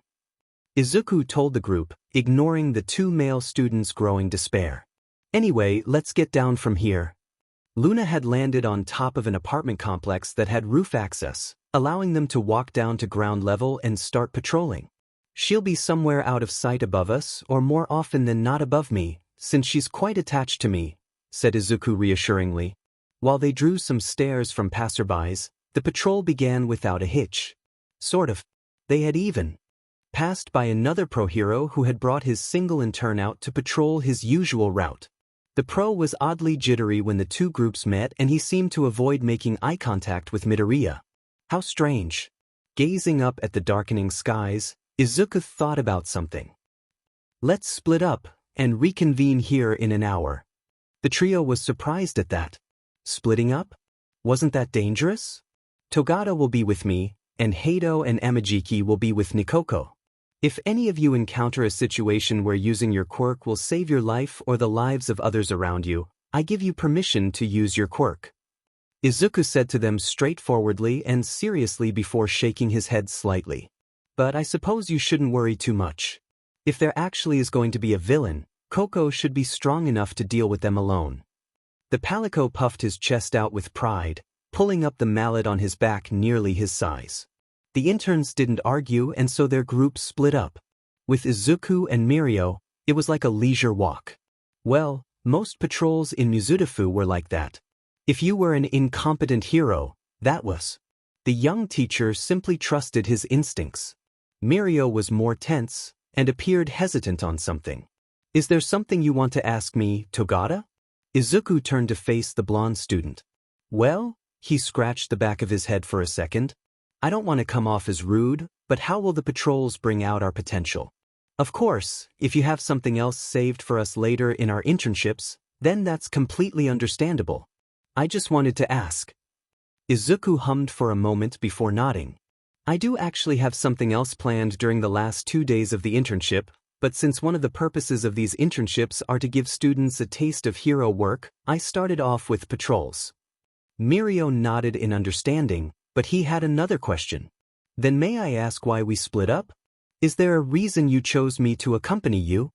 "Yes, there is, actually, but I'll be doing the same for the next 2 days for Hado and Amajiki. Don't worry, I'm not singling you out for whatever reason," Izuku clarified to him, calming his nerves. "Speaking of the reason, Lemillion, may I know the reason why you want to be a hero?" His teacher's demeanor changed all of a sudden, as if Midoriya turned into a fully fledged pro-hero right in front of him. It was kind of inspiring, in Mirio's honest opinion. With the other group, Tamaki and Nijire followed behind a cheerful Palico as Nikoko trotted step by step along the path. They had to stop the bystanders that couldn't resist trying to pet this bipedal cat and inform them that they were interns trying to do their jobs. "Why did Midoriya-sensei decide to split us up?" sighed Tamaki as he covered as much of his face as he could under his hood. "Maybe it's because he wants to talk to Mirio alone and do the same for us later," Nijire guessed, which seemed quite obvious. After thinking over it for a while, "I'm not sure what we can learn following Nikoko, but at the same time I hope the rest of the patrol is peaceful," he commented. Nikoko's ears and nose twitched at something, and the Palico instantly became alert. The two interns stared at the feline as it crawled swiftly on the ground, nose sniffing at something in the air like a dog. He led Tamaki and Nijire to the takoyaki stand. "Octopus ball!" Nikoko exclaimed. The two students watched in befuddlement as he pulled out a wad of cash from under his armor. Then his face scrunched up and the Palico was faced with a dilemma. "I can have Mama Midori's cooking after the patrol, but octopus ball." Nikoko came to a decision. "Just one. Only for octopus ball. Then dinner." He dashed to line up in the queue, and other than a bit of surprise from the crowd, the civilians allowed the Palico to line up to buy takoyaki just like that. "Tamaki, it looks like we have to wait for Nikoko to buy his food," Nijire pointed out. "Yes, I can see that." Tamaki had an urge to sigh again, when he caught something in his hearing. Flesh. The hair on the back of his neck stood up and he turned around, trying to find the source of that voice. His eyes zeroed in on what looked to be a couple. One of them was clearly a woman, and the other had their head hidden under a black hood, so he couldn't make out the man's face. Tamaki could just stay here and wait for Nikoko to buy his food. Or he could walk off without a word, heart racing, following after the couple. He was only a first-year intern and not at all obligated to investigate people he thought were suspicious. Tamaki had no plan for if they actually were villains, but he couldn't stop himself. Someone could get hurt. Nijire stopped staring at the Palico and noticed the disappearance of a certain shy friend.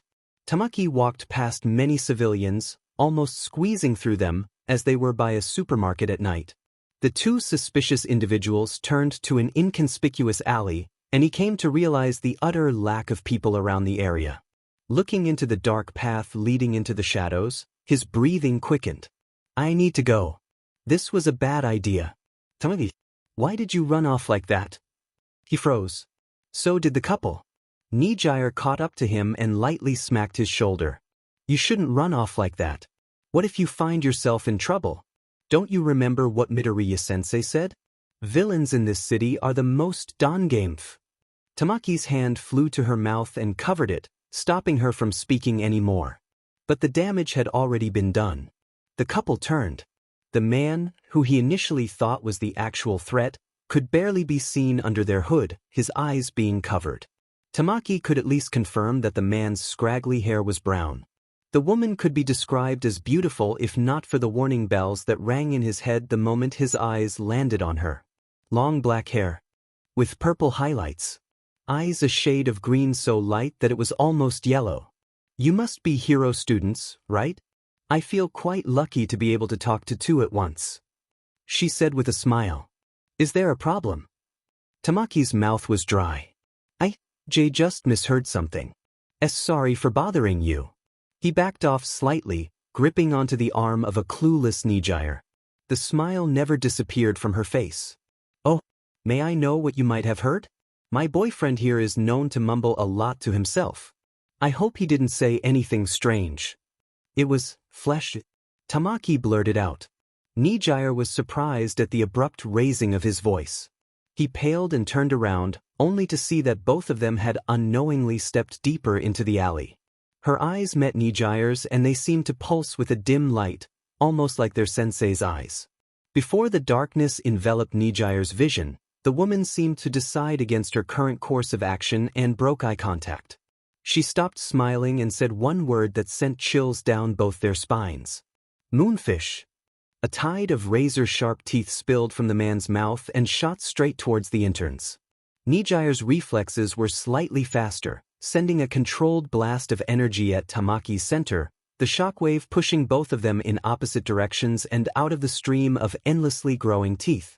The woman turned and walked deeper into the darkness, leaving the two students with her supposed boyfriend. Kill them.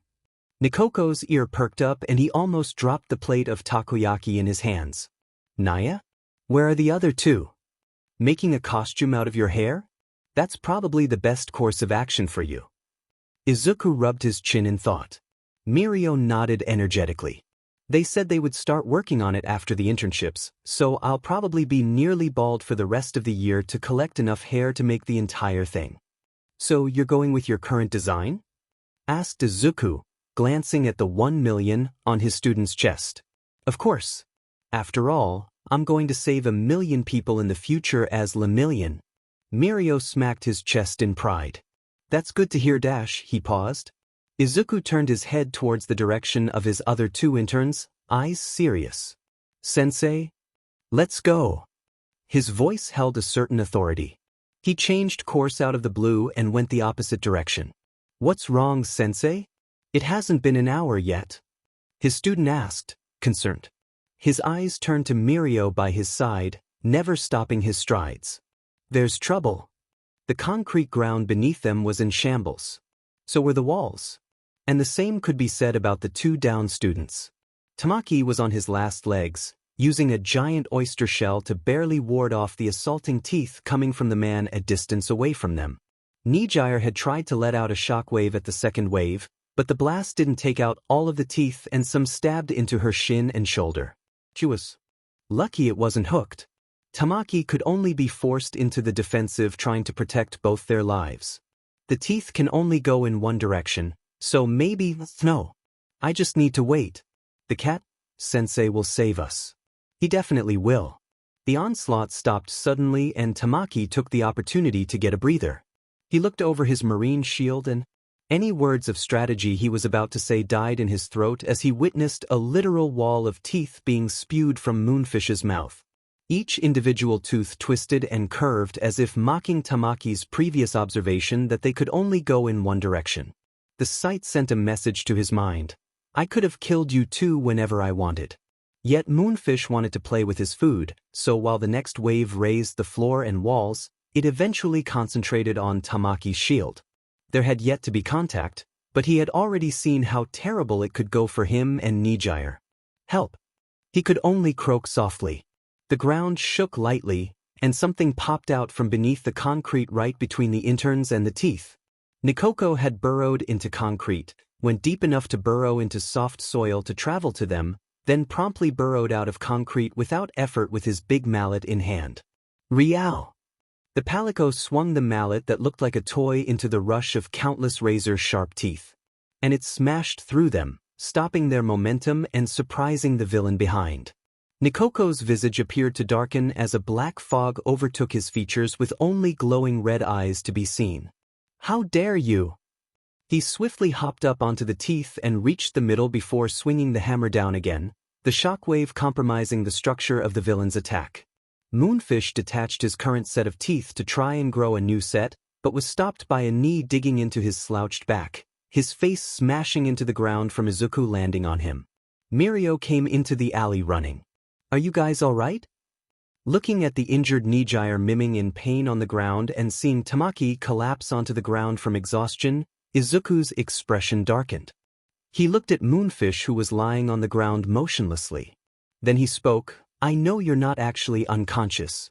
A single tooth shot towards his face and Izuku tilted his head to dodge it before bringing up his left hand to snap it off with his fingers. He dropped to one knee and grasped Moonfish's hood and the hair under it and smashed the villain's face onto the ground, making sure he was finally out cold this time. He wordlessly got up and approached his three interns. His hand reached his belt to unclasp one of the lidded bamboo cups attached to his person. It was a healing potion. Izuku kneeled down by Nijire with his other two concerned students. Midoriya-sensei, how long until an ambulance gets here?